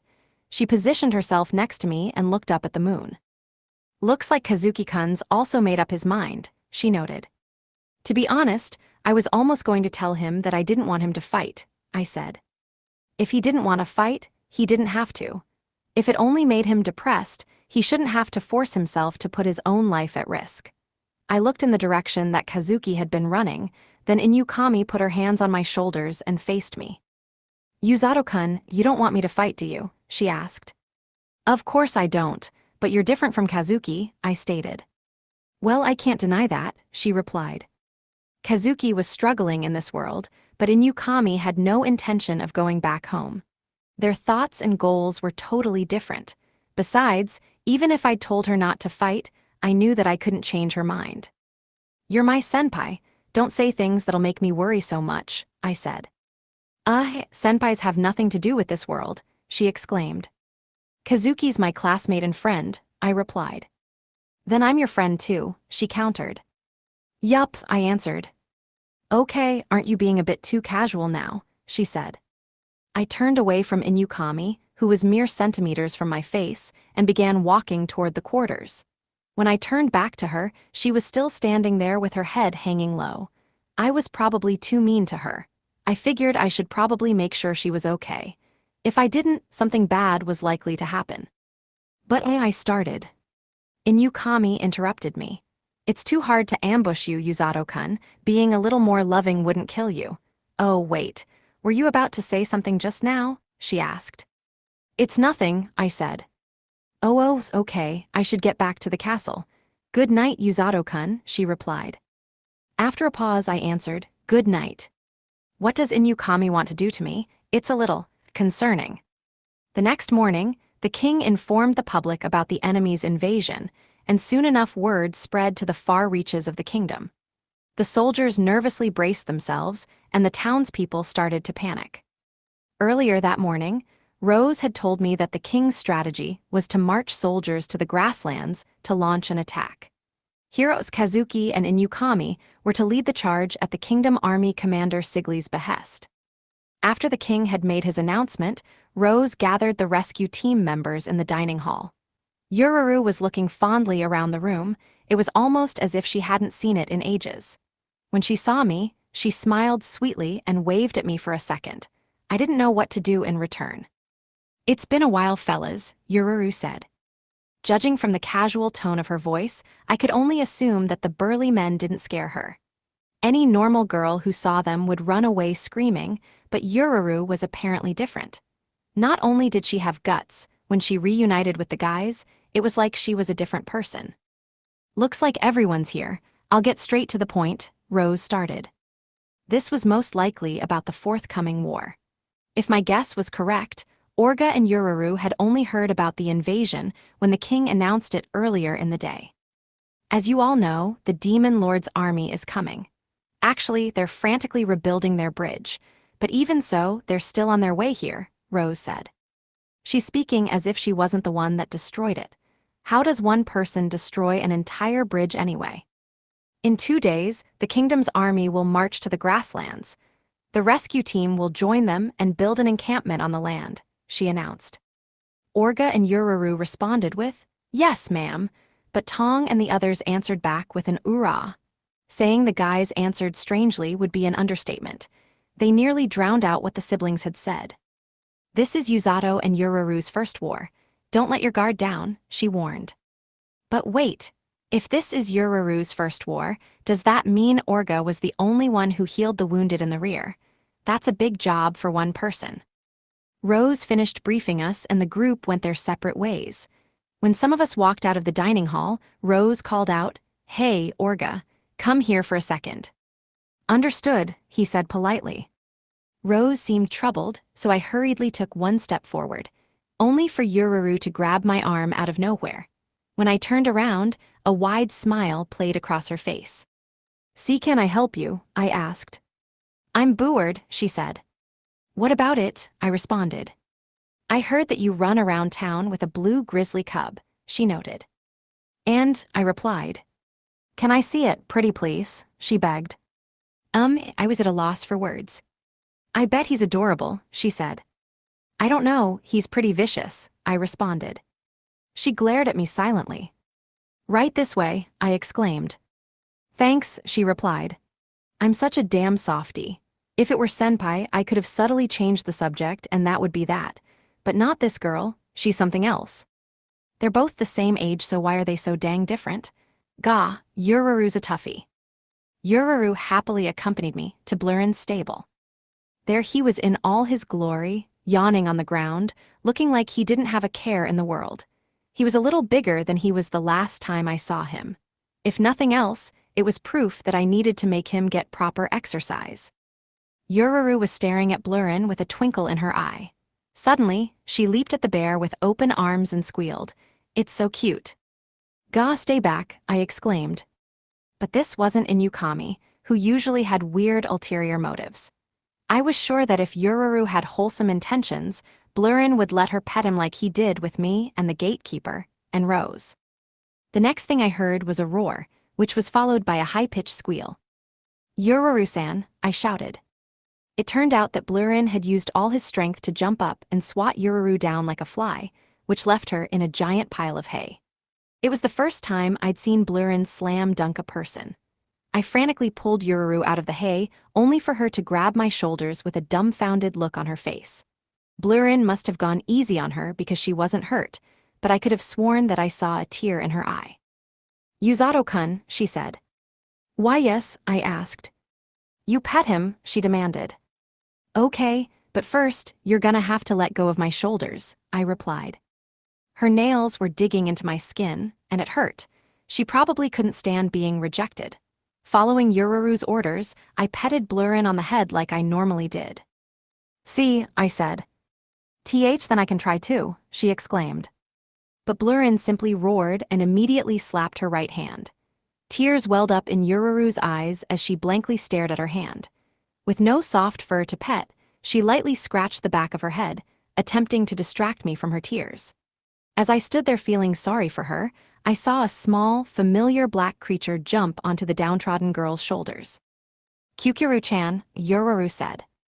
The rabbit squeaked in response. It was Kyukuru, Rose's loyal pet, the monster who toyed with my pure boyish heart. Surprised by this unexpected appearance, Ururu looked at the rabbit and smiled. "Are you comforting me?" Ururu said. She tried to rub her cheek against the rabbit, thank. But Kyukuru quickly jumped from Ururu's shoulder to mine. "Oh," Ururu said. I was petting Blurren with my right hand, I had Kyukuru on my left shoulder, and in front of me was Ururu, whose jaw had basically dropped to the floor. Silence pervaded the area. Both animals happily started cooing, but they really should have shut up. Waterworks were bound to start any second. I hurriedly wrapped both hands around the rabbit and thrust it toward Yururu. When I saw that she was holding it, I let out a sigh of relief and tried to get the heck out of the stable. Why yeah, Blurrin's kinda cranky today. Anyway, let's head outside, I said. Without responding, Yururu silently left the stable with Kukuru in hand. I started walking toward the quarters because silent Yururu was freaking me out. She was acting totally different than she did at the stable. Hey Yuzato-kun, she said. Eek, I said, my voice cracking. I mean yeah. Rose-san is scary, she stated. Isn't that blatantly obvious? I countered. Ooh, look who's got a sharp tongue. Anyway, when we first joined the rescue team, she really monitored our training. It was kind of obsessive, she explained. In what way? I asked. She was super strict. The rescue team was still very new back then, but the training was so harsh that most people would escape because they just couldn't take it, she said. It wasn't hard to imagine. Before I grew thicker skin, Rose's exercises were mentally and physically draining. It was only natural that people would flee if they couldn't keep up. Why did you and your brother join the rescue team? I inquired. Because Rose invited us. We ended up only providing support, but in the beginning, she was our direct superior. To be honest, that made me so happy, she said. Happy, huh? I never would have guessed. Things must have gone downhill from there. But I just didn't have what it takes. Sure, there were times where I couldn't keep up with my brother, but it mainly didn't work out because I was scared of Rose, she admitted. And she's still as scary as ever, I joked. That may be true, but she was much scarier then. In fact, nowadays Rose-san actually looks kinda happy, she said. Why is she happy? Is it because I'm a new sandbag that she can beat silly? That doesn't make me happy, but I can only speak for myself. I think she believes in you, Yuzato-kun, she continued. Believes in me? Come on, that's taking it a little too far, I smirked. No, I mean it, she said with a serious look on her face. Don't hate her, Yuzato-kun. As scary as she is, she's a really good person. It was the same thing that Orga had said to me the other day. It surprised me that both siblings relayed the same message, but either way my response was the same. Believe me, I never hated her and I never will, I answered. Yururu smiled in response, but I didn't know why. We kept talking until we arrived at the entrance to the quarters. She put Kukuru down at the entrance and faced me. You know what I think, Yuzato-kun? I think her feelings are easily hurt, she said. Yeah, right, I answered. Yururu laughed. I wouldn't be so sure, really. What does she mean by easily hurt? Most of the time that lady's freaking unhinged. She's been kinda nice recently, but she's usually not like that at all, I exclaimed. Hey, Yuzato-kun, Yururu started. But I was ready to rant. You have no idea how much I went through when she threw me into the forest. I mean, it was kind of cool that she never left, but that's that, and this is another matter entirely. I seriously thought I was going to die, and when she told me that she's 25, I was shocked. She looks so much older than that, I shouted. My deepest apologies, Yuzato-kun, Yururu whispered. I had no idea why she was apologizing until. I was in so much pain I was screaming. Like to run your mouth, Donsha. You won't be talkin' when I'm done with you, said a voice. At that moment, Rose sunk her fingers into my skull and lifted me off the ground by my head, which left me writhing in pain. I caught a glimpse of Rose, who apparently had been standing behind me, with Kukuru sitting on her shoulder.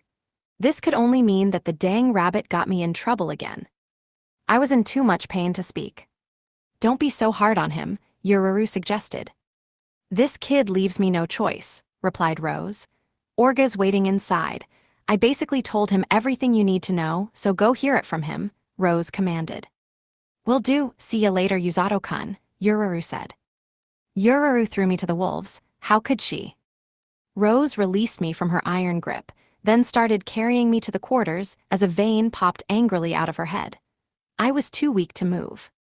She acts like I'm so easy to carry. Well, whatever. She can do whatever she wants. Chapter 7. As a member of the rescue team. Everyone on the rescue team was riding a horse-drawn carriage to the grasslands. I sat next to Rose as she steered the horses, while Orga and Yururu sat inside the carriage with the other scary-looking team members. The Knights of Linger Kingdom marched in a line in front of the carriage. Why am I sitting next to you, Captain?" I asked. "Only 'cause there's no room inside. Or did you want to be the only one walkin'?" She smirked. "Not really," I answered. Sitting in that cramped carriage with the guys would have been awkward, but dealing with a dead silent Rose wasn't fun either. I would have gone mad if I had to sit in silence for hours, so I decided to ask her a question that had been on my mind. "This is your second time fighting the Demon Lord's army, right, Captain? What are demons like in general?" "All I know is that they're different from humans," I said. "Demons are demihumans who have twisted horns on their heads. They look similar to humans, but they typically outmatch us in strength and magic power," she explained. "Did you just say horns?" I inquired. "Like the horns of the devil." "Why you scared?" she said. "Nah, I know someone who's scarier, so I'll be okay." Rose scoffed. "The kid's got a comment for everything." I can see why she views me as a kid, since she's an old hag and all.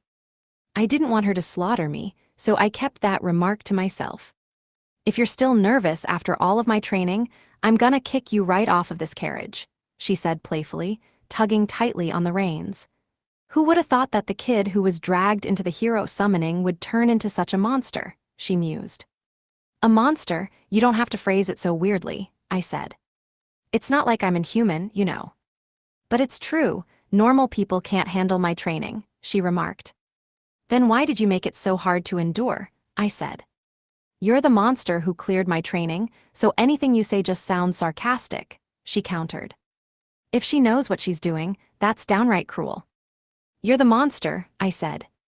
"Excuse me." "Sorry, I didn't mean it." She wouldn't even let me talk back. I felt really pathetic. One evil glare had me apologizing to Rose. "Well, in any case, I'm glad I found you when I did," she replied. "Wait, really?" "What? Why do you look so surprised?" she asked. "I didn't expect that at all," I said honestly. I never thought she'd say that she's glad that we met. "You have no idea how special you are," she responded. "What do you mean?" "There aren't any healers like me in this world. I can train the healers in the carriage all I want, but nothing would change." She was right. No matter how hard Orga and Ururu trained, they could never become a healer like Rose. Was she saying that I was like her, which is why I was special? I didn't really know how to feel. "Imagine if there were a whole bunch of people who were just like me," she said. "That would surely be the end of the world." She karate chopped me in the stomach so fast that I had no time to react.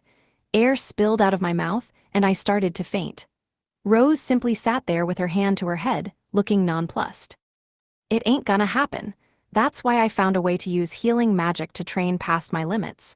You and me are the only ones who can do it," she said. I wheezed in pain as I cast healing magic on my stomach. Makes sense.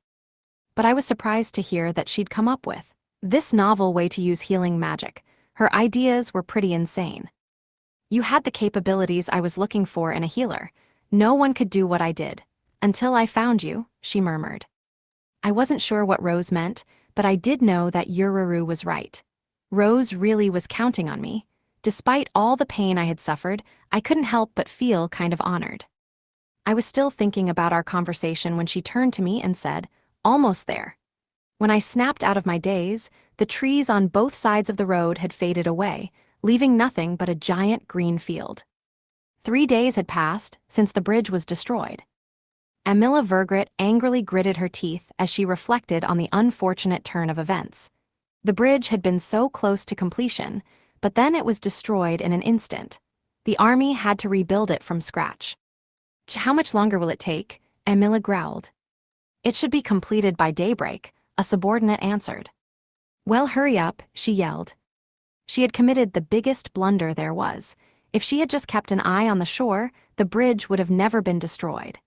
Amila was angry at herself for making such a rookie mistake.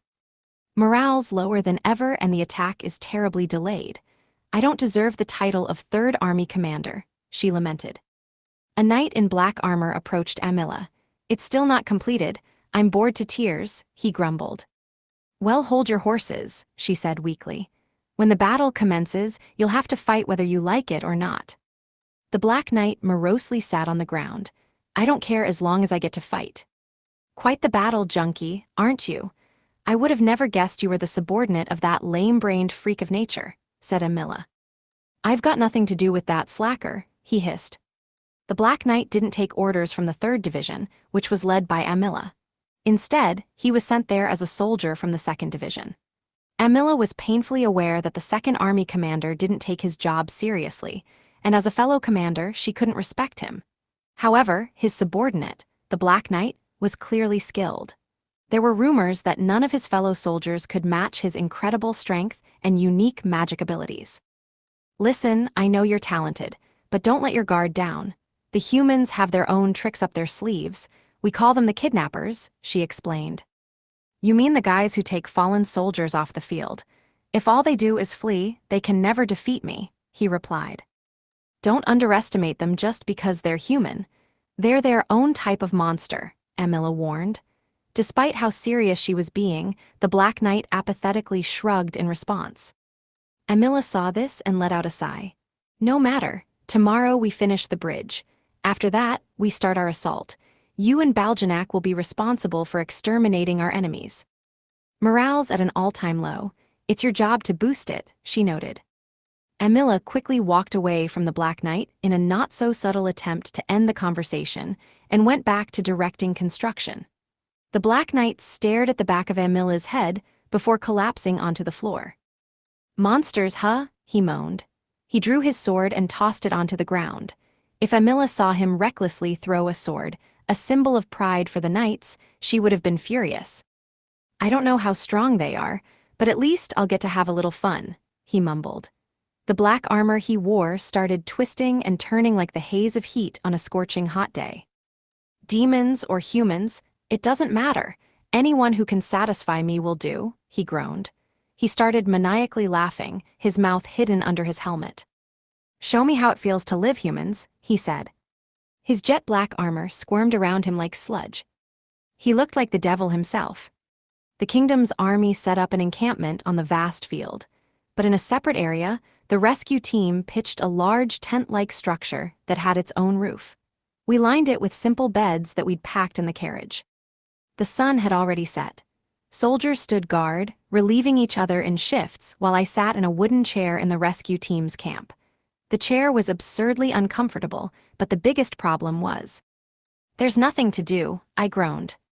Rose was with Sigley's, and the siblings had left to talk with the soldiers. On top of that, Tong's group was already asleep. The Demon Lord's army might be here any minute, so how in the world are they sleeping like babies? Resting helps us fight better, they say. Sounds pretty bogus to me. Rose had also told me to rest, but I wasn't sure if I should.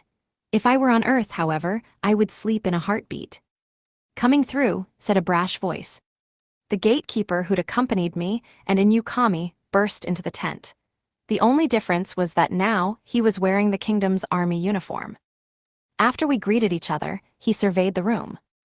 Glad to see you, Sir Yuzato. Where are the others? He asked. They're out at the moment. The captain should be back pretty soon, I said.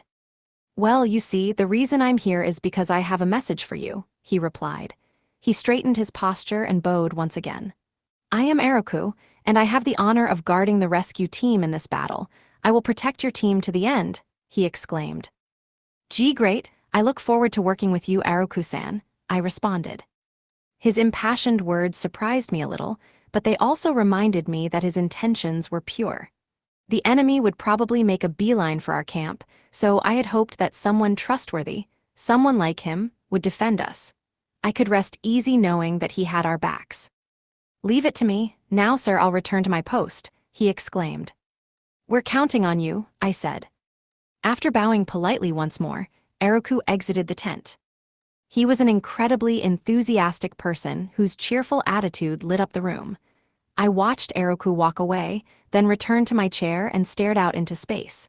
Just then, a girl entered the tent. She had long, beautiful black hair that swayed as she walked. It was none other than Inukami, who approached me with a smile. How's it going, Yuzato-kun? She said. She wore gleaming silver armor. It looked fairly light and easy to move in. Inukami proudly puffed out her chest when she noticed that I was looking at her. Oh, it's, well, should I tell you? Wanna know what it is? She giggled. Not really, I said honestly. Sure you do, so listen up, I'll explain it just for you, she exclaimed. She's gonna tell me, whether I like it or not. Support magic has been cast on this armor. It specifically bolsters my lightning magic. Not only that, but it's so flexible that I forget that it's there. It's amazing, she shouted. You like it, I responded. Oh, absolutely, she said. She's beyond easy to read. She's like a child who's proud of her new toy. I mean in the sense that it's kind of annoying. You're not very girly, senpai, I noted. What the? You've got some nerve saying that to a girl, she said. Well, you're the only girl I know who's happy to have her own armor, I replied. That's not true, Yuzato-kun. I like cute things and don't you forget it. In fact, I used to have a cactus in my room back on Earth, she said. Does owning a cactus really make someone girly? I glared at senpai for a few seconds, until she awkwardly averted her eyes. She suddenly started pointing at me. Yeah, well, you're the one who stole everything that made me feel better, she shouted. What I did, I said. Now she's just trying to pick a fight. That's why you've got to make me feel better yourself, she reasoned. Sorry, I have no idea what you're talking about. That makes no sense, I replied. She started inching toward me. It creeped me out, so I slowly rose out of my chair. You're stubborn, Yuzato-kun, but I'm not gonna give up, she announced. I never gave you a reason to try in the first place, I responded. She giggled. I know what this is. This is your way of hiding your embarrassment, of pretending you're more aloof than you are, she exclaimed. Inukami was acting really strange. She was even going cross-eyed. Calm down, senpai. You're being weird, I said. No, I'm not, she countered. Are you okay? I asked. Crap, she's really gone off the deep end. Inukami was a regular high school girl back on Earth. She was trying to be brave, but deep down she was probably scared. The pressure from the war must have made her unstable. Maybe that was why she was acting so manic. Just hear me out. When you resist me, it just makes me want you even more. It makes me want to flirt and be flirted with, so let's do it, she cried. Actually, I was wrong, I said. You were always a weirdo. By getting closer, does she mean? I get it already, so let's just stop it right here. People are supposed to talk to each other. Why don't we have a normal, two-way conversation? I asked, trembling. I slowly started backing away. After what I just said, I was sure that she would calm down and talk to me normally. She looked like she was considering my proposition, but then. Sometimes we have to do manual labor, she said ominously. This happens to be one of those times. Kazuki, he yelp, I shouted. If you can hear me, Kazuki, my best friend in the world, I need you to save me. Just then, Kazuki burst into the tent. He was wearing thick armor, unlike Inukami, and looked truly concerned. What's wrong, Yuzato? Kazuki shouted. You came, I exclaimed. I couldn't believe how fast he'd arrived. When Kazuki spotted Inukami, he started pointing at her. So that's where you are, senpai. I was looking all over for you. Sigli-san wants to have a tactical meeting. Let's go, he explained. Don't worry, I'll be there as soon as Yuzato-kun falls into the palm of my hand, she answered. What do you mean? Kazuki asked nervously. You two have deepened your relationship. That's what I'm talking about, she said. Sorry, but please stop talking nonsense. We don't know what that means. Kazuki looked at her like she had 20 heads. Inukami-senpai's going insane. Take her away, Kazuki, I shouted. I don't know what's going on, but I believe you, Yuzato, he cried. Kazuki locked her in a full Nelson and began dragging her out of the tent. I knew it. It's you. You're stopping me from getting close to Yuzato-kun. You made sure that you guys became better friends only to leave your senpai out in the cold. That's so underhanded, Kazuki-kun, she growled. Image summary. A monochrome image depicts a woman in armor with star-shaped eyes being restrained in a full Nelson by a man, as another man looks on with a distressed expression. What are you talking about? Kazuki asked. I feel the same way, Kazuki. I have no idea what she is saying. Let me go, she yelled. See you later, Yuzato, Kazuki called out. Seriously, thank you so much, I called back. Inukami left the tent like a tornado, nearly destroying everything in her path. She wasn't a bad person, and we definitely got along, so overall I was glad we were friends. But why me? I didn't know why she liked me. If this were a dating sim, I had no recollection of picking her route. I didn't have the social skills or swag to make a girl swoon in the first place. I don't get it, I whispered. But I really didn't have time to think about romance.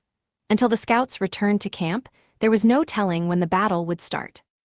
I've just gotta brace myself before then, I said. The next morning, I found myself gazing at the vast field. My right hand trembled as I reached for the sword that King Lloyd had given to me. It's okay, I said quietly. I was trying to calm myself down. The battle would start as soon as the enemy's shadow fell on the land. Me and Senpai were heroes, and our job was to blast enemy soldiers with magic, to create a path to the demon commander with our allies, and to hopefully put the demon lord's reign to an end. I wasn't sure it was possible, but we had to try. Don't overexert yourself, Kazuki-kun, said Senpai, standing next to me as she uttered those caring words. I'll be okay, no need to worry about me, I said. You say that, but she trailed off. You're the nervous one, Senpai. So nervous, in fact, that you tried distracting yourself in the tent with Yuzato, I retorted. She angrily pursed her lips and looked away as if I'd hit the nail on the head. I'd never seen her make that face back on Earth. We spent a lot of time working together on the student council, so I knew her well. At the very least, she'd never act so vulnerable in front of a total stranger. You know people pretty well. Of course, I feel nervous. But honestly, it's also kind of exciting, she admitted. I knew what she meant. Wielding sturdy armor and a sword, I would take to the front lines, which would instantly etch me into this world's history as a hero. In that sense, I could see why Inukami was excited. But in my case, I'm fighting for a different reason, Senpai, I said. The reason I was fighting wasn't for fame or recognition. It was to save my dear friends Yuzato and Inukami. She chuckled, I bet, but this is just who I am. You're a lot different than you were back home, Senpai, I replied. It's true, but the old Inukami is dead. Despite that, Yuzato has always stuck by my side. I now know what path I want to take in my life, she stated. Something must have happened between Inukami and Yuzato while I wasn't around. I looked curiously at Inukami. Back when we went missing, actually, never mind.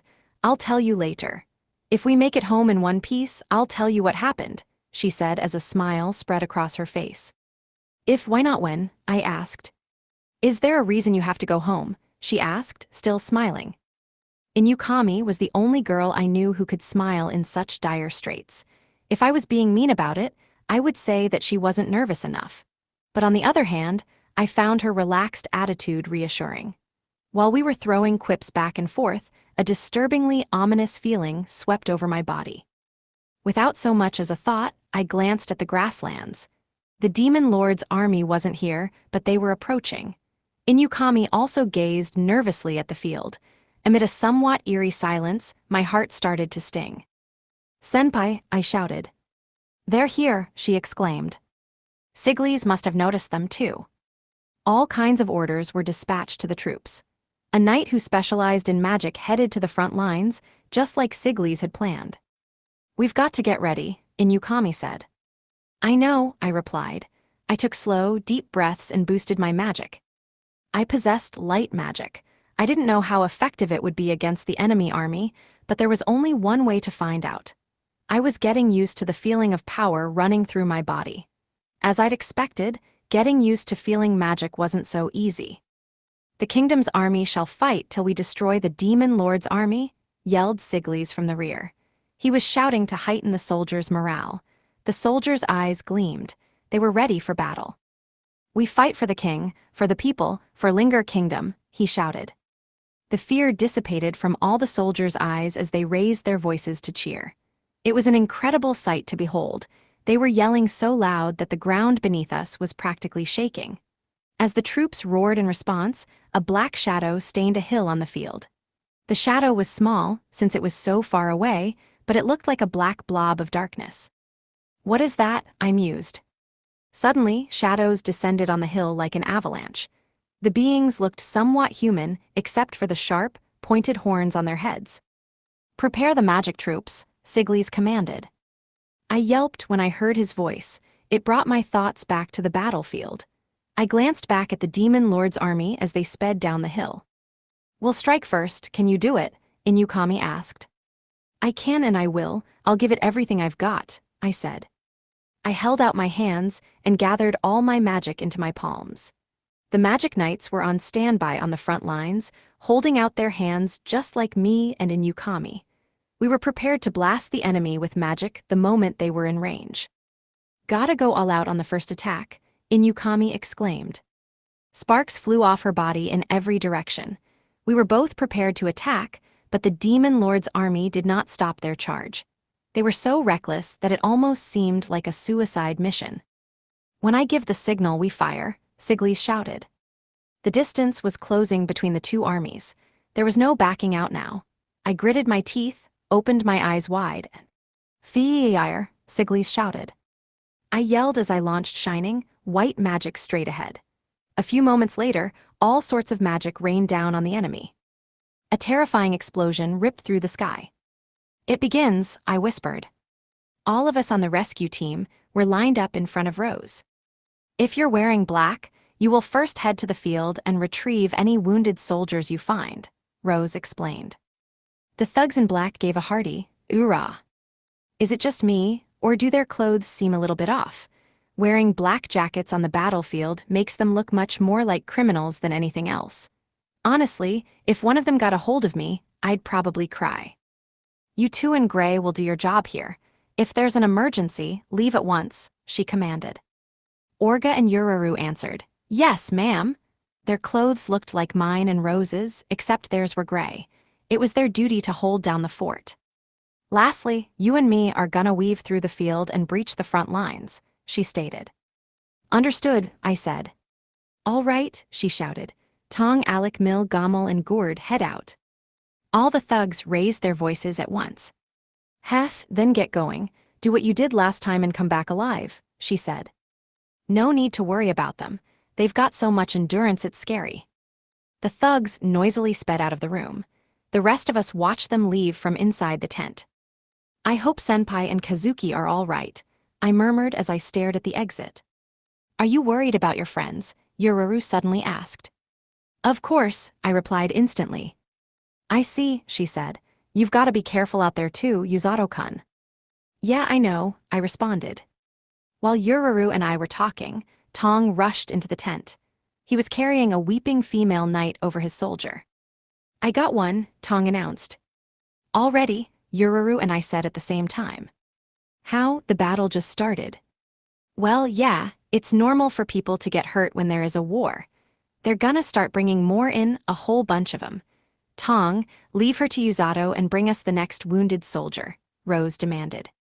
"I gotcha, big sis. Hey Yuzato, I'm countin' on ya," said Tong. "All right," I said nervously. He handed me the female knight. There were deep gashes in her legs and her shoulders that came from a sword. She was bleeding a lot, but a wound like this was easy to cure. He had such a scary face," she whimpered. "You poor thing," I said, feeling genuinely sorry for her. "You must have been crying because of how much it hurt." "Yeah, that must be it, but I promise it'll all be okay. We'll make the pain go away. Look at me and the lady right here. No more freakish thugs, I promise." "Yuzato-kun, don't lose sight of your mission," Rose warned. Oh, I guess she can hear me. I let go of the knight to pour healing magic into her wounds, but for some reason she kept clinging to me. It only took a few seconds to heal her. "Are you okay?" I asked the flustered knight. "A big monster, and an enemy in black," she stammered. "Please try to calm down," I urged. She was too scared to recall what had happened. "An enemy in black," she says. Throbbing pain ran through my head, and the Beastkin girl's vision replayed in my mind. I didn't know why I saw it at first, but then I finally understood what it meant. This must mean that Kazuki and Senpai are really going to die. The kingdom's army tried to massacre us with long-range magic, but we outsmarted them. We used large-scale illusion magic to deceive them. Under the influence of illusion magic, the knights would surely misdirect their shots, which would then cause them to panic. That was when I planned to take the demon-made monster Baljanak to the front lines and launch an attack. Humans, so weak, I muttered. One Kingdom Knight lay face down on the ground. He was groaning in pain as blood spilled out of his stomach. He didn't know what I had just done to him. "What is this? Who the hell are you?" he asked, glaring at me. "Welp, I guess you'll never know," I answered flippantly. I stepped over the poor bastard to look for my next target. That was when something struck me as odd. I was knee-deep in an ocean of the enemy's blood. It seemed that I had wiped out all of the kingdom's knights in the area. Slaughtering them was so easy that I didn't realize I'd done it. "What a bore," I said. "Humans are too easy to kill." I languidly lowered my sword and started walking, albeit haphazardly, toward the enemy. Out of the corner of my eye, I saw Baljanak. The massive creature sent the kingdom's knights flying before it eventually crushed them to death. Did they really need my help with this? I muttered. No matter how I looked at it, our army was stronger than theirs. Our soldiers were struggling, but they were still striking the enemy down one by one. I couldn't understand why in the previous battle we had just ran away. I was so lost in thought that I didn't notice that another knight was running at me with his sword. "How dare you kill my brothers?" he shrieked. Before I could hit him, the enemy plunged his sword into my armor. "Got him," he shouted. "You must have felt the sword hit me. Sorry, but you didn't get me. Looks like you were dead wrong." "I pity you, I really do," I said. "What?" the knight yelled. I smirked as I put my magic to work. The knight, puzzled by a strange feeling, started vomiting blood. "What does this mean? We're all..." The knight trailed off. After that, he dropped his sword and fell flat on his back. To add insult to injury, I stabbed the knight and dragged the blade from his shoulder down to his spleen. The blood he had vomited dyed his armor dark red. I took the knight's sword out of my body. My armor writhed as if it had a life of its own, then instantly closed the gaping wound from the sword. In the end, human efforts were worthless. When faced with inevitable doom, all humans did was throw countless men into battle. Suddenly, the knight who had vomited blood started groaning. "What, still alive?" I inquired. "If I don't tell them now, they'll..." He trailed off. "You're a stubborn one, I'll give you that," I replied. His vacant eyes searched for his comrades. He probably couldn't see where he was anymore. As I watched the knight crawl toward his men, I decided to put him out of his misery. But before I got to do that, I caught a glimpse of a black figure. So I stopped mid-swing and whipped my sword about to slice whatever it was, but I didn't hit anything. I looked around, but all I saw was my comrades and enemy knights fighting. "Maybe I'm just seeing things," I murmured. I turned back to the dying man and raised my sword to finish him off once again, but then I noticed something. The knight I had stepped over, the one that was lying face down, was nowhere in sight.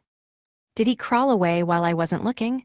That's impossible. The wound was too deep. He couldn't have moved that fast. "What just happened?" I mumbled. I looked around once more, surveying the area. Nothing. So I turned my attention back down again to finish off the groaning knight, but I was astonished to find that he had also seemingly vanished. I couldn't help but wonder if this was part of the enemy army's magic, or perhaps this was what Amila had meant. "It's the monsters," I said. It must have been the kidnappers, the nonviolent soldiers who ran through the battlefield. I started laughing harder than I'd ever laughed in my life. It was just as she'd said. Those ridiculous humans were actually here. Unable to contain my giddiness, I howled with laughter as I stood on the battlefield.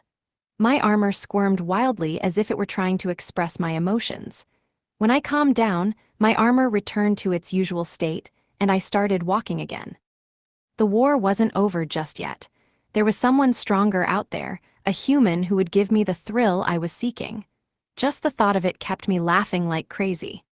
Funnily enough, something else caught my eye. A short distance away, I saw a bright light and lightning, which blasted through the air with a deafening roar. These two types of magic were especially strong. "This looks like fun," I stated. I broke into a smile and headed toward it. I couldn't wait to toy with the enemy. I had healed so many people since the battle started that I was starting to lose count. Wounded soldiers were being rushed in and out of the tent. I was in the middle of healing when Rose suddenly mumbled, "It's time." Orga looked concerned. Will you be leaving, Rose-san? You idiot, she said. When we're here, you know damn well to call me captain. It took me a few moments to understand what she'd meant. I would have to join her in battle. I had more than enough magic at my disposal. My uniform was as white and as clean as it was on the day that I'd received it. It's showtime, Usato. You ready? Rose said. Her smile was even fiercer than usual. Of course. You trained me to be your right-hand man, and I'm ready, I replied.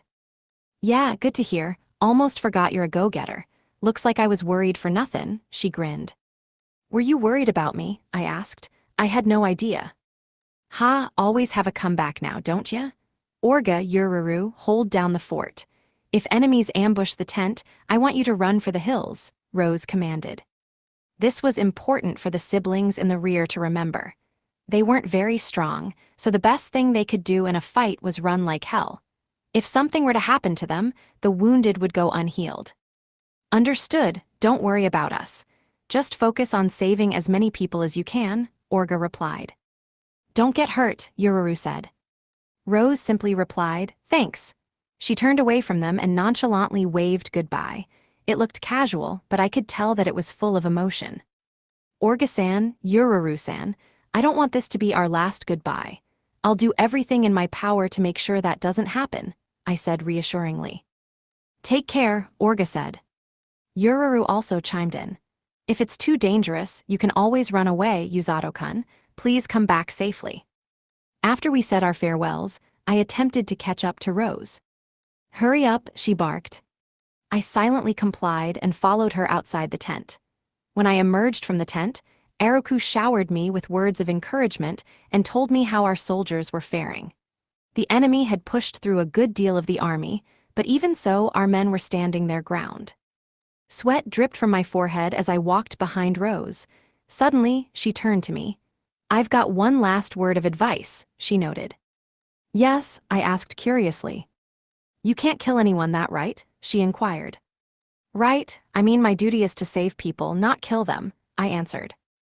If you spout that nonsense when they've got you surrounded, you'd be one stupid son of a bitch, she said. That scenario hadn't even occurred to me. The plan was to instantly heal and flee if they attacked, but Rose wasn't satisfied with my strategy. Well, if you're gonna do something stupid, I might as well teach you a technique I've been saving for a moment like this. I'm only gonna say it once, so listen up, she ordered. Yes, ma'am, I answered. And with that, Rose told me about her technique. It was so mind-boggling that I honestly didn't know how to react. There was no good reason to use it, and even if I did it right, I would just end up fainting. But despite all that, I couldn't deny that it was the epitome of the wrong way to use healing magic. That technique's amazing, I murmured. Heh, glad you agree, she answered. Wait, did you create that technique just for me? I asked. As if, she replied. In any case, thank you, I said. She turned away from me and grunted, then looked straight ahead. Tong told me something that sounds kinda suspicious, she mumbled. What's that? I asked. It's about an enemy in black armor. His magic is dangerous, so better watch out, she noted. Black armor, has. I grimaced. The vision flashed in my head once more. In the worst-case scenario, Kazuki and Inukami would die. I shook my head in an attempt to shake off the image that was burned into my mind. You listening? Rose growled. Oh, why yes, ma'am, I answered. It's too late to worry. We've got a battle to fight. I took a deep breath, focused, and sharpened my senses. Now that my sense of hearing was heightened, sounds from the battlefield poured into my ears. I was more nervous than I'd ever been in my life. My body was tight with fear, but I couldn't stop my legs from marching onto the field. Let's go, Usato, Rose commanded. I took a deep breath. If we were on the battlefield together, nothing could scare me. Yes, Captain, I shouted. The captain and I took off like a rocket. As I ran toward the front lines, I caught a glance of Rose splitting off from me to cover other parts of the field. The overwhelming smell of iron, of spilled blood, filled my nose as I breathed in the air. My eyes started to water from the unbearable stench, but I had to keep breathing if I wanted to get used to it. I didn't come this far to let trivial things like this slow me down. I ignored the Demon Lord's soldiers that were coming my way. There were wounded men on the field, but I was confident that the other members would bring them back to the tent. I was focused on cutting through the field to the front lines ahead. "So this is the battlefield," I whispered. This was the moment I'd been training for. I wouldn't let the war take me down. I refused to stand frozen with fear. The battle on the front lines was so brutal and bloody that healing myself wasn't an option. Even so, I knew what I had to do next. I spotted 2 wounded soldiers on the field and ran to them with all the power I had in my legs. I was strong because I'd trained my body. I saw fast-moving objects because I'd trained in the forest. I zigzagged through the field because I'd trained in town. All my fatigue would be healed by magic. My healing magic couldn't be in better shape. I sped through the field, weaving through allied and enemy soldiers alike, and took the shortest route to a wounded person on the ground. I swiftly lifted them up, only for them to say, "What? You're a healer." Image summary: a manga-style illustration shows 2 characters running forward with determined expressions. The character in the foreground has long hair and a flower in their hair. The character in the background has short hair and is wearing a glove. The nearby demons swung their axes at me, but it was too late. They were so weak that any of the brawny rescue team members could have beaten them. Escaping the demons was as easy as pie. My goal wasn't to strike down my enemies, but to rescue everyone that I could. I carried the wounded as I effortlessly dodged the enemy's axes. Ignoring all the enemies who tried to attack me, I scooped up a wounded soldier in my other arm without any trouble. After that, I sped off the field and retreated from the front lines. The second person in my arm turned toward me. Who are you?" They were conscious, and their injuries could be easily healed in a matter of seconds. I had already finished healing the soldier in my other arm, and they were conscious as well. They were both proof that the soldiers fighting on the front lines possessed a frightening amount of strength and perseverance. "I'm almost done healing you. Please stay still for a moment," I instructed. After I stepped away from the front lines, I helped the 2 people back to their feet. They both stared at me in astonishment as they rubbed the spots I'd healed. There was no time to explain. I had to get back to the battle. Soldiers were fighting for their lives, and it was my job to save them. "You're all healed. If you're still not feeling well, I advise you to stay away from the front lines," I said. After that, I ran to the front lines. "So long as I'm here, I'm not going to let anyone die." Side story, Suzyun's journal. Before we battle the Demon Lord's army, I'd like to write down what I'm feeling right now.